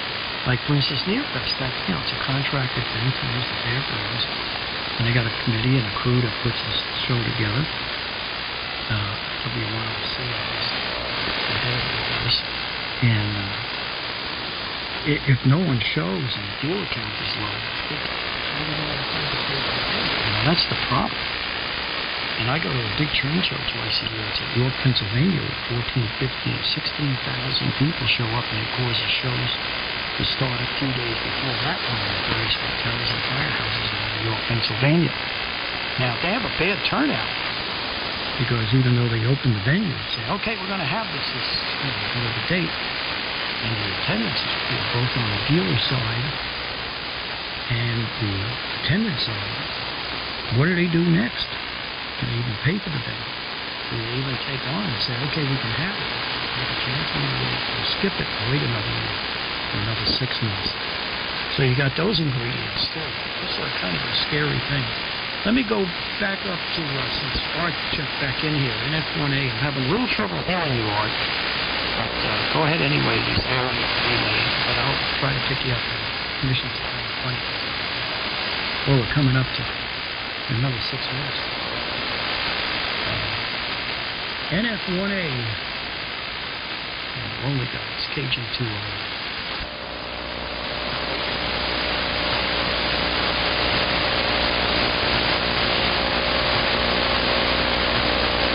I just about got that. I was trying to tune in a little better. Go ahead and make your transmission.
Involved mostly as a recording engineer in Baroque type music. Original full-activated harpsichords made in 1872. But first, what was the piece that we did? Just choir and orchestra. That was a big job that we had to record on location. Using Decca trees and all kinds of fun stuff. Great music. Oh, the Bach Magnificat. That was really nice. Anyway, thanks for checking in. I did catch most of that, believe it or not. Came up. Turn out the audio, string to one side. Maybe I pulled your signal. Well, we have one more. I'm going to try and last caller. Jamie, I know you kind of said you were passing by. So I don't know if you might be mobile. N2VJ. And the Lonely Guys, KG2IO.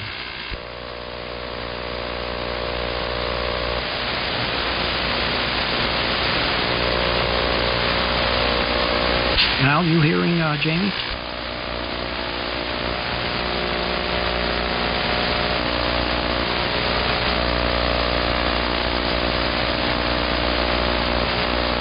Yeah, well, he seems to come. Al comes in here pretty early, even during the daytimes. But you never know. Anyway. Let's try one more time. N2VJ, possibly Mobile, KG2IR. Okay, well, we got a bunch of people that either went away, but I'm going to go through the list first. But before I do that, let me see if there's anybody else out there to join the Lonely Guys. Any other takers? I heard a station that I couldn't find.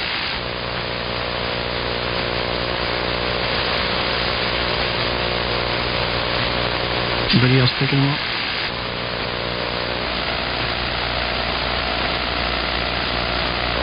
Sorry, I just can't copy. Nothing wrong with the conditions. I know that they are weak. But just hang out there. Try another call. Let me check. K1RJZ, KG2IO. Okay, nothing heard. K1LC, got up and hang up, KG2IO. And how about SA2DTQ, Thomas Green.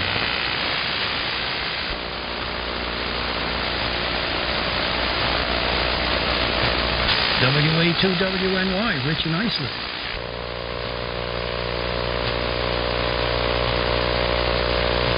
Something heard WRSATC, James, Connecticut.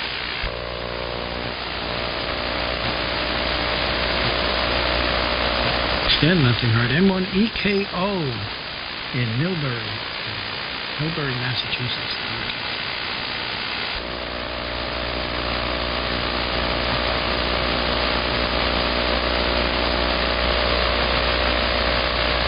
All right, anybody else want to check into the Lonely Guys Net? Come now.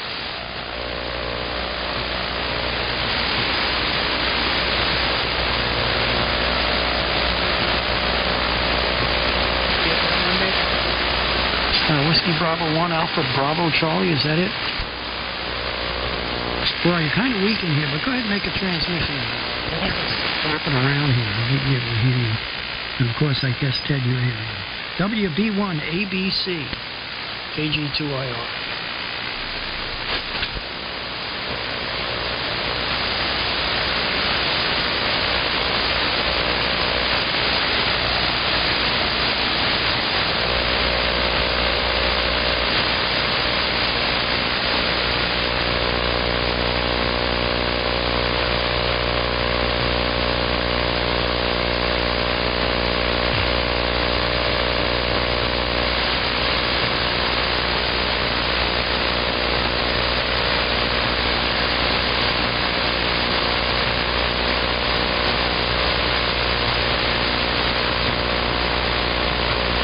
Well, I caught most of that, thanks to your input and your patience. Wasn't copying you very well, Ari, but it's amazing the musical tastes. A lot of them, even from the same eras, you know, the spread of time. How, well, I guess that's variety is the spice of life, right? Especially in music. I was very fortunate. I always enjoyed all kinds of music, had to record it, played in it, study it, do everything. So, and my kids too, even my couple of my grandkids, all my grandkids. So I was very lucky. Well, thanks for your input. And let's see. I guess this concludes the Lonely Guys Net, unless there's anybody else around that wants to make any comments or join the net.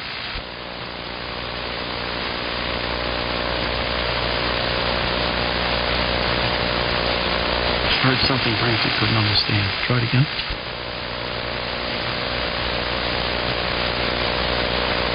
Yeah, right.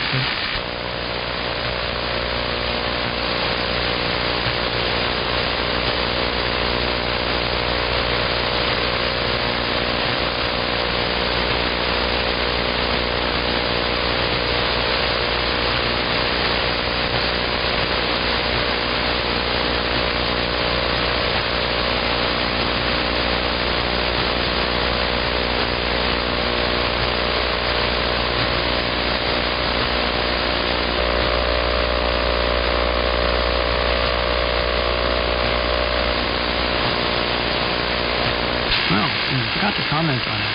I'm sure if there's a way, you'll find it. No more Victor 16, Victor 437, Victor 3. Can't use that route.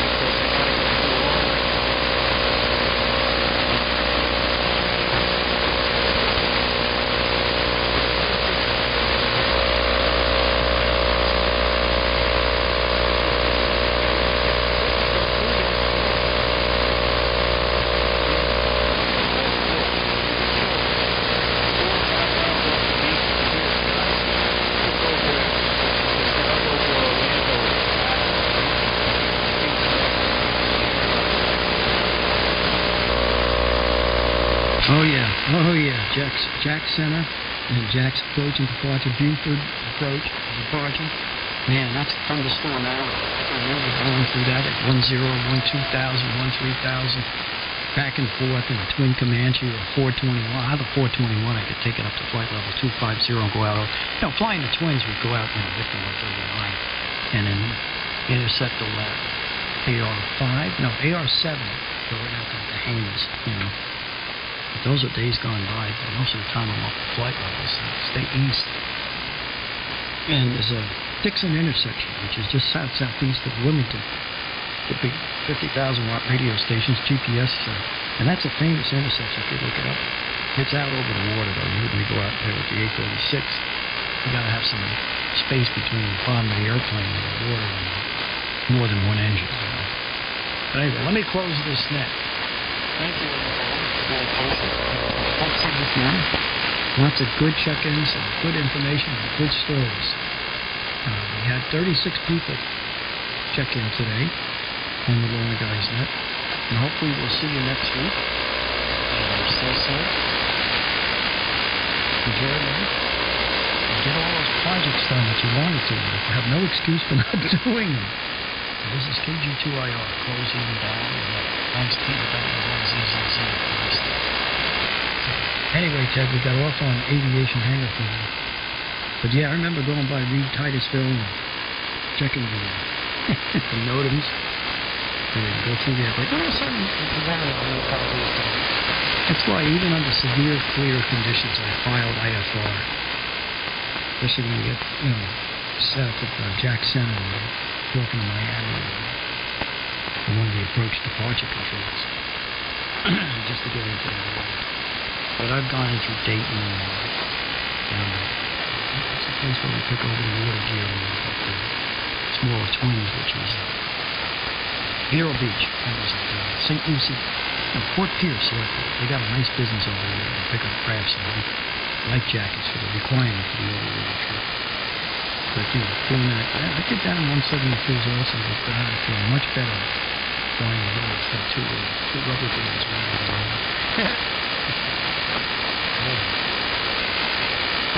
I'm tired. I gotta go hit them. I have 2 cups of tea, piece of pound cake, and I'm worried about this transmitter because, man, I got a lot of voltage going final tank circuit here going out to the Johnson flash box, which hasn't flashed over with it. That's on it. Let's see what the weather looks like.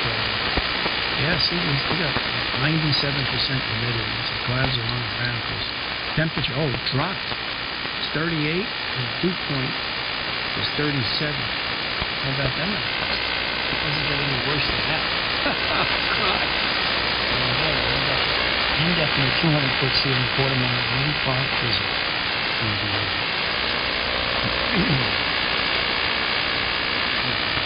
Beatles. Sequence. Yes. And meet, yes. Gotta remember those terms. They changed them on us. Newfangled terms that we've got for the last 20-some years.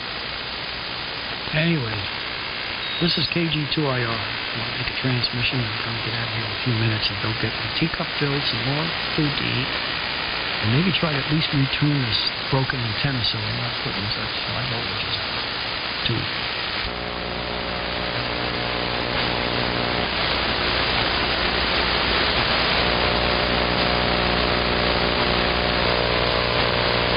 Okay, nothing heard. This concludes it. 10 ways to Sunday. Thanks for putting up with me. KG2IR is clear and going now.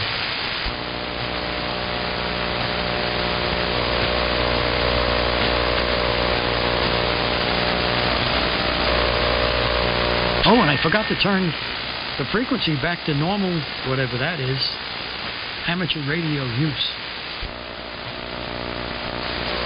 Did you build a model yet?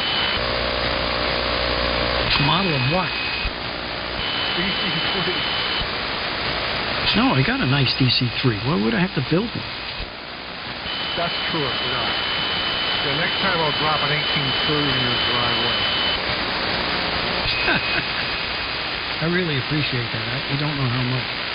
Hey, I guess I got some assembly. I have to put the stand on it so I can put it up somewhere. I keep it in a box.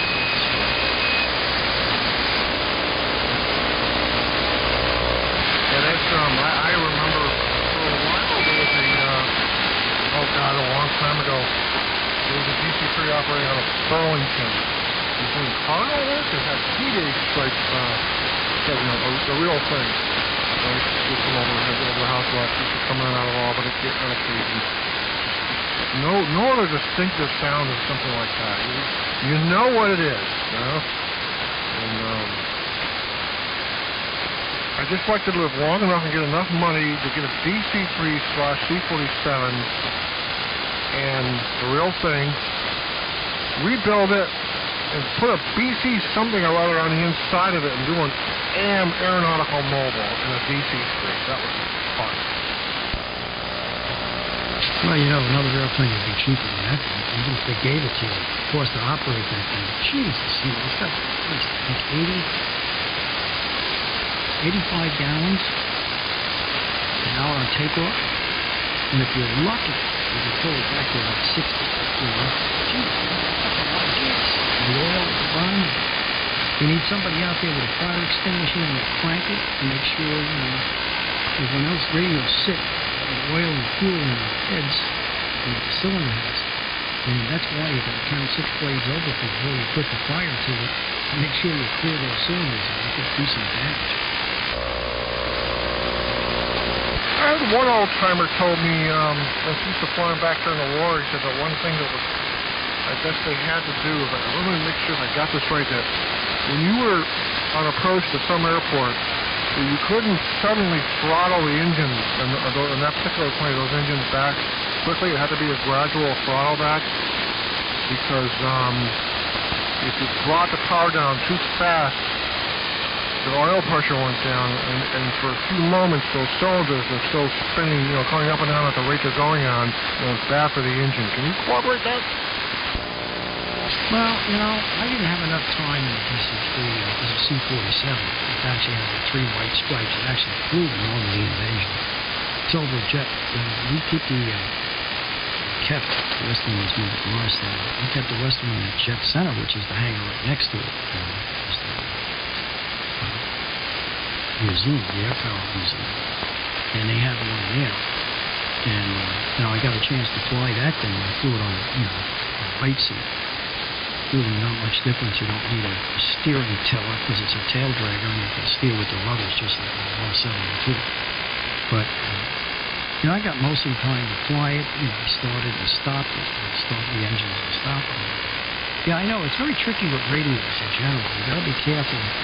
Well, first of all, any airplane that can make altitude and has high temperature operated engines, you can't, even descending, you got to descend at a high rate of descent, high speed descent, because you don't want to cool those crankcases, because those can crack, and also, but the fact that you got a radial engine, in general, like I said, even starting them, I tell you, you know, hit the starter, count 6 blades before you put any fire to them, because you got to clear those cylinders out.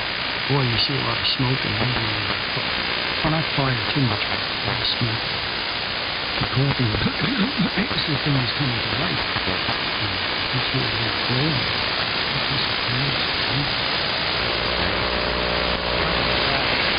That's always a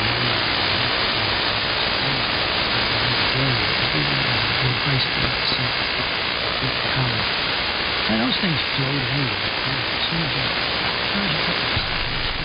the airplane starts to move, you can put a little forward stick.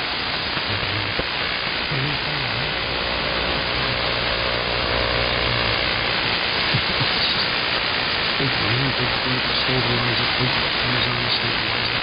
You got that thing off the ground at 80 miles an hour, and cruise at 110, you know, things like that.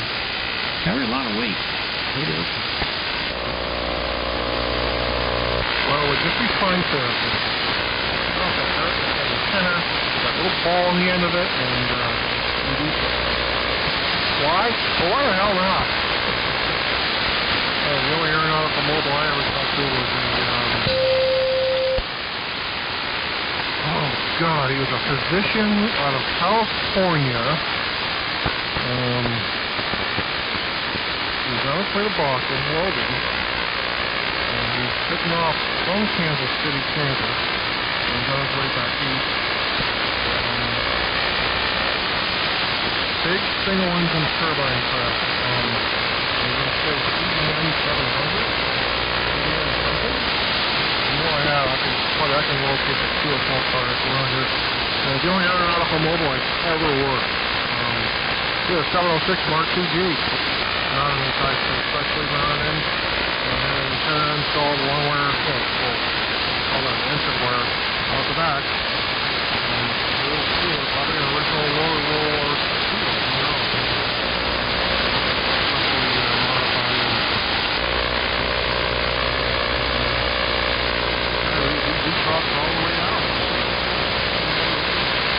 Closer to Albany, he got stronger and stronger. As soon as he hit Albany, he got handed over to Boston, and that was the end of it. I left Pause, and I was people when I talked to aeronautical mobile. Pause is a chance to work something like that. But it was a great conversation. I think it's wonderful fuel call cars. There was this one cut. I'll let you get going. You got to get going. I'll let you go for this one next. There's this one airport up at Glens Falls. This is one of the old Mohawk Airlines terminals up there. And there's a lady up there. I don't think she's running the shop anymore. She's almost 100 at this stop. A little coffee shop up there. You should go. Just fly up there just once. Yeah, rent a plane from Saratoga. Fly up to Glens Falls for once. And fly back to Saratoga. Sure, I could have driven up there. It's fun. It's more fun. How you arrive? But, it was Tessie Pritchett. She used to have an HS unit. It's actually still there, I think. It got unused probably for a while. We used to talk to all the lines up people, Canadian, Cocoa, Planet people, Eastern Union. She's famous in here. We go to the Knox Place in Chicago, they give her a call, say hello to her, and she had it right there in the coffee shop. I don't remember the brand, but I remember it was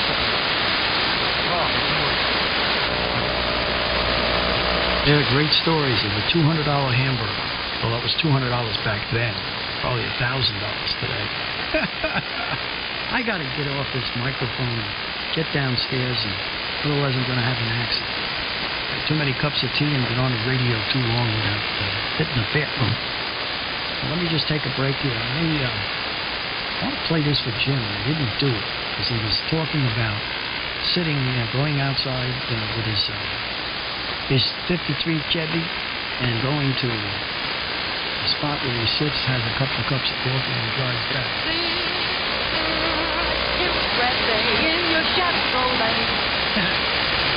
Anyway, see you later. I gotta run. KG2IRS. I'm gonna shut this thing down for a while. I'll try to come back. That's funny. Yeah, there used to be a website called the $100 Hamburger. And it was, reviews of restaurant airports. I don't know if it's still there. Was one in Rutland I used to go to too every once in a while. An older couple used to run that. It was this little burger joint right in the airport. One in Keene, New Hampshire, Bellet, Hopkins, whatever you want to call it. There's an Indian place there. It was like a Ponderosa out there. They were all over the place. We actually used to do that. Of course, now it's infinitesimally more expensive. And I'm not current enough. I can't afford it. I can't afford it. That's okay. Take care of yourself. Catch each other over the weekend for sure. Looking for tomorrow, Monday to be nice. I've got a lot of crap done in front of the house. The mobile set up outside.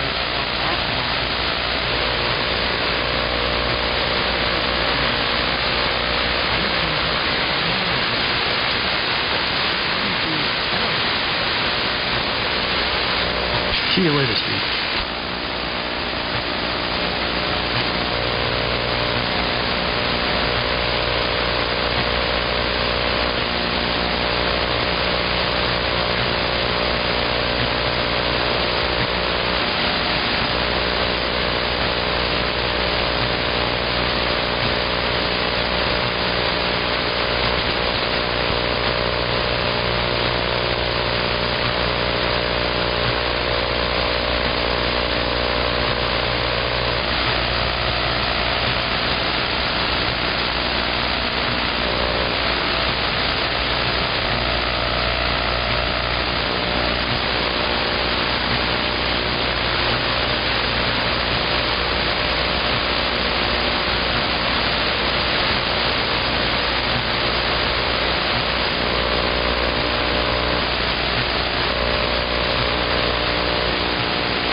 towards the end there.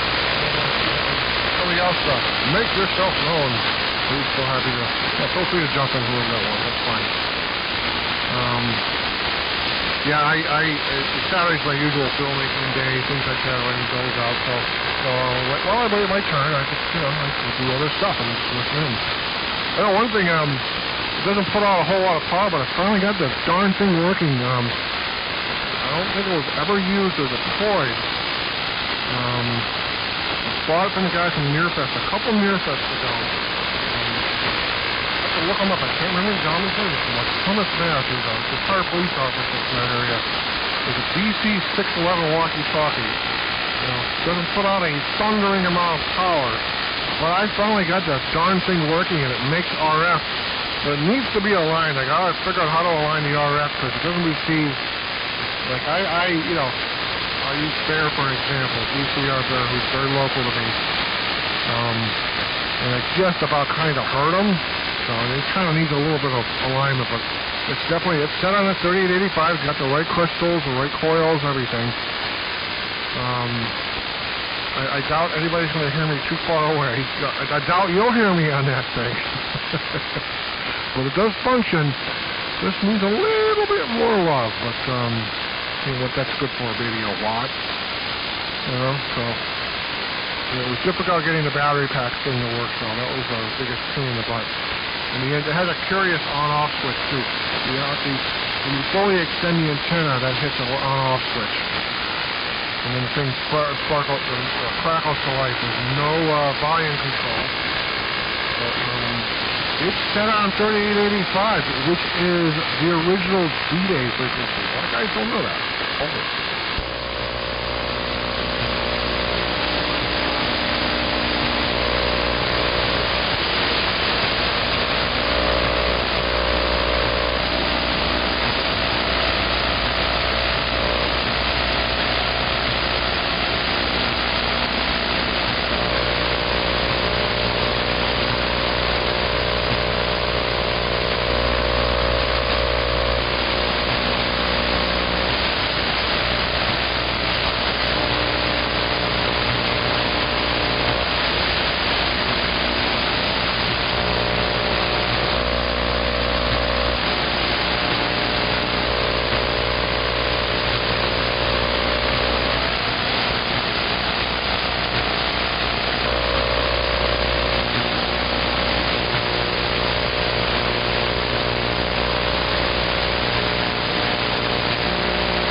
Well, I found, the unfortunate dwindling number of folks we have of that era, so to speak.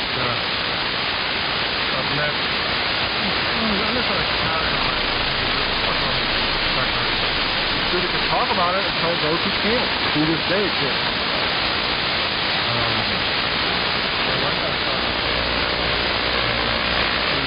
He was a tall guy. He was like 6 feet. He was a giant back then. And I don't know any of the Army lingo or stuff. How many people was the present platoon or regiment or whatever.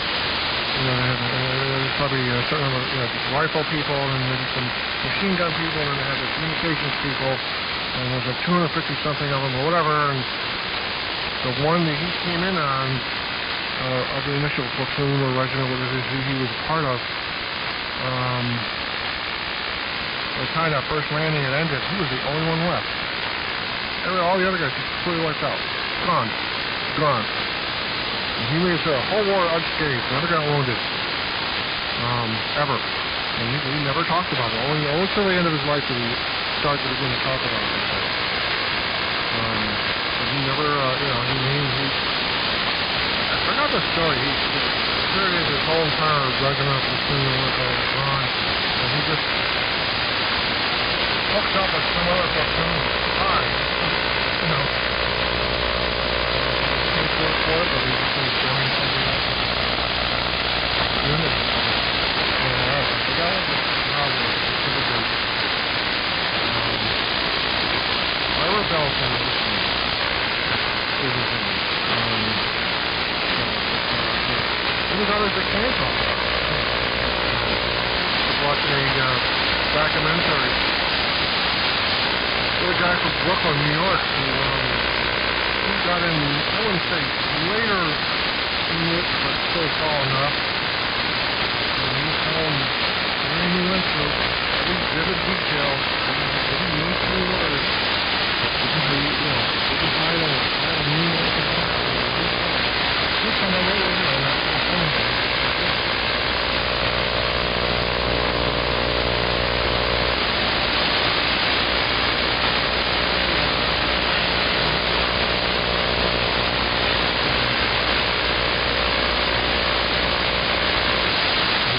First time we saw somebody die, and guy stepped on a landmine, he found something. So I'll leave the details off the air.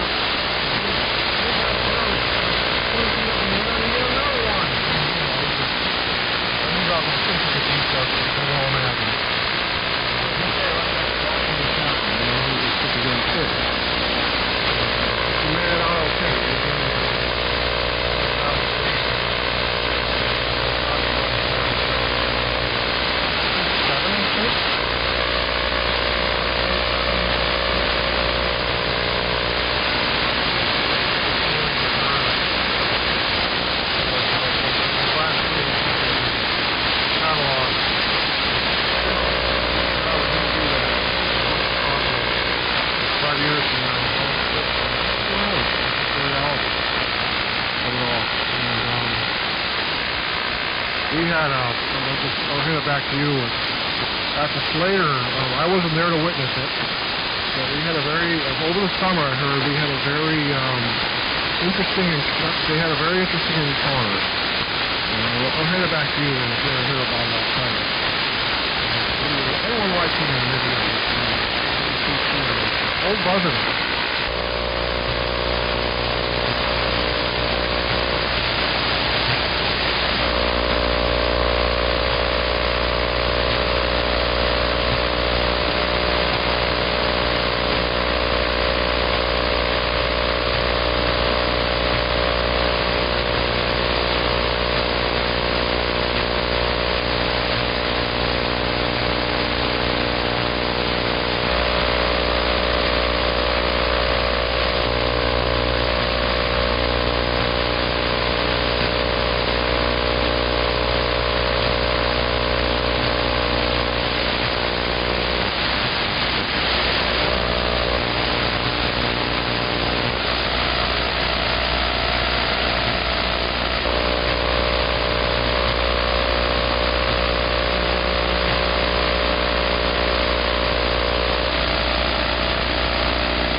again, Bob, yeah, there's another W2TRH here. There's another, I heard somebody trying to call a Kilo Bravo 2. Daytime conditions are starting to change things, and even you went down, Glenn. I got just about your whole transmission. And I'm actually going to have to make this my last one. We're going to be, we're doing our taxes today, continuing on, even though we have a little bit of an extension. We probably more than likely owe this year, and I want to know as soon as possible where we stand by next week, so we can start to plan for it. I mean, it's not a lot, but it's just, I just want to know, even if it's a couple $100, I want to know the amount ahead of time for next week, and get some 1099. We have a little bit of information to put in it. Well, and laborious typing in the forms because we're doing our own stuff and get that stuff. But, yeah, Bob, I met a few people in person that echo the same thing. They don't know how to handle it.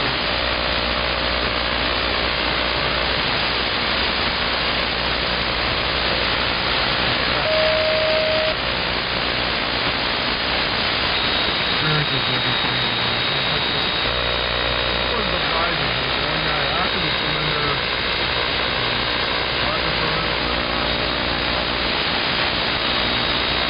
general, the regular German army, before all that carving up of Europe they did around Germany especially. So like where the Berlin Wall went up and stuff, you had the Russian zone, this zone, there's that zone. There was this German general who wrote directly to another American general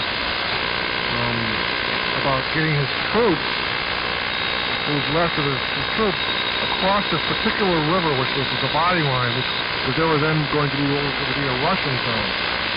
And over to the other, literally just over to the other side of the river, go across the bridge, ask for permission to move his unit.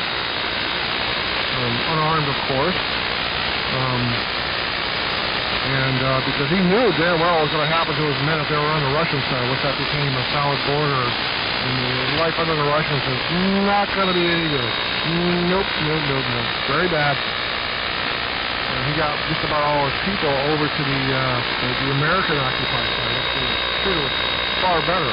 He cared about his people. It was them, So apparently what happened later, that ship I volunteer on over here in Albany, allegedly, it wasn't really the day it happened, but there was this,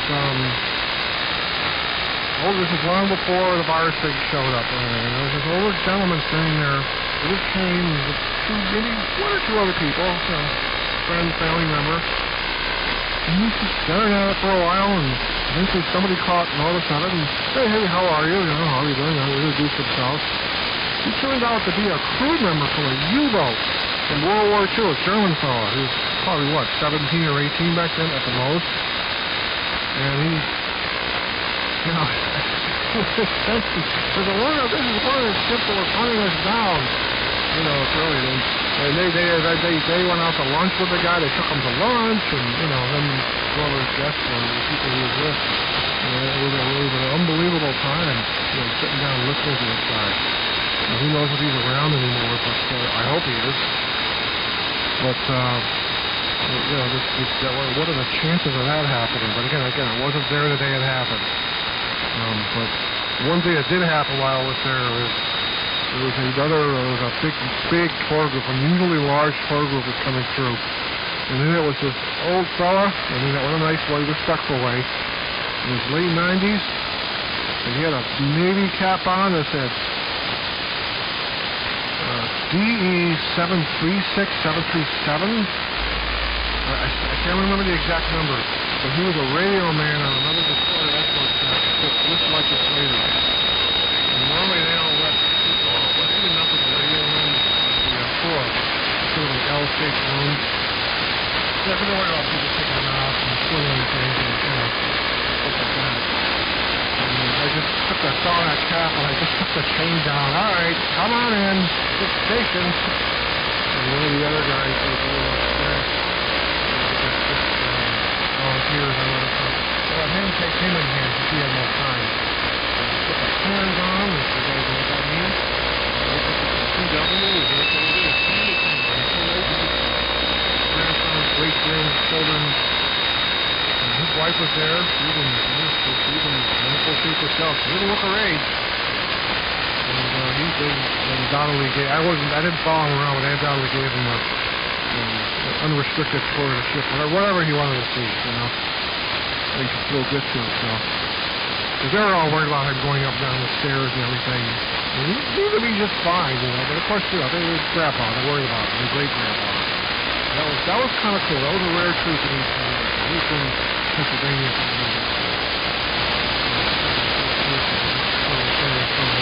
I hope he's supposed to show up again this summer. But of course, with everything going on, I hope I get a chance to see him again. Because we have a little chance to work with him. It's fun to pick up clear radio and like that.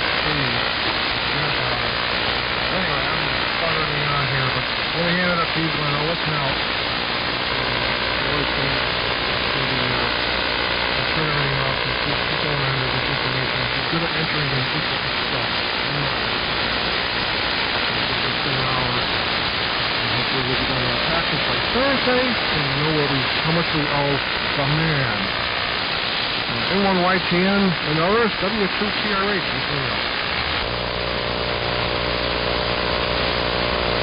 Seems like driveway. Wow.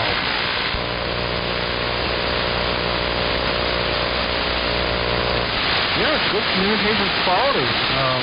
That's the 375.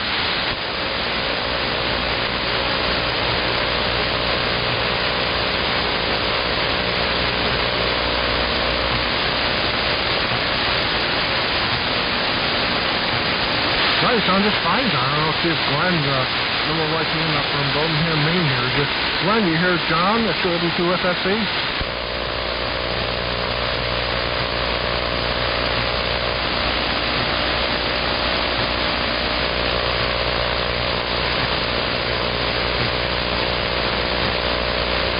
They're being heard up in Maine pretty good there, John. He's qualified as W2FFC. He's local to me. He's about 15 miles away from me on time.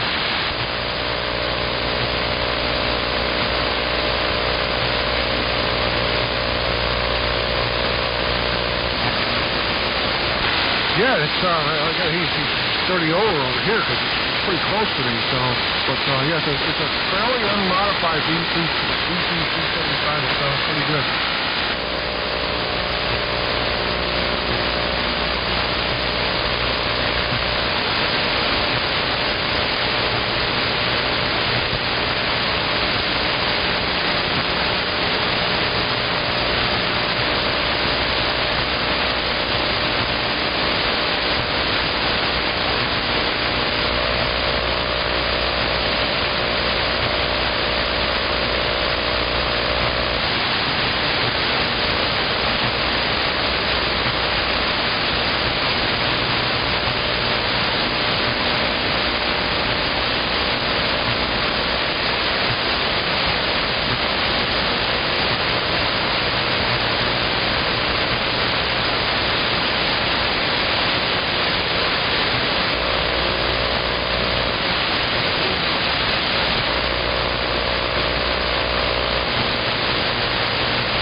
next up?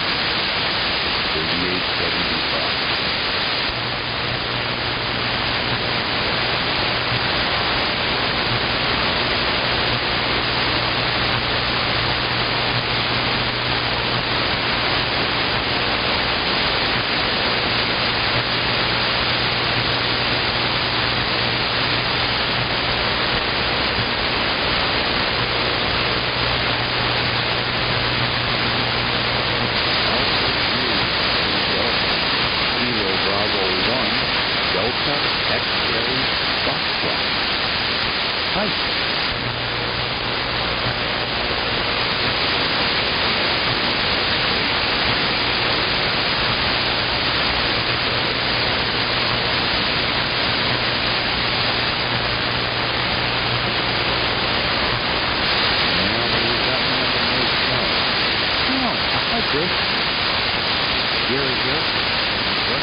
Brian, pleasure speaking to you. Hope to speak with you again. AJ1G, do your thing. AB1, EX-H2.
with this laptop. So how are you doing today?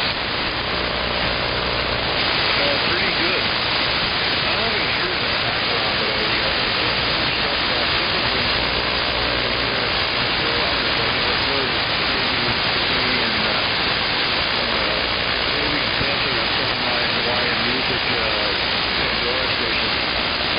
Hawaiian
No, that seems to exacerbate the issue.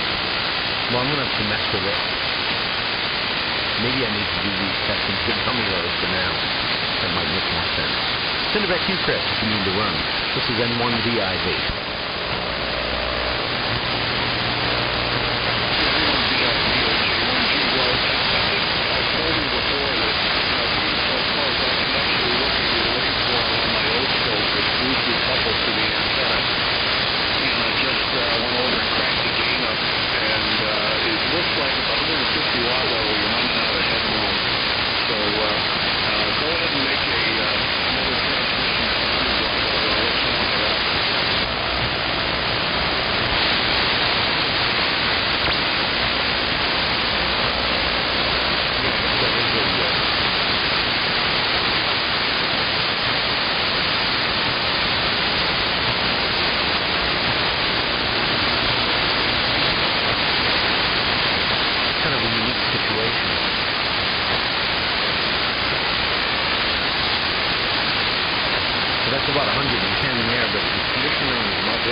sort out a couple of things.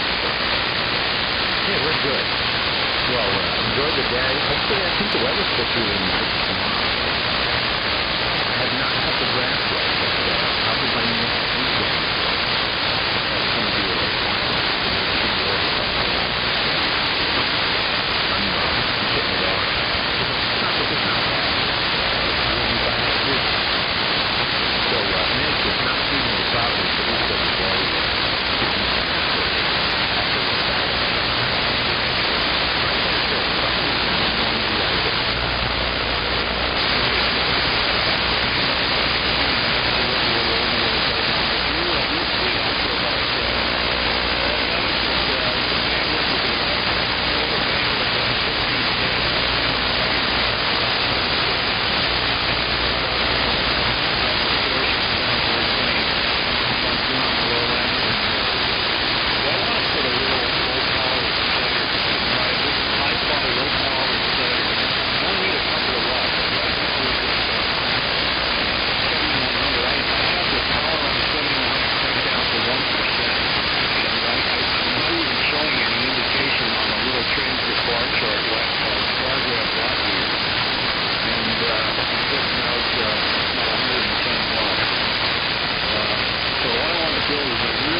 that's over.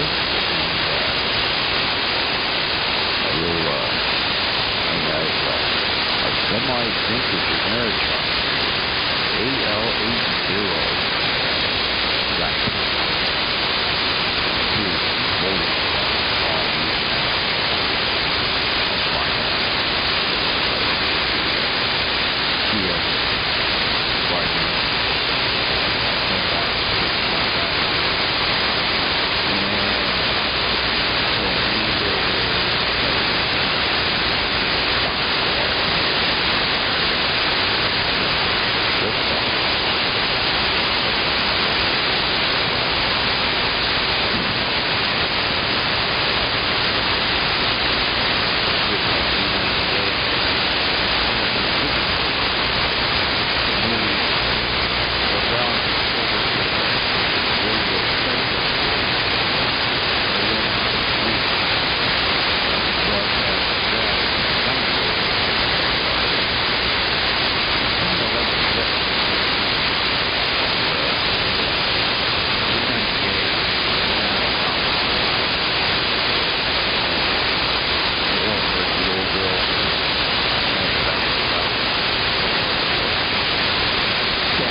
Mr. Ahmed is next here, I guess. As long as they keep having a semi-imposed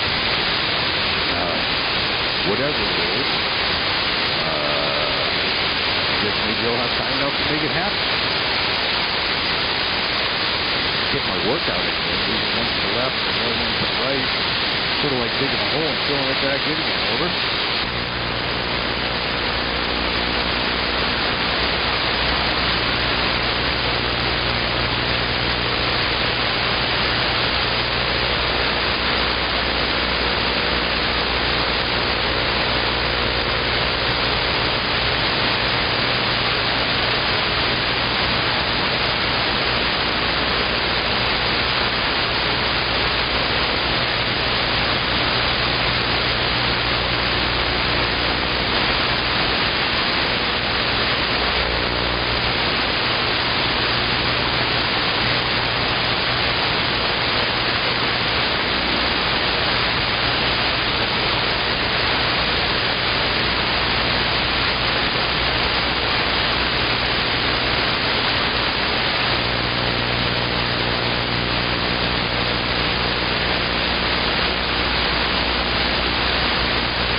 one. And, well, wait a minute. I like this one. This is 7. She's 7.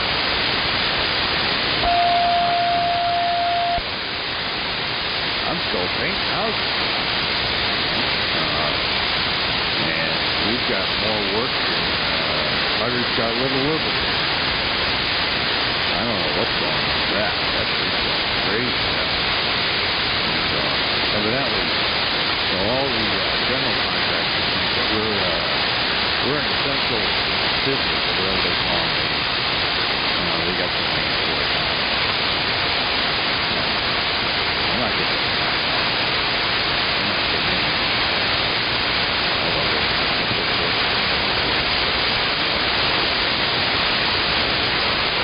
I got a couple guys.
get some road time back.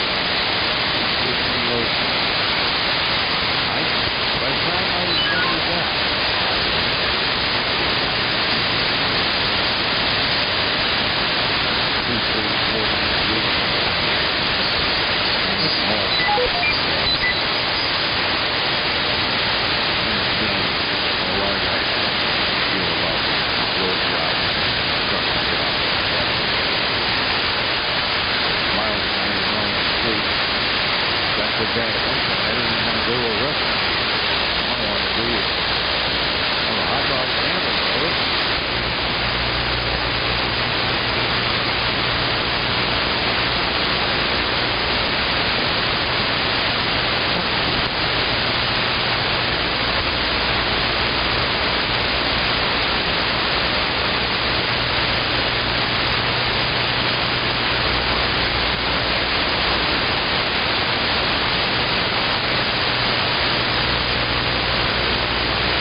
KG2IR 3885 testing. The frequency of use, KG2IR listening. Oh. Get some German. Can you hear this one? Well, I heard somebody in there. Are they interfering with the QSO? Not really, sir. I just, I thought I was not you. Stuff that to start with. By the way, 81 Delta X-ray fly shot. And I was speaking with Brent, and then YTN. And then I started to pick up some adjacent interference or some decline near the top of it. I don't know what it was. And then you popped up like a little more. You can hear me. You can hear me. Please come on, over. So I quote the DEF, Delta X-ray. Echo Fox. Well, I don't want to sound like a little more, so I guess you know what I just, I didn't hear anybody. I apologize. This is Kilo Golf 2 India Romeo. KG2. I was just checking it out. So you guys continue. I'll just go back into my little place.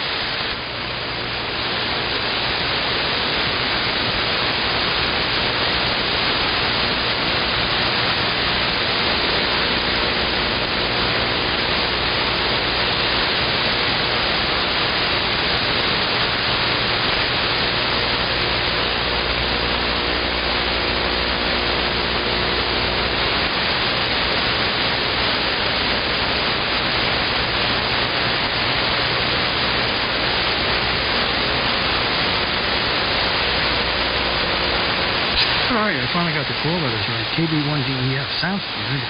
Name here is new.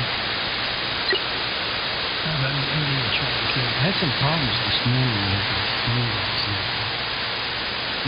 Rather like a twister for the wind. Oh, boy. I was running a pretty poor signal for it. Kind of straightened it out. I still got to do more work. Go ahead. So, I'm okay tested. Seems to be working.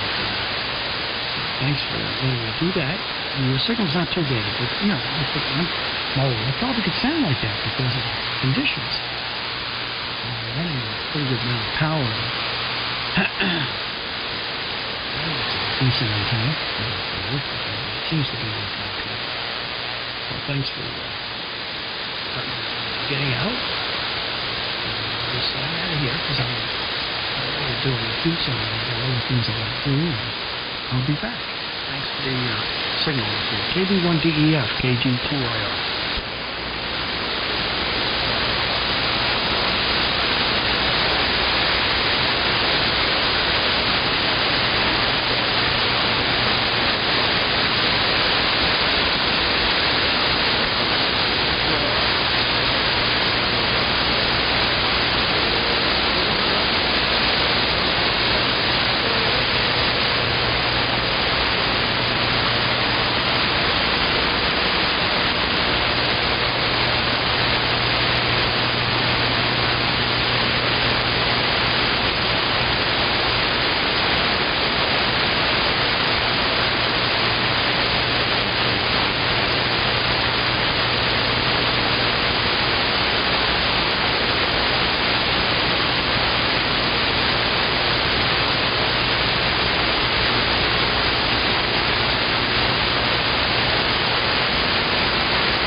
Can you go to the 72?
So Thunder Track 2 is your final. And we'll catch you later. Anyone want to see us? 81 Delta X-Ray Foxtrot.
test. 1, 2, 3, 4.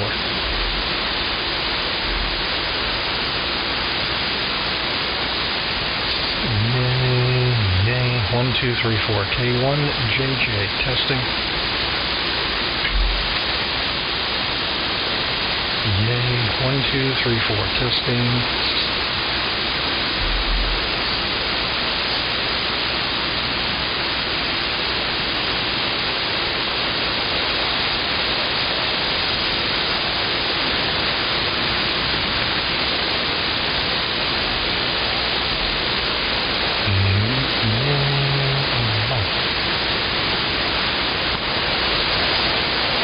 Testing 1, 2, 3, 4.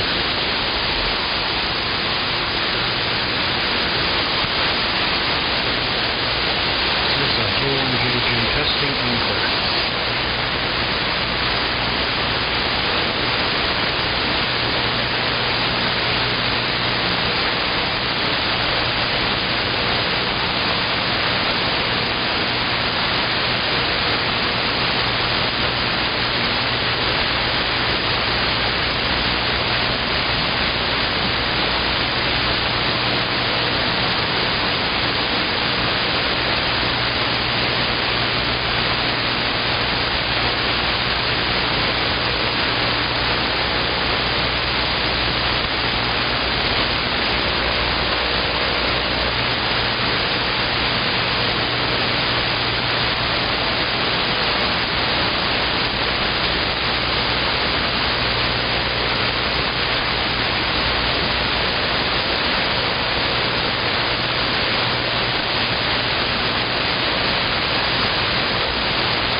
N2YKX. N2YKX, check. Check 1 2. Testing 1 2. N2YKX.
4123.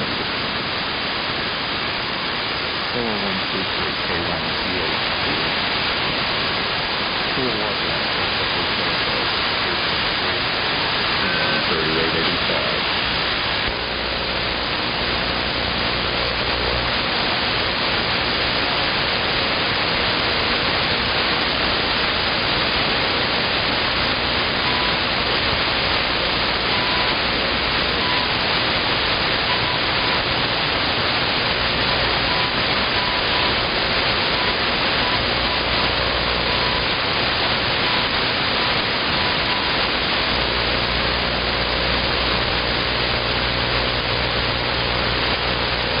Hello CQ, hello CQ. CQ calling CQ. CQ75, CQ75 meters from K1PHG. Kilowatt 1 hotel call. K1PHG calling CQ75 and listening on 3885.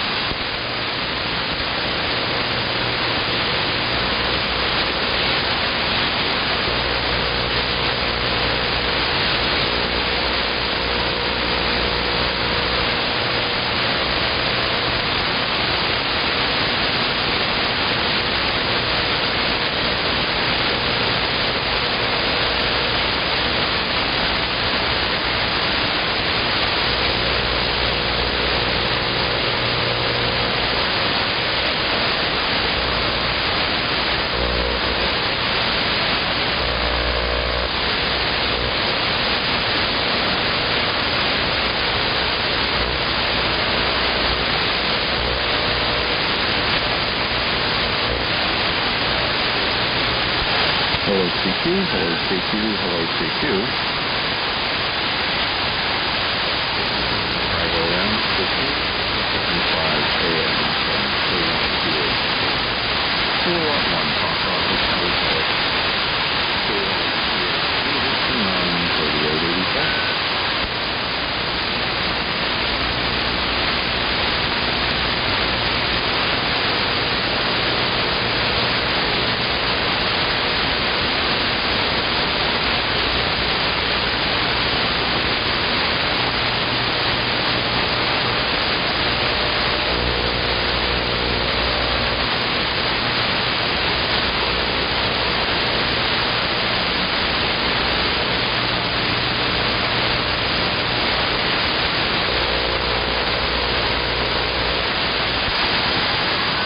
Hello CQ, hello CQ, hello CQ.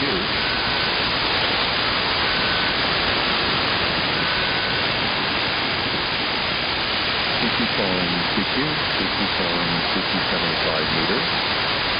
Hello CQ from K1PHG. Kilowatt 1 Papa Hotel Golf. K1PHG calling CQ75 and listening on 3885.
Is this frequency in use? WL7 Bravo.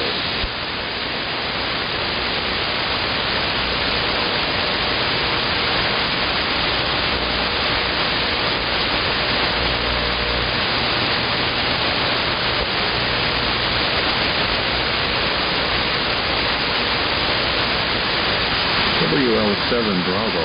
WL7 Bravo from K1PHG. Kilowatt 1 Papa Hotel Golf. 22 copy, over. Yeah, I hear somebody in there, but you're right. You're right at the noise level. Right at the noise level.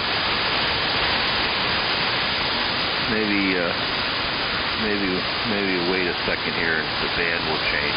WL7B, listening.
CQ, hello CQ, hello CQ.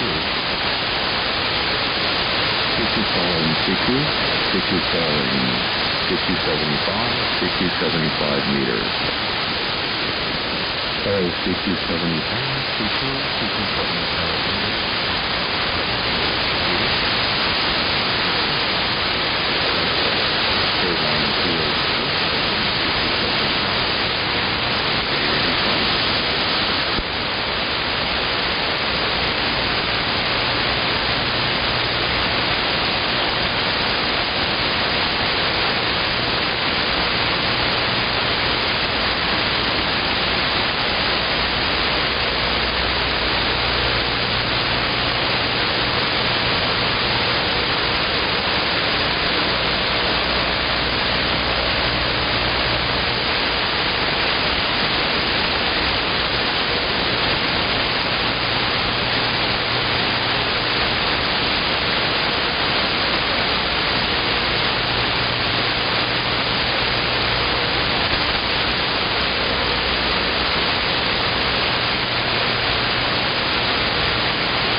1 Papa Hotel Golf.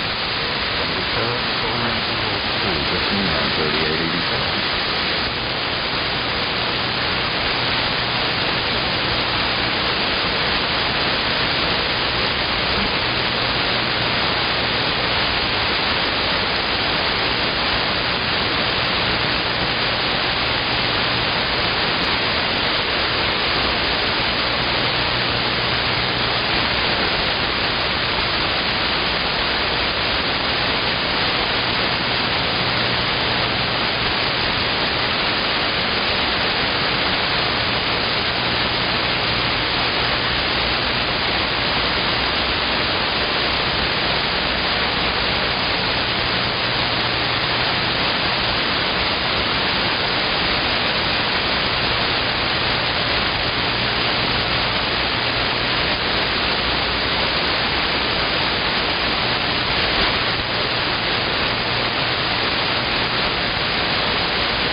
Dietka, 3885.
Alpha Zero Sugar Tango Kilo Bravo 1 Delta.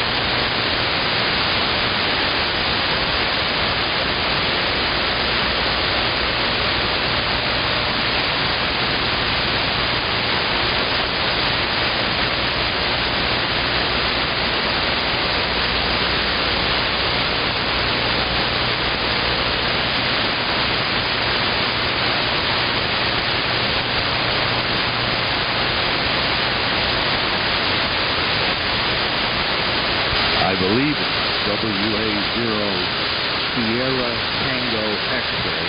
Correct me if I'm wrong. But big difference when you turn the amp on. Just right at the edge of my noise before that, and I was losing you. But when you said you turned the amp on, I can hear you. You're not real strong, but you're pushing a 5 and 9. And not sure of your location, but I can copy you just fine. Sounds a little thin, but that's to be expected, and I am not the frequency or the sound police. Over.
Okay, John, I got it.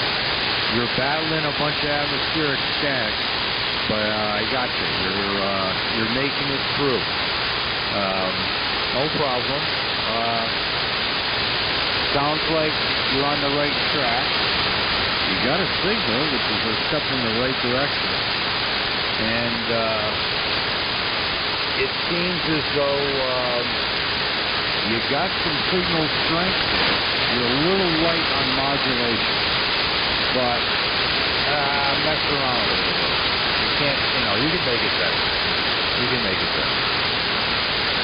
Or maybe just yell into the microphone like that. But good on you. You got a signal. I know exactly where your thing is. I lived in Wells Peak once, many years ago. Hello, test 1, 2, 3, 3, 2, 1. This is KC3FKR. Good on you. That's two. Yes. Nice lighting up. WA0, Sierra Tango X-ray. John. Northman. This is KB1 DXF. West Chesterfield, New Hampshire.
Blowing up offshore.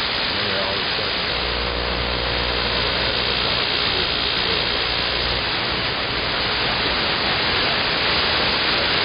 You making it through? Put that little thing.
KB1, DXF, 2RT.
Hello, testing.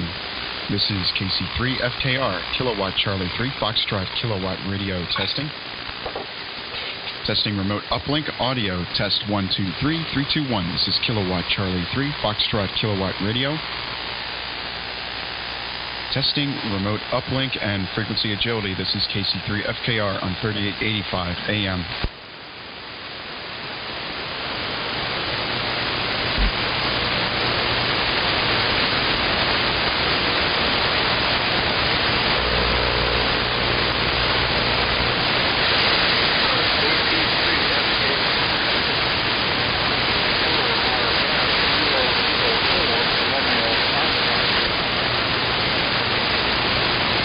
I think is what it's in.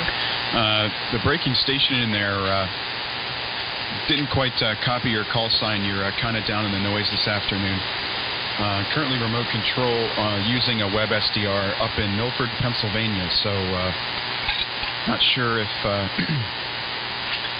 where you're located there, but propagation into that receiver at the moment is not perfect. You're probably 6 dB above the noise floor with your carrier. So I'll turn it back to you to see if I can hear you better in there. This is KC3FKR remote control.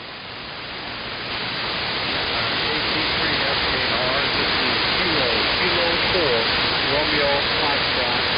That's Kilo 4, Romeo Foxtrot, just running only about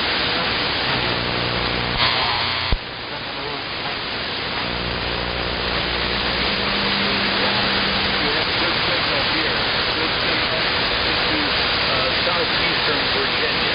Southeastern Virginia. I won't hold it though because my signal is weak. That's at KC3FKR. Okay, KK4RF, KC3FKR.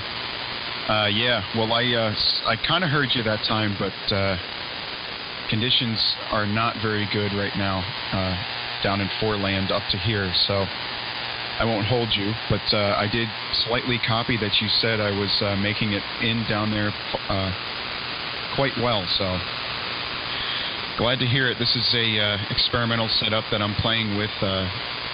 This is a Class C plate modulated transmitter, pair of 813s modulated by a pair of 813s, and currently I'm running audio and transmitter controls over the internet through a remote uplink. So I just hopped on here to do some quick audio tests, and the frequency was clear, so I figured I would do them here. But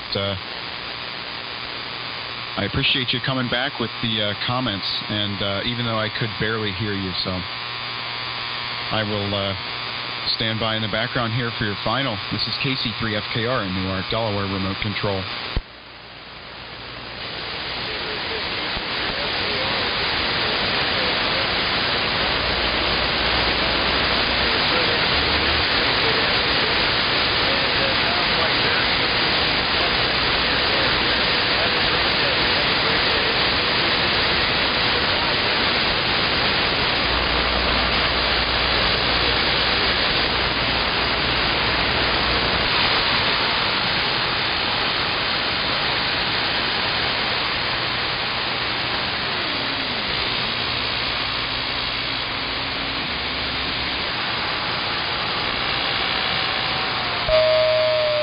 KK4F, I couldn't tell what just happened there, but if you're out of there, 73s, this is KC3FKR, and I will be in the back here. KC3FR, November 2, Mike Indian November, Long Island. Okay, the station coming back, this is KC3FKR. Is that, hold on, double.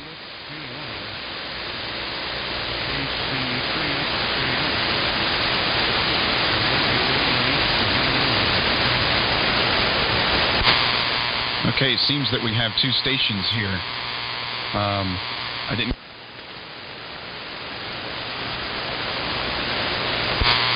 didn't quite get the call sign down on the first station, but I do hear you in there, Tim. WA1HLR up in Maine. This is KC3FKR remote control. No problems copying you down here. Conditions seems to be pretty long already. Unusual. Usually this time of day I have a lot of problems copying up north there, but you're fairly strong down here. Let me get the other station there. I heard him come in. I didn't catch the call sign all the way down. So this is KC3FKR. The other station breaking. This is KC3FKR in remote control. All right, KC3FKR. This is November 2, Mike India November on the Johnson Viking 2. You're sounding good here on Long Island. Name here is Artie. Alpha Romeo Tango India Echo. Okay. Let's see. I did copy you there. November 2, Mike India November. This is KC3FKR. I think you said your name was Harvey. There was a little bit of a break in the receive. A little bit of latency here between when I hear things and when they actually come over the air. So November 2, Mike India November. The Valiant sounds good. And also have Tim in here, WA1HLR up in Maine. So I'll pass it up to him to see how he's doing. This is KC3FKR in Newark. Go ahead, Tim.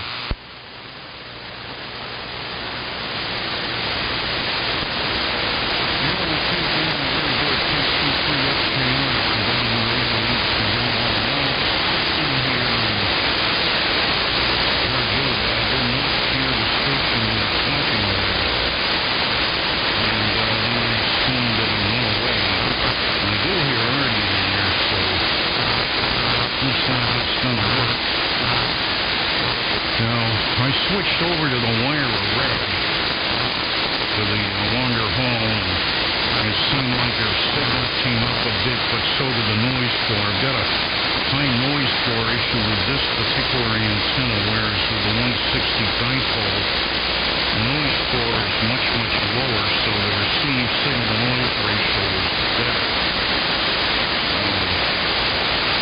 I guess I want to flip the antenna back and forth, which is a pain in the throat. Relax in the chair, tilt forward and reach over and flip the switch. So for the hell of it, I'm going to go on to the 160 see what the city does.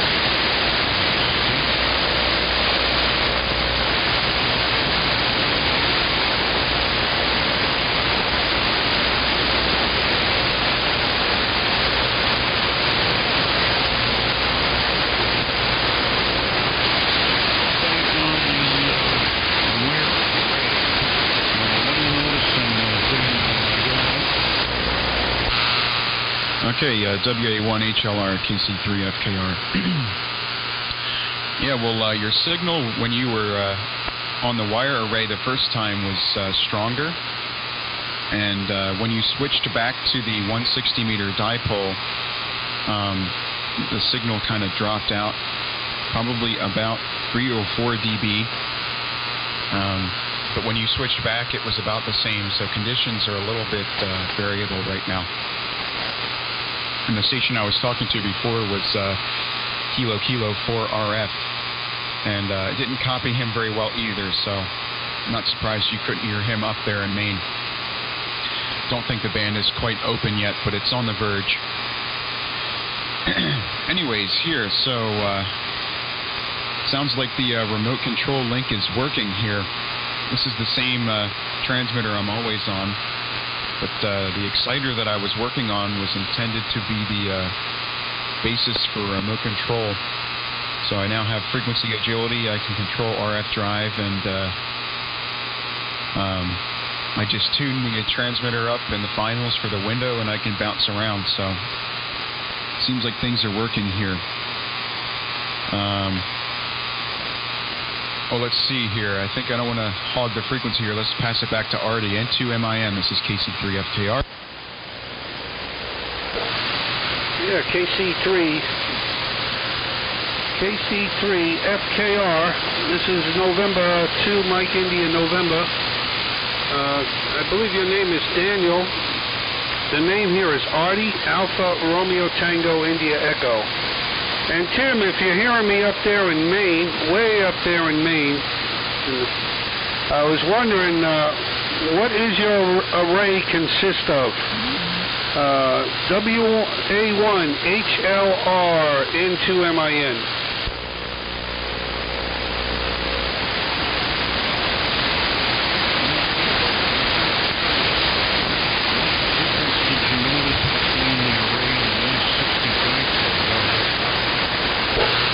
Well, I guess about an S unit, it dropped. On the 160, you got lower, and you came back up again on the array. I was curious, what is the array consist of? Okay. Yeah, well, the 160 dipole I'm using is pretty much a standard issue 160 dipole, maybe slightly shorter, but it's fed with open wire line. It's up about 45 feet at the feed point. Broadside northeast, southwest, up in the clear. And that's my local amp. Now the wire array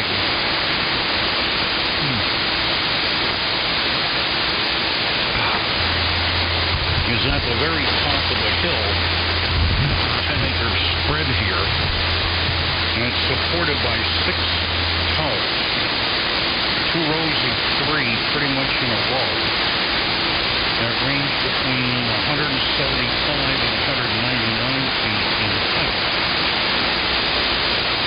And the wire array consists of 2 160-meter dipoles, separately fed with open wire line.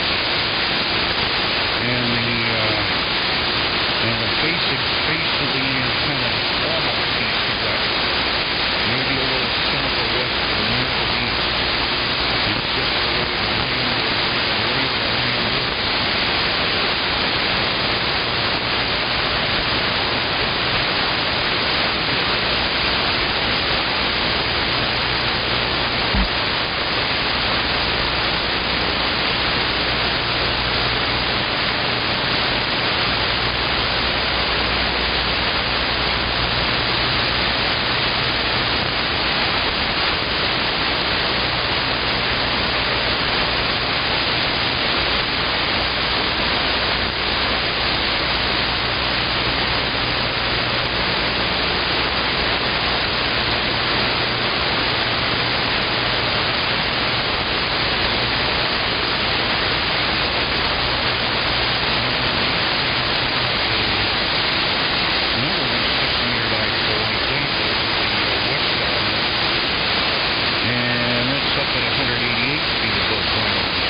Artie, are you still copying Tim and I?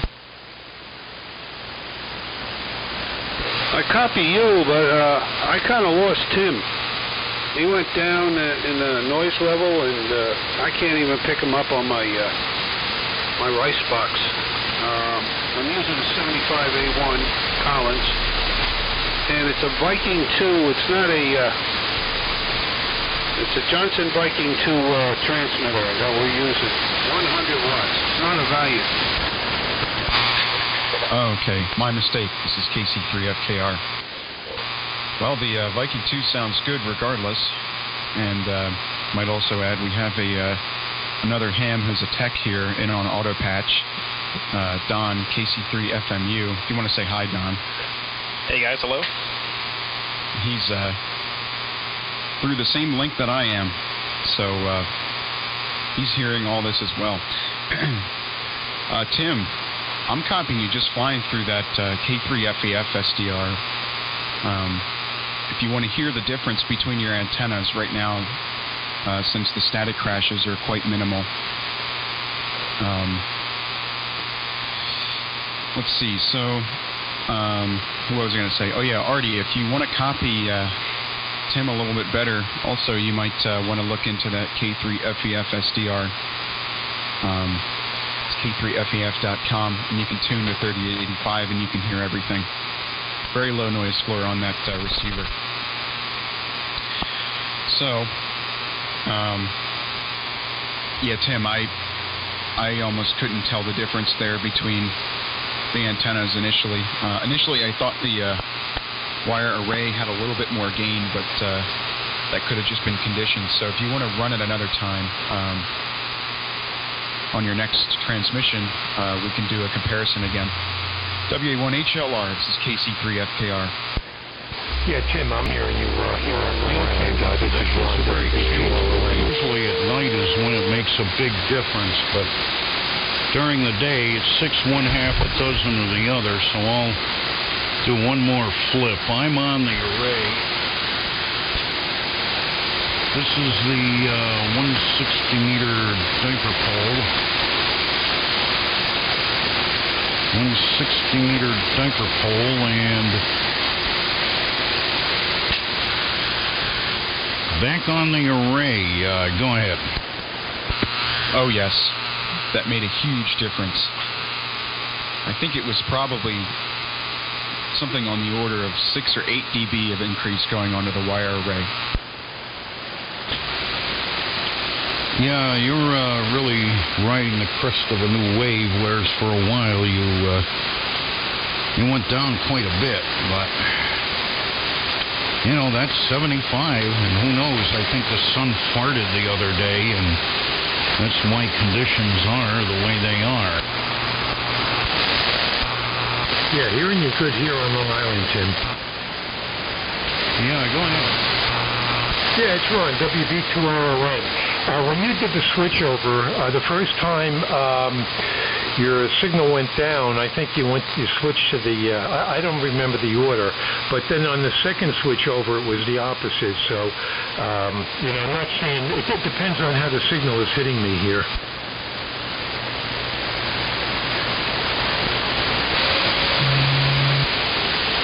Okay, Ron, very good.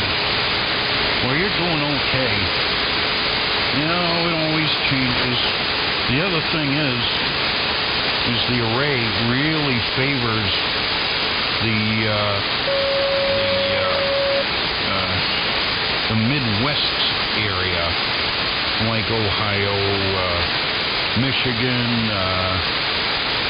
and right across the U.S. And the bore site is pretty well trained on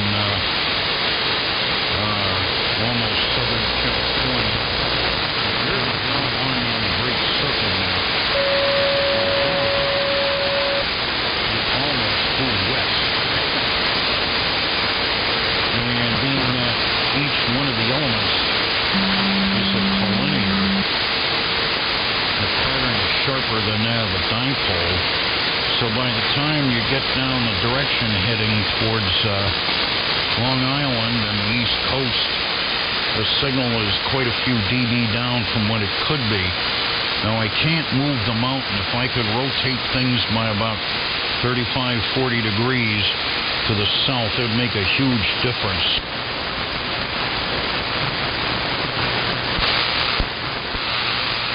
Yeah, Tim, well, the transmit signal isn't doing too bad. I don't know why the receive is a little different, but I assume you're switching back and forth now, so that would explain that. And mind you, it's still 4:30 in the afternoon, so I don't think we're to the apex here where things start to get active on 75 anyway. So. And Ron, I'm hearing you well here in Newark, although I'm using a receiver up in Milford, Pennsylvania, so not an accurate signal report, but where I am hearing you, hearing you just fine. And also Artie's in here, N2 Mike India November, But we'll pass it over to you, Ron, to let you get a transmission in. WB2RON. Yeah, go ahead. Yeah, okay, Daniel, very good. KC3FKR, WB2RO, and you're very strong here, Daniel. Yeah, I didn't look at the meter, but I'm going to guess you about 20 over 9 at least, so you're very strong here. I'm towards the east end of Long Island, and already I'm copying you fine. Looks like I got my mic gain up high. I don't know. I was surprised, Artie, you weren't copying Tim that well. I'm hearing Tim pretty good here. There are static crashes. I don't recall what you're using for an antenna. I'm going to send it back over to you, but I don't recall what you're using for an antenna. But I'm hearing Tim quite well here, except when we get one of the static crashes. Anyway, just thought I'd get in here, throw in my 2 cents. Over to you, Artie, N2MIN, and this group, WB2RON. Okay, good evening, Ron, or afternoon, whatever it is. I don't even know what time it is. I've been down the basement all day. WB2RON, N2MIN, we're on the Viking 2, Ron, and 75A1 Collins, and I got that mystery antenna up. It's not quite facing north and south. I should hear Tim better. I don't know what you're using for an antenna there, Ron, and the orientation in the antenna, if that matters. My antenna is only 99 feet across the top set with 200 ohm tuners. And we put a choke at the base of the antenna instead of with coax. So I'm not using any tuners or anything, so I don't know.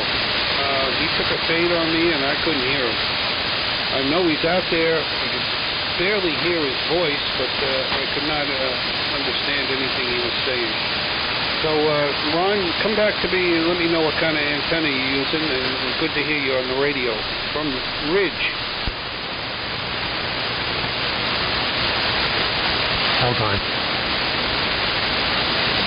All right, I see a dead carrier out there. There's no audio to it. I thought maybe it was Tim, but there's no audio, so I know it wouldn't be him.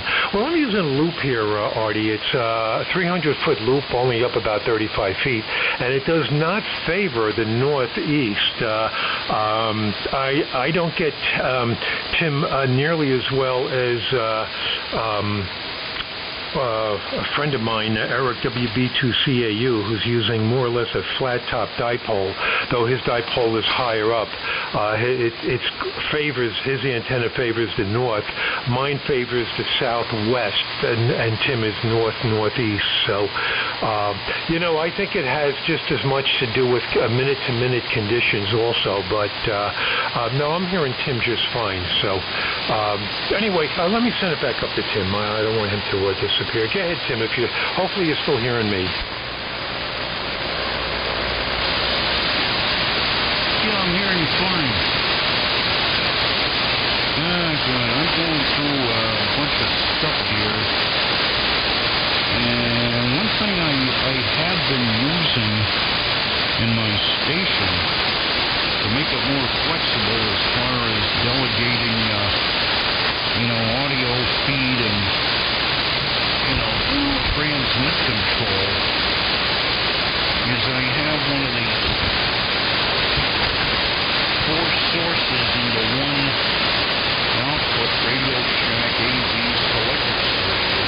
You hit the push button for whatever, so you want the right channel audio and also the video. So I have it set up basically so it's already going to take what channel is going to transmit audio feed in the top of it. The right channel is the push the top control, and the video can be a receiving. You can find out the various receiver transmitters.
my God. W1HLR. M2MIN, Tim. That time you come up to an S9 on my Collins. And very clear, sounding good over here in Long Island.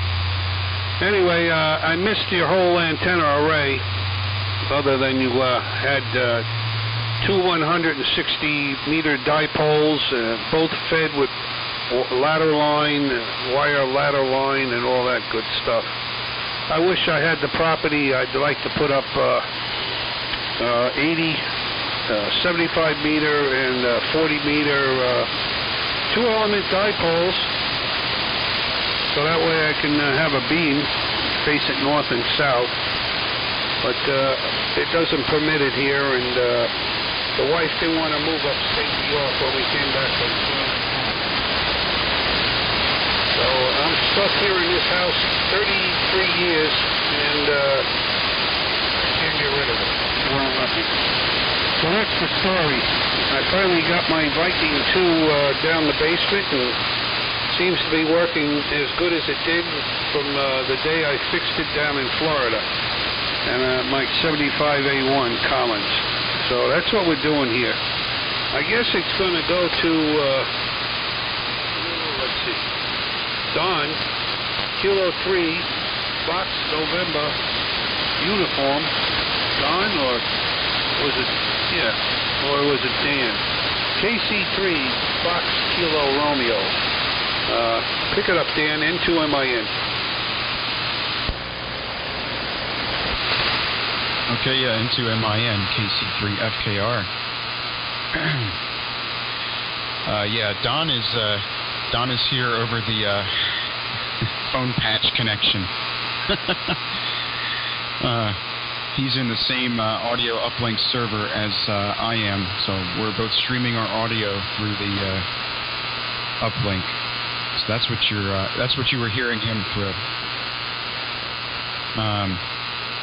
Anyways, yeah, Tim, you took a pretty big fade there in your last transmission for me. So, as you said, 75 meters in its band conditions, it can do that at times.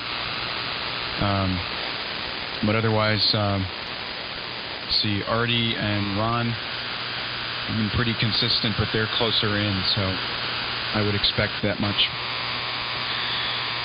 So, what else is here that needs to be commented on?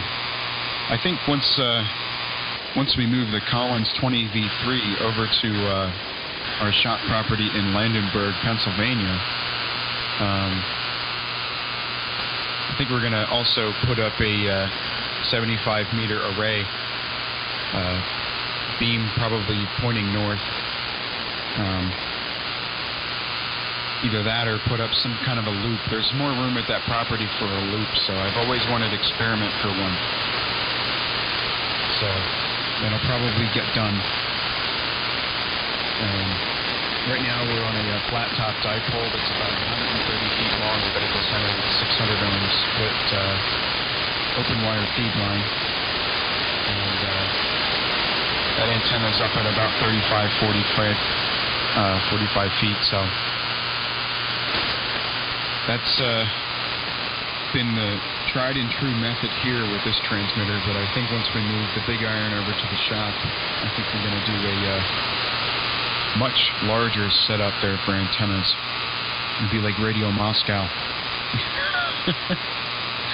Anyways, it was a pleasure talking to you gentlemen. I'm going to head out of here and pack up my things. I'm at my apartment in Newark right now, and I think I'm going to head out to back to my parents' house so that I can check on things, because I've had the exciter and the audio equipment and the studio or the mixing board on pretty much all night, so I want to go make sure nothing's melted.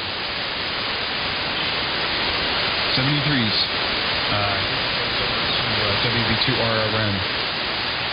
Ron, go ahead and pick it up. This is KC3FKR. This will be my final here. 73s, everybody. Yeah, before you run, Daniel, where is your transmitter located, your antenna located right now?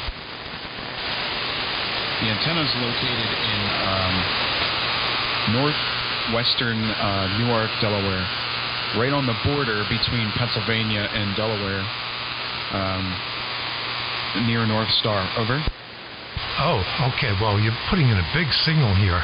It's interesting. Okay, I was just wondering because I know you're operating remote, but I was just curious where the antenna was or where your transmitter is. Yeah, I assume that's your transmitting antenna, and you said you're receiving through an SDR. Okay, well, very good, Daniel. Nice to catch you again. 73s, and I'm gonna just hang out here on the side. So I'll turn it over to Tim, and I'll just be on the side here. Go ahead, Tim. WA1HLR and group WB2RON.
I need to have that much more room in here.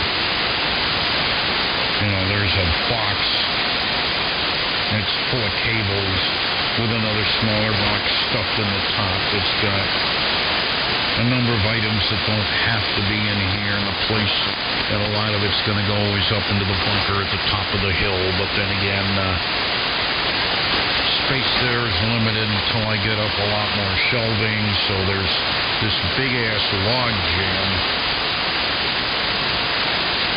So the only other thing I can do is get these plastic containers that you buy at Wally Road or someplace like that with a snap-on lids, and just put the stuff in there, put it outdoors on a pallet, and throw a tarp over it for now until you can make the room. Because there's just no other place to put it. There's two other trailers which, one of them is just turned into storage, and there's a bunch of crap in there. It's just haphazard piled here and there, and limited shelving, and I got to yard a lot of the stuff out of there so I can put up some real shelving and begin to organize things. I want to get rid of. So that's that's the story. Anyway,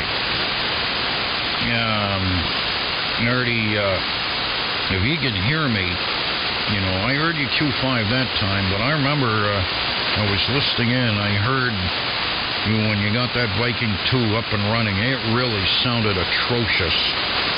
The audio was pretty nasty sounding, but I don't know what you did. It's still communications grade restricted audio, but it's better than it was. So there's a lot you can do with a Viking 2 to greatly improve the audio quality without getting overly carried away. And it would behoove one who has one of those transmitters to make changes, because the stock audio is very lackluster and very thin, but it's very fixable and it's simple. Tube change, some circuitry changes, and that's it. So that's the story. Anyway, go ahead. N2MIN from WA1HLR. Traffic, Tim. Let's see if I got it. All right. WA1HLR N2MIN. There's another braking station in there. Yeah, I heard you, Tim. Yeah, we did do some work on the audio. I don't know whether you can hear me. I hope you can. We did the solid state at the screens on the 807s. We changed the interstage transformer. We did some work with the power supply there and that big resistor, and disconnected the ground on it. And we changed a bunch of resistors and added some electrolytics there on the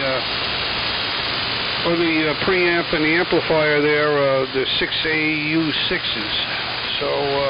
So we did do quite a bit of work, and we're running the MPF 102 mod on the D104.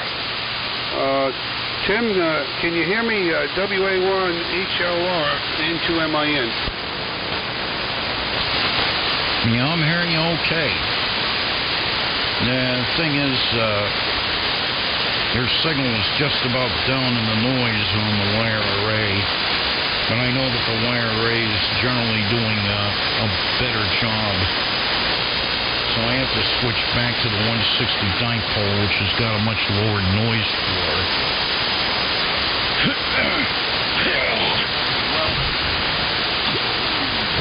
Okay on everything you did.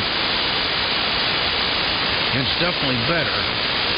But bear in mind, the 6AU6 as an audio driver tube is horrible. That's a large part of the problem. You know, I have a Viking 2 CDC here that I did up. I haven't had it on the air in quite a while because, you know, it's one of my summertime transmitters because it doesn't make that much heat. And I solid stated the power supplies, and the audio driver tube, instead of being a 6AU6, is a 6AQ5. A 6AQ5. And in the Viking 2, being that you have the MPF 102 preamp, probably in a D10-4, you can try to put a trial-connected 6AQ5 in there, where the screen gets tied to the plate. You sound fine, old man. Impedance. It's a better way to go, but as far as values of cathode resistor and cathode bypass cap, about the same, about 500 ohms or so. Audio. You want to have at least 50 microfarads of bypass. Actually, sir, you sound better than he does. He's a crock of shit. The 5R4 rectifiers and the high voltage supply are extremely lossy devices. They make a lot of heat. You lose about 50 to 75 volts of potential additional B plus that would translate into more watts out, rather than heat being generated inside the cabinet and baking things. So the first thing I do is I just get rid of all the tube rectifiers. The thing is, with the low voltage rectifier, the 5V is in Victor 4. When you solid state that being cap input, the voltage goes up to 370, which is a bit much. So I just modify the supply and go choke input. And the choke input voltage is about 270 or so, which is a docile voltage, and everything runs a whole lot cooler and a whole lot better. So, you know, just a handful of things. Maybe over the summer, I'll be using the Viking 2. Right now, I'm using a highly modified Ranger 2, driving a Tempo 2000 Linear at about 125 watts out. A little more than a Viking 2, but not by much. But being that it's a linear amplifier, it generates a lot more heat. When you're dealing with a place that's super insulated and using a heat pump system, split system heat pump to keep things cool, it does a good job, but by the time the cool air makes it to here, it's a little limited. So it can become rather warm in the ham shack with heat producing stuff. So I minimize the heat by using a transfer that's far more efficient as far as the power it takes from the wall socket. Anyway, I thought I heard Ted, the wrecking ball, in there. So go ahead, Ted, run an ROI. This is WA1HLR. Yeah, you heard right. The wrecking ball is on the frequency here.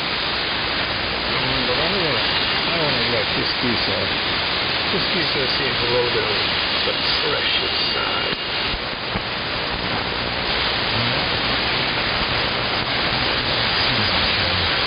Always appreciate it.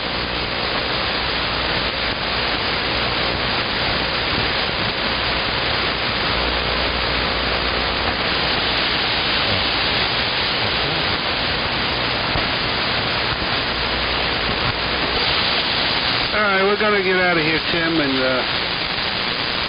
whoever else is out there. We'll give you 73s for now. Why did my SWR change here? Very strange. Actually went down. Yeah, stand by. We'll give you 73s, Tim. WA1HLR from N2MIN. Down here on Long Island. 73s for now. We'll be back later. Let's see what's my frequency. Oh, wow. Not bad. So, 73s. Yeah, okay. I just want to make sure I got it. Okay, Artie, I'm going to back out of here too, and I think Tim's going to back out also, unless he wants to pick it up with Ted. So anyway, I'm going to be clear and catch you guys later. WA1HLR and N2MIN, WB2RO1 is clear. Go ahead, Tim. Hey, Ron, before I go, can you give me a call on my cell phone? Is that possible? Sure, stand by, Artie.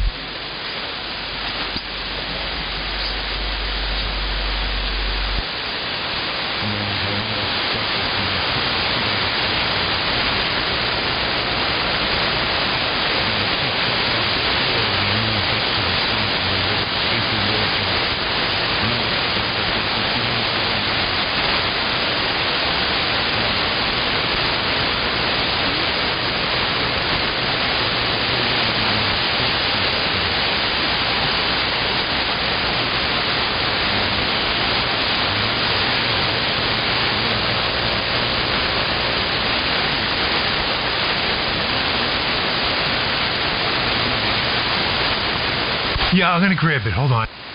Okay. Yeah, let me just finish up here. Yeah, go ahead, Artie. You wanted to give me your cell phone? Yeah. You got a pencil? No, I got a pen, but I'm sure it'll work. Go ahead.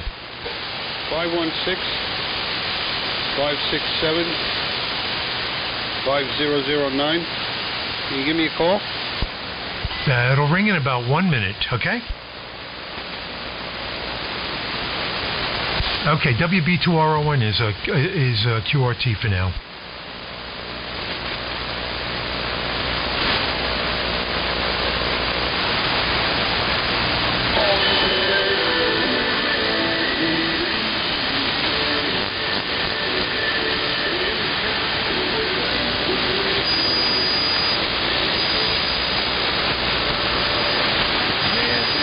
Sorry about that.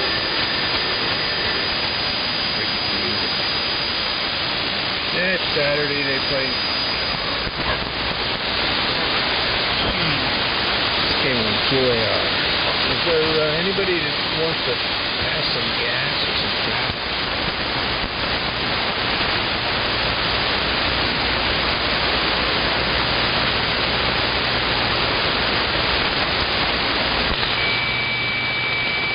Yeah, you sound good here on the Beverage in Pennsylvania. Can't hear you on the transmitting antenna, though. Well, I'm glad to hear somebody Kentucky. Is it me? Yeah, roger that. No, you sound nice, but I can't hear you on the transmitting antenna at all. Very odd. And I have that pointed towards England, so what's up?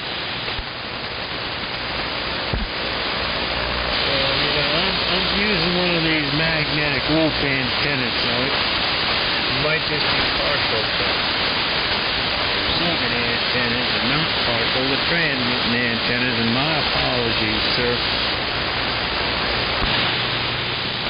No, you sound great. This is NB3Z in Lebanon, Pennsylvania. No. And Tim, I was getting him on the Beverage also, and complete fade on the Marconi, so that's how that went.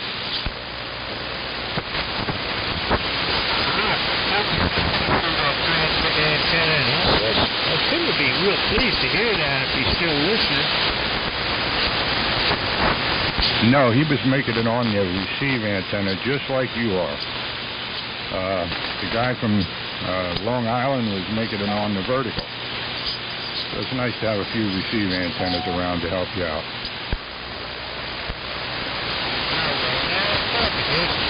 Squirrely.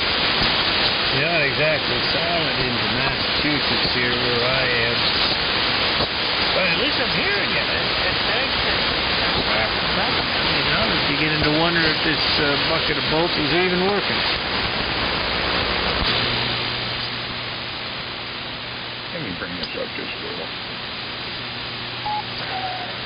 Yeah, you're 5 and 5, and not a great signal, but you sound good. And like you said, I don't even have a lot of noise on this old 75S1. So it's working. So I just wanted to say hello before I went up and had to deal with the women upstairs, or locked down here. I don't know if you guys are still locked down or not. I guess so. Well, anyway, this is Al in Lebanon, Pennsylvania, on this old GSP 100. I'm running tonight into a 2K3 with a halfway vertical on this frequency. So that's about it. NB3Z. K4QU. It's looking good. That's consistent. That's nice. Won't be cold.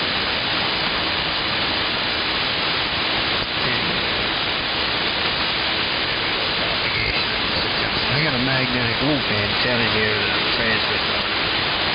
It's a little persnickety. We had some snow falling. It's not that kind of woke up. Has to be readjusted. It does readjust it. No, it wouldn't hurt. And I know about the boss there, the lady. And you know, there needs trying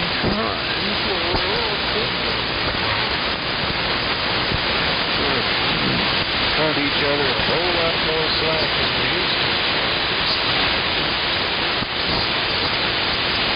Although a good buddy Dan with my little amplifier talking to some folks. Well, they're not talking that much. They don't talk. This bunch doesn't talk like the hams do. They're very different. Almost like air traffic control, you know, just a few words and then they shut up. And I make a few words and I shut up, and then I hear a banging on the roof, on the ceiling, and the lady's complaining that there's music to flip on. But 10 meters is not a happening band.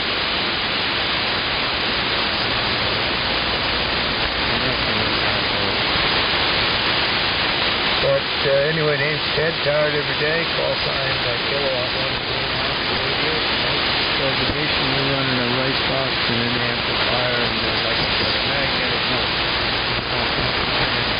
Hanging from a tree and we're hanging.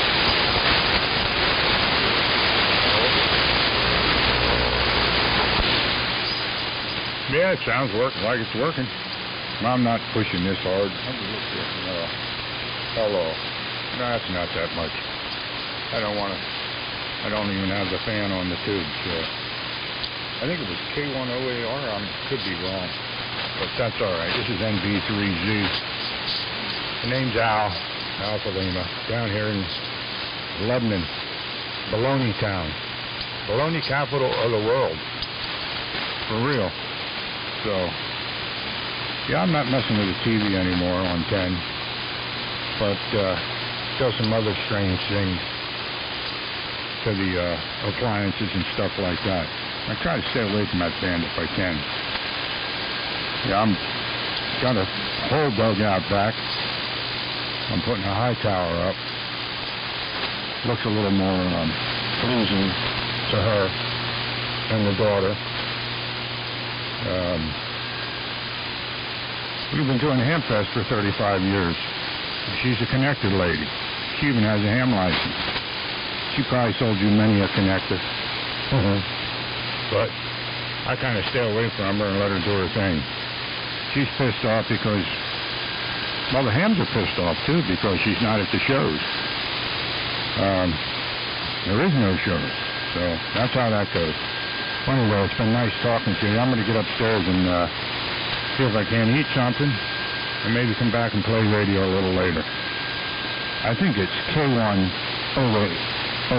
but I could be wrong. NB3Z. K4QU.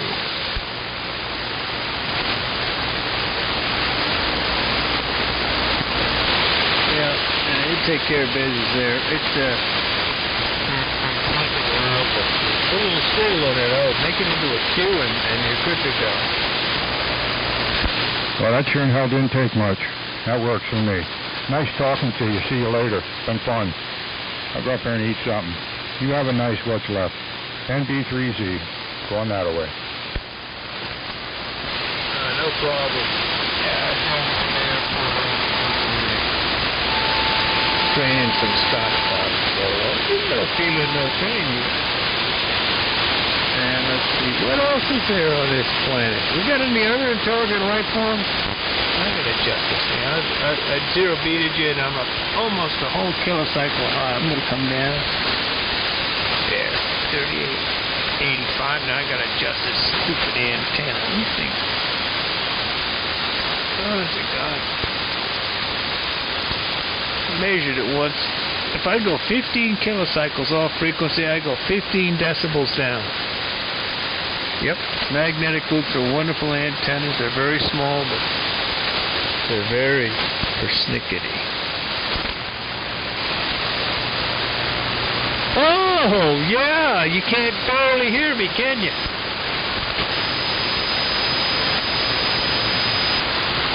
Oh, I don't know about that. Just because I got a little girly tube amplifier doesn't mean that I can, be strong with a Skyphone.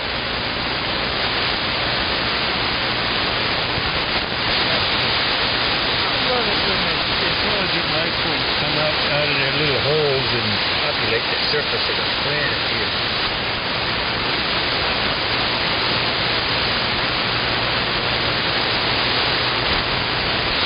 How did you guess? Newton. Yeah. That's like Mos Eisley. It's one of those places where all kinds of critters are roaming around, having their fun. Good afternoon. There, Sonny. Let's back off a little bit on the neutrons, huh?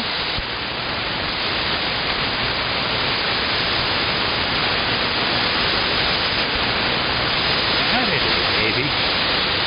And I look like I'm up and this is convinced that we can depart Tuesday morning for the sunny south. I'm going to be in Florida getting a tan if they let me through the checkpoint.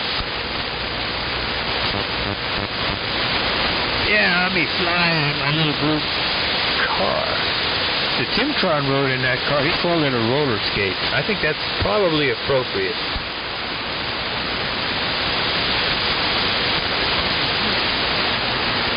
Well, the plan tentatively agreed by the missus. You know how ladies are with their changing of the mind.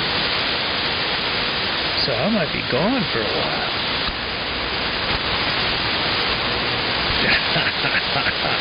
Yeah, just like a building lifted from Luxembourg.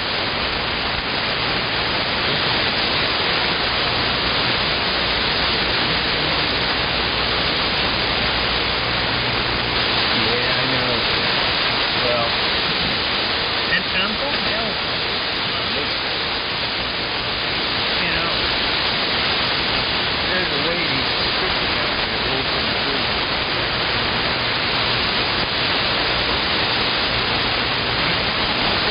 With her, even if the missus wasn't here, because we got the corona.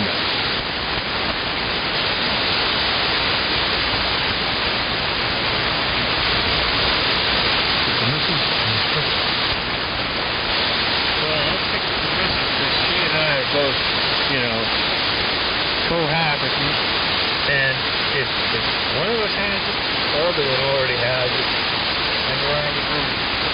Brown Street, we were both one of those ASIC. What is it, ASIC? Asymptotic, yeah. It's like a dual purpose word, you know, asymptotic. Yeah, anyway, you understand that you're not going to catch it from us if we're asymptotic through the microphone. K1QAR. 71HJ. All right. We're going to drive down with the missus and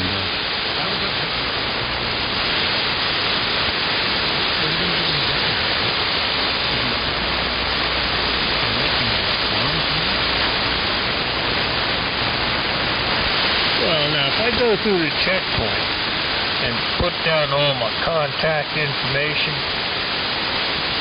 and let them stick a Q-tip up my nose, then I'll be theirs. But I'm not planning on going through the checkpoint. I'm you know, like the song goes, I'm going to be dodging the scales, all right? Yeah, I've got a spot that. I'm going to get off on the exit off of 95 before they hit the state line. I'm going to love the name of this road. When we had the floods, we had to go around their official detour. Chicken's Foot.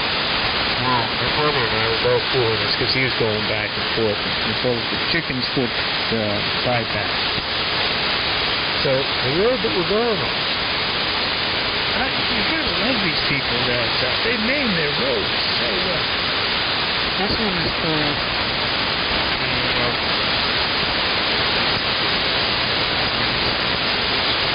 the Scrubby. Yes. The Scrubby Bluff. Isn't it? You know, on one side is a big truck stop off of 95. The second to last exit before you hit the river and get trapped into going through the quarantine station. But if you go with the exit to the truck stop, but you do a U-turn and go the other way on this scrubby brush road, you can slide over to the 17. and 1 BCG.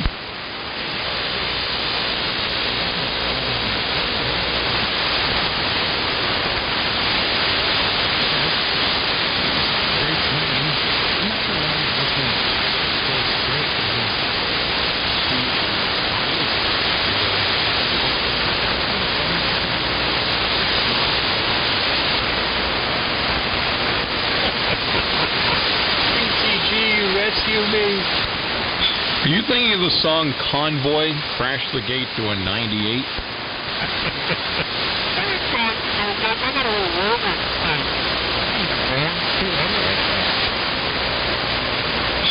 Good afternoon, Marshall and Ted. Fun day today. Aside from the coldness, I was working on building my own isotron antenna. So, sort of like what Ted has, except straight. Oh, those things are cool. Did you get nice fat wire for the coil? Gentlemen, please, one at a time. No, I get the coil needing the big fat wire, but what I did is I put the coil up at the top where the impedance is high and the current is low. So the feed point, basically, the feed point just starts right at the bottom and goes up, and then it's basically a top-loaded antenna, which you can only do if you have a capacity hat.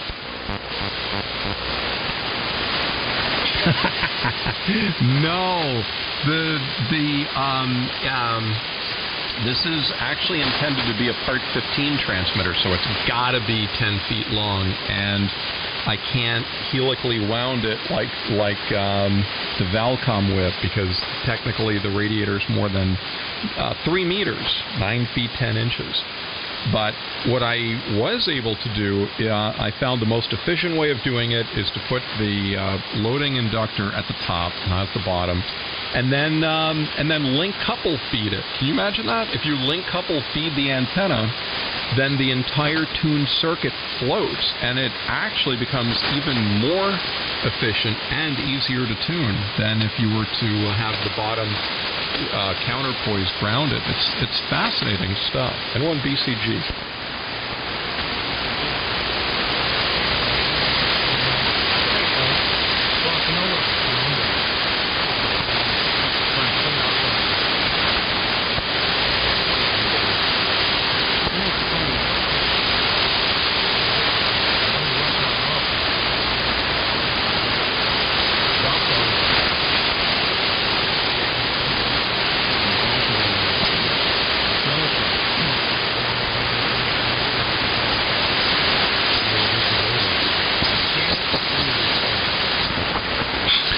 That would be great.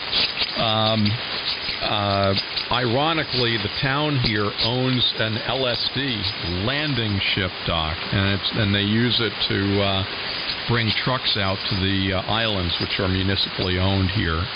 And I keep getting these ideas of contacting the town and saying, don't say no right away, but just hear me out. Would you be okay with having a 75-foot tall whip antenna mounted to the deck of your LSD? Oh, and then we need to put a kilowatt transmitter in the pilot house or down below or something. So what do you think?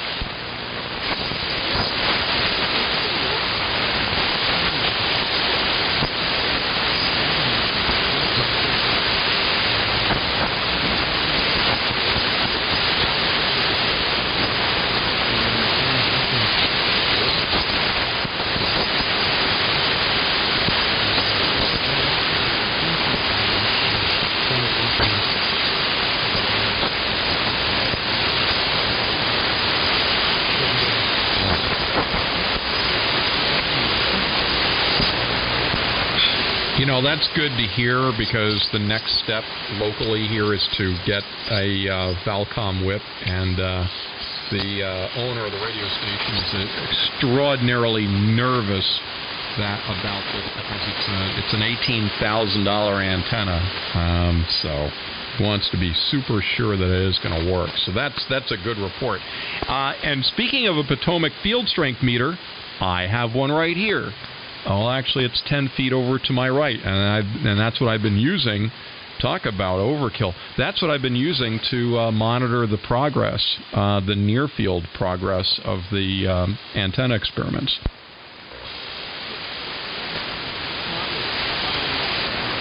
Oh, you know, well, if you're really curious, I can go. It's the, I'm not familiar with the differences, but it's from '86. So it does not have the expanded band on it. It's got the brown, case and the lid that flips up. If that's not descriptive enough, I'll go over there and look. I think the information plate is on the bottom. That's the one that goes up to 530 kilohertz up to 500. No, it ends at 1600, and I wish it went up to 1710. But this is before they even thought about doing that. Yeah, it goes up to 1600, and that's it. Okay.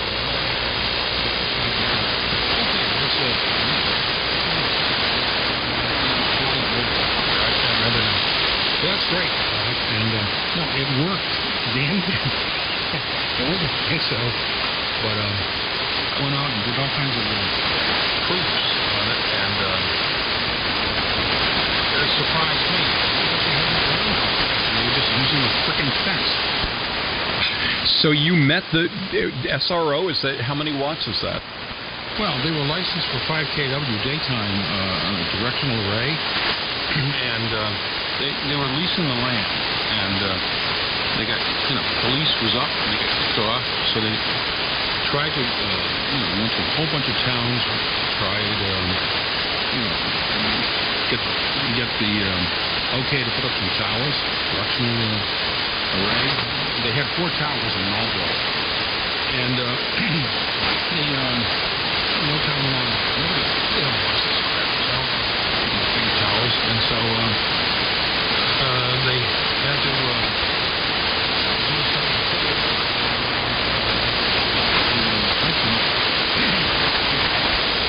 So it's funny, this is now been 3 days and all.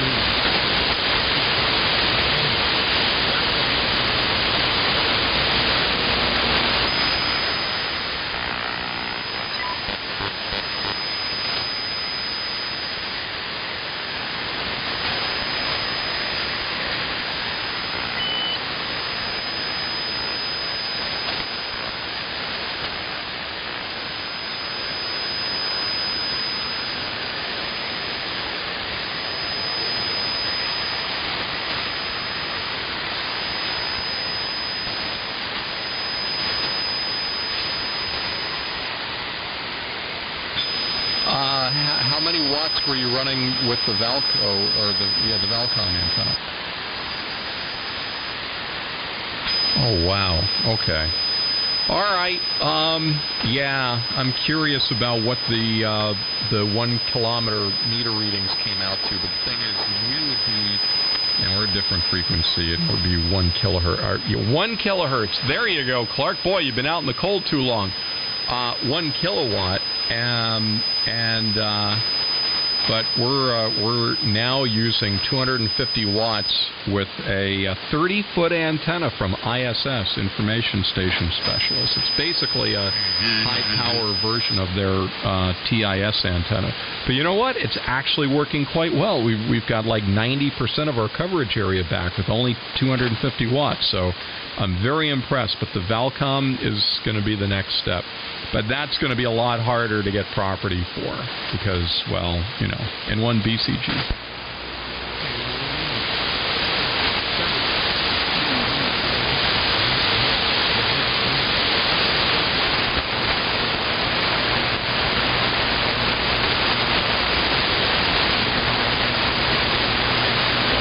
Come on, Ted. I was just about to say, hey, let's hear from Ted now. I don't want you to be left out.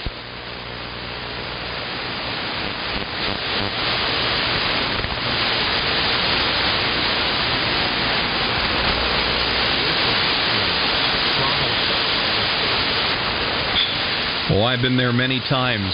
Nancy's Airfield Cafe. I took my girlfriend there on Valentine's night because both she and I are pilots. Well, I'm not dating her anymore. But that was very romantic. Flying to dinner at an airport. Well, I guess you have to be a pilot.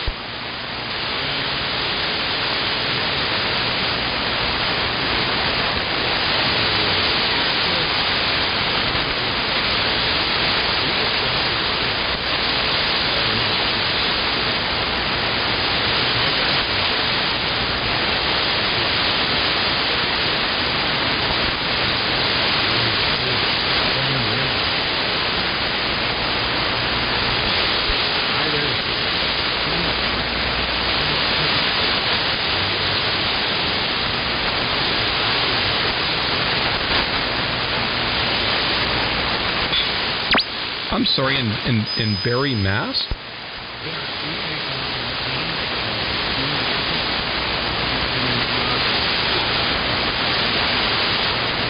I said Tanner Hiller just as you did. I've been there. what in the world? Hold on a second. And when I first got into flying in 2001, holy cow. I was so into it that my friend, who actually was a coworker of mine, he and I ended up buying a plane together, and that was it. We just flew every day after work, and we flew so much we put together a skydiving guide.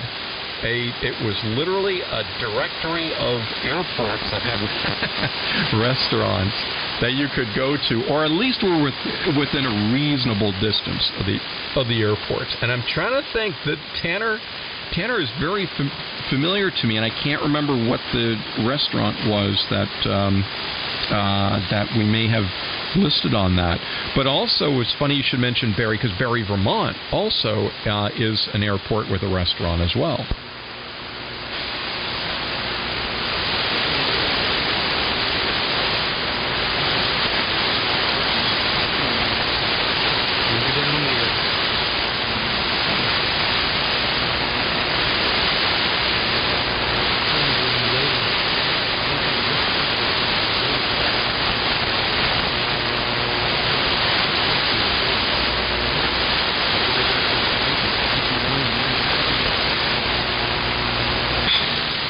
I think they actually have their own VOR. I think that there's Robbins, RBV maybe. I can't remember. I know that every time I'm based in White Plains, right on the edge of New York Bravo, and so going anywhere south either means taking a long way around or filing and then being able to go through Bravo with permission, of course. But every time we do that, they want to know what you're going to do, and we always do direct JFK, direct Colts Neck. And then, because you're flying right over the airport, no one's going to be there. It's when you're not flying. Well, you know all this. But I remember Colts Neck was always our second destination to kind of slingshot us past the New York airspace. And then Robbins, is that near... God, it's been so long since I've been down there. There's an airport which is it has a motel there with a pool in the shape of a plane. And darn it, I'm trying to remember the name of it, but it's down that way. Is it N14? It's in New Jersey. Yeah. Just go down there, friends, and we'll go down there for dinner. We'll go down. See the skyline. As soon as you come down to the Venezuela Ramirez Bridge, that's by me. And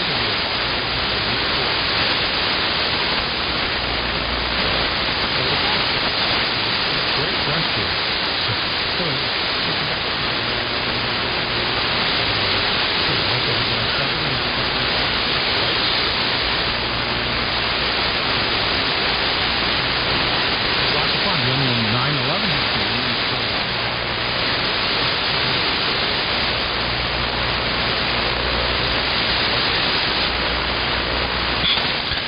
Yeah, you don't need to do flight following or anything. But I don't know how recently you did the quarter, but now it's all self-announced, and you've got to do the key landmarks like the Armstrong Tower, the bridge, George Washington Bridge, and you have to be at certain altitudes at certain places. So I don't know what they were doing before that, because I have no flying knowledge in the area before 2001. But anyway, since then, that's how it goes. So for us, starting at the north end, you can be at whatever altitude, and then I think by the Tappan Zee you have to be at a certain, like 1,400 feet, and then it keeps stepping down, and then by the time you get to the Statue of Liberty, I think you're at like some ridiculously level, like 800 feet or 600 or something like that, and then you can step back up again. But the southbound traffic has to be on the right. Well, actually, you always have to go on the right as far as the river goes. That's how they do the separation. Is that kind of what they were doing before 2000 or 2001?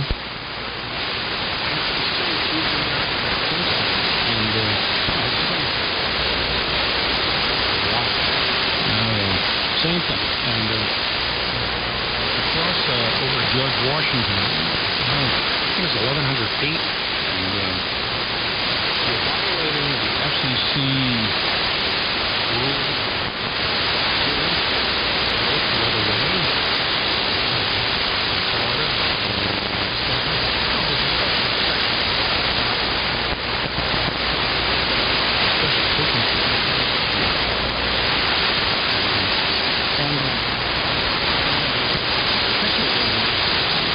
Here is taken out of slide the canopy back. We had some good pictures.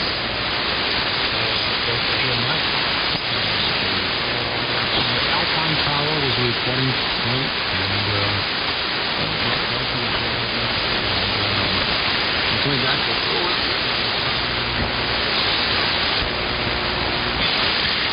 123.1 decimal 15. Fight. I have to say it right. Is the quarter frequency, at least now. So it's kind of weird. The CTAF frequency in Hudson, 1 Bravo 1, which is an airport I go to a lot. It's very inexpensive fuel. But don't tell anyone because that's a big secret. But yeah.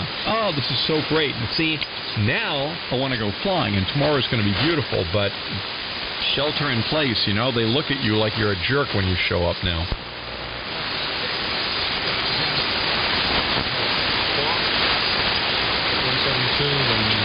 Tiger, and then an Astra. That's it, an Archer 2, a 1981 Archer 2. Mine was an 82.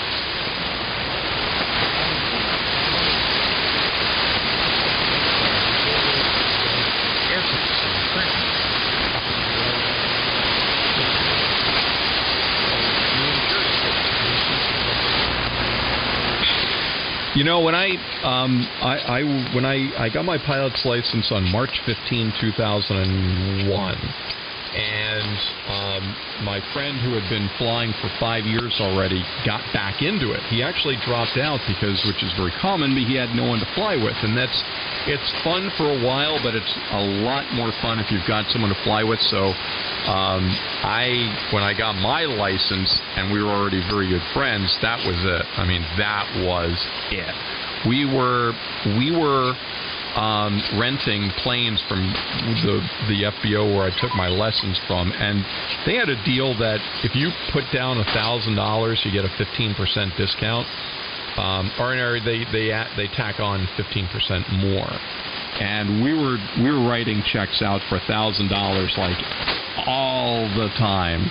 The owner of the FBO was joking and saying, yeah, you know, we should put a little brass plaque on that one Cherokee with your names on it because you're always flying it. And they loved us because we would always go up after work during the week, and it's totally dead. So we had totally the run of any plane we wanted, but we really liked one in particular. And we could always get it because no one flew during the week at night. They loved us. We were totally, you know, making them money during a completely dead time. And their thing was, yeah, just bring it back and drop the keys, you know, or leave the keys inside. And that was it. But of course, the cost was what, like $65 an hour. And by today's standards, that was dirt cheap. But the thing is we were flying every night, and it was really starting to get expensive. And we were thinking, you know, we're literally flying more than 300 hours a year. We're averaging that, and if this keeps up, we're going to be spending a lot more than if we actually bought a plane. And we looked at a whole bunch, and I kept going to the mechanic at the FBO saying, what about this? What about this? I'd find stuff and print it out. And he finally said, you know what, stop wasting your time with this junk. You should go buy this one over here. Marshall, this was the plane was the 1981 Archer 2. It had a 1-year-old paint job, and the interior was completely redone. all in leather. The panel was all redone. It had 2-axis autopilot, had a Garmin 300 XL moving map display. It had everything. I mean, it was completely tricked out. The guy who owned it was president of GE Aircraft Leasing. So he didn't have any problem at all putting money into this plane. And I said, well, I can tell you right now by looking at it, there's no way I can. Oh, I'm sorry. The windows were tinted green to match the paint job, which was forest metallic green, mostly white, but forest metallic green striping on it. And I said, that plane I can't afford. And he said, well, you should just go and get in it. So I did. I sat in it, brand new leather chair, brand new leather seats, and you know the smell of brand new leather. It grabs your head and shakes it around so you can't think, and your eyes start to get crossed and everything. I'm looking at the instrument panel, and I got out of the plane. I said, you know what? There's no way. But darn it, I ended up talking to the owner of the plane so much that I became friends with him. I met his wife and his kids and everything like that. And he said, I really need to buy a Saratoga, and I have to sell the Archer. But the price was just way off. It was just, and it was worth it, but it was just way more than we had. And then one day he called me at work on BCG, and he said, do you still really want the Archer? I said, absolutely, but he goes, well, wait a minute, I think I can make it work. I found a Saratoga I really want, and the tax rules are that if you sell your plane and then buy another one on the same day, there's no tax. And he said, I'll split the difference with you. And that made it work. So that's how we ended up with the Emerald City, as we called it. N1 BCG with an old Buzzard transmission.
How did the mouse get inside the plane?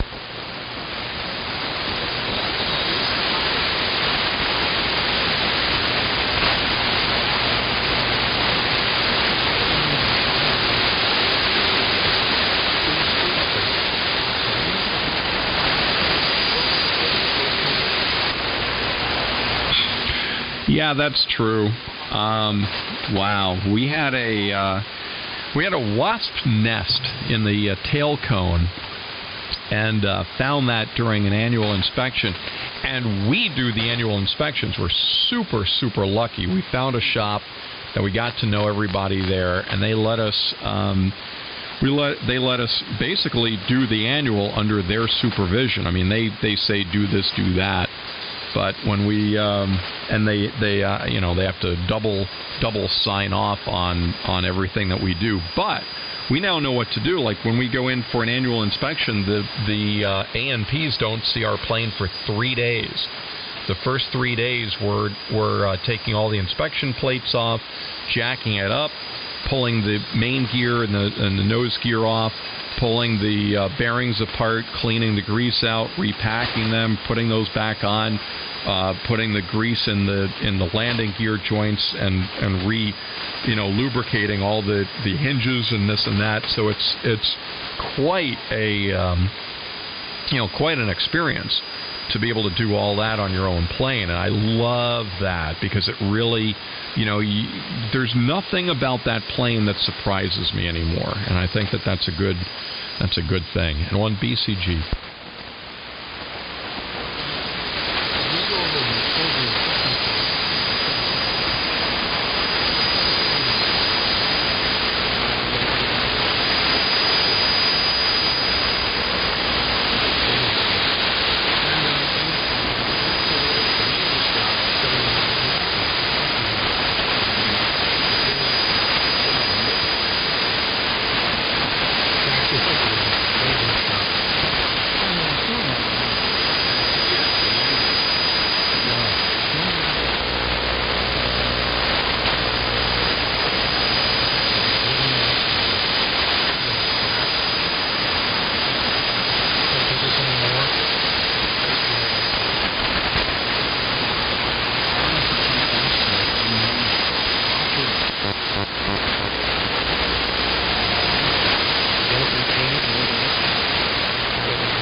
I hear that.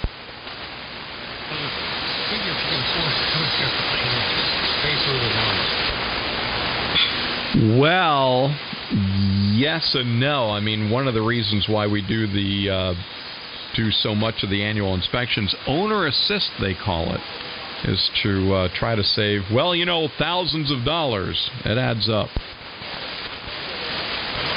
Turn me off too. I'm 78 and own liability from AIG, and I started pissing and moaning, and the T-Hangar we're renting in Pittsburgh Airport, in Pittsburgh, this thief there kept upping the T-Hangar, okay? So I finally said, screw it. Yeah. Well, I don't know. It's on one side, you're right. They say if you can afford a plane, you can afford the maintenance for it. Sort of like the same thing with those large yachts. To say, how in the world could someone pay for keeping that yacht in the water and fueled and everything like that? It's like, yeah, well, they wouldn't have bought something like that if they couldn't. Although a lot of people buy stuff, they get way in over their heads. They buy all this expensive stuff and then they can't afford to maintain it. See, what was happening? Our son sort of lost interest in taking girls out, to impress them on dates and stuff, and he lost interest in flying, and we weren't using it very much. We'd go out, for breakfast on a Sunday morning, or go down to the vineyard or something, and go with it. Flying the damn thing 30, 40 hours a year. It's at that point, it's just not worth it. You could just go rent the damn thing. Yeah, I know. When you get down to 40 hours a year, you fall into the 40-hour-a-year club, and those are the pilots who all show up at once on the first warm day in the spring and have accidents. Ticket,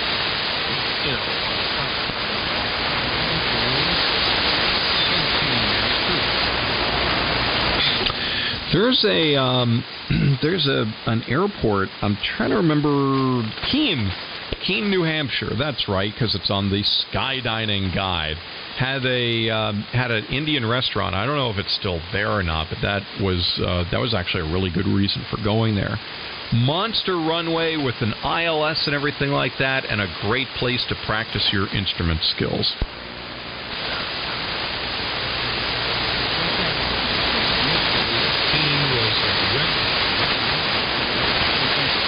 And then, 30 years ago, we used to go to Jackson.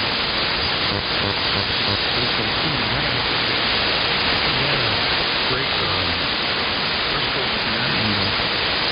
ice cream joint. Into horse riding. Go ride the ponies and hang out with us. No, it used to be fun.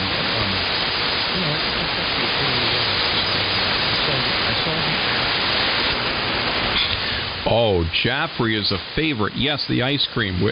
If you go during the nice weather, as you probably remember, they've got the picnic tables outside. Yeah, just at the airport and then down the hill, and it's right there. The ice cream is so good there. They usually say you go there and get the ice cream first, and then if you've got room left over, you get a hamburger and stuff. But they also, Jaffrey is an interesting airport because that's where the Atlas Fireworks Company does their demonstrations for clients. And it's open to the public. So what happens is once a year, it's not on the 4th of July, although wouldn't that be something? But it's offset, so you get your own show. If you go to Jaffrey early enough in the day when the Atlas Fireworks Company is going to do their demonstration, you have to get there before they close the airport, because the airport's closed starting in the afternoon and into the evening until lunch. But you bring a picnic basket and a blanket and chairs and everything like that. Get in there early, and then you kind of got to hang out all day. But that night, when the airport's closed, they set up the fireworks. And if you think about fireworks displays, 4th of July, these are mostly the displays that municipalities put on, and they've got budgets and stuff like that. Well, the Atlas Fireworks Company makes the fireworks. They don't have a budget, and the fireworks display they put on is designed to impress municipalities. So it's an all-out fireworks display. Well worth it. And I think they do it in August. I think it's actually after the 4th of July. But that's quite an experience. If you want to see a fireworks display put on by a fireworks manufacturer, think about that. That's the place to go. And one BCG. Anyone in BCG got to be on HK.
Right across the street the altitude here is like, no, it's like, I don't know, the altitude's like 1,800 feet above AGL. So, one of them up there, really started down and look at top. We stayed overnight. And that time, I was setting out the road, and there was no way to get out of it alive. Just looking at the density altitude thing, the Tiger, and finally about 6 o'clock at night, it looked okay. The temperature came down enough, and so we just made it. Just made it to the barn at the end of the grass strip, and the stall going in the sun, and some Lincoln sitting in the right seat, and pillow seat, and Betty and my daughter were in the back seat, and anyway, just came up and gave it down to me,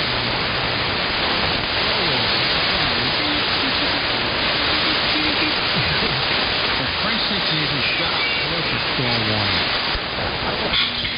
Yeah. No, that's not what that is. It means the French fries are done.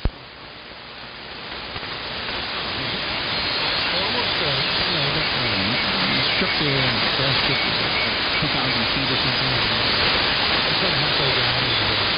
Here's the 45, 50 knots. And all the stuff. And all of a sudden, 55 knots or something. It's looking at it. And just Yeah, reminds me of my flight training days. I was with an instructor. We were doing in the middle of winter, 2001, and we were flying over this one airport completely snow-covered, and we're just going along, and he reaches over and he pulls the throttle back, and I looked at him and he goes, "Now what?" And I said, "Now what?" He goes, "Yeah, what are you going to do now?" And I reached him forward and I pushed the throttle back up. I'm like, "That?" And he goes, No, we're doing engine now. We're doing engine now. What now what? What are you supposed to do if your engine quits?" Like, oh, okay. So, they're pitched for most of 65 knots, basically, fish in flight, and started looking around for a place to land. Golly, we just happened to be over an airport. What a coincidence. So we're circling around and, practicing the lineup and stuff like that. And I'm wondering how long he's going to let this go. Because we were literally lined up to land, but the thing, Marshall, is it hadn't been plowed. The airport was closed, so there was like 2 feet of snow over the entire airport. There was no runway there. It was just a big field, basically. And we got down to about 50 feet. And I'm really getting nervous at this point. My flight instructor was a bit of a renegade, unfortunately. Oh, I learned a lot from him, but this was jarring. And I'm thinking, how long is he going to let this go for? There's no runway. We can't land here. And so we get down to about 50 feet. He goes, "All right, recover." Well, what do you think I did first? I reached down and grabbed the flaps, pushed the button in, and threw the lever forward. All of a sudden, plane starts to bank over to the left. We're at 50. Yes, I said 50 feet off the snow. At the same time, we both reached down, lunged at the flap lever, and pulled it back up. Click, click, click. And I threw the throttle forward, building speed, and starting to climb. I look over and I see he's looking at me with like these fiery, crazed eyes and his teeth clenched. And I looked at him and I said, "All right, now I know you want to yell, but before you do, I'm going to save you a lot of trouble by proving to you I know what went wrong there. Never, never, never drop the flaps first. Always, always, always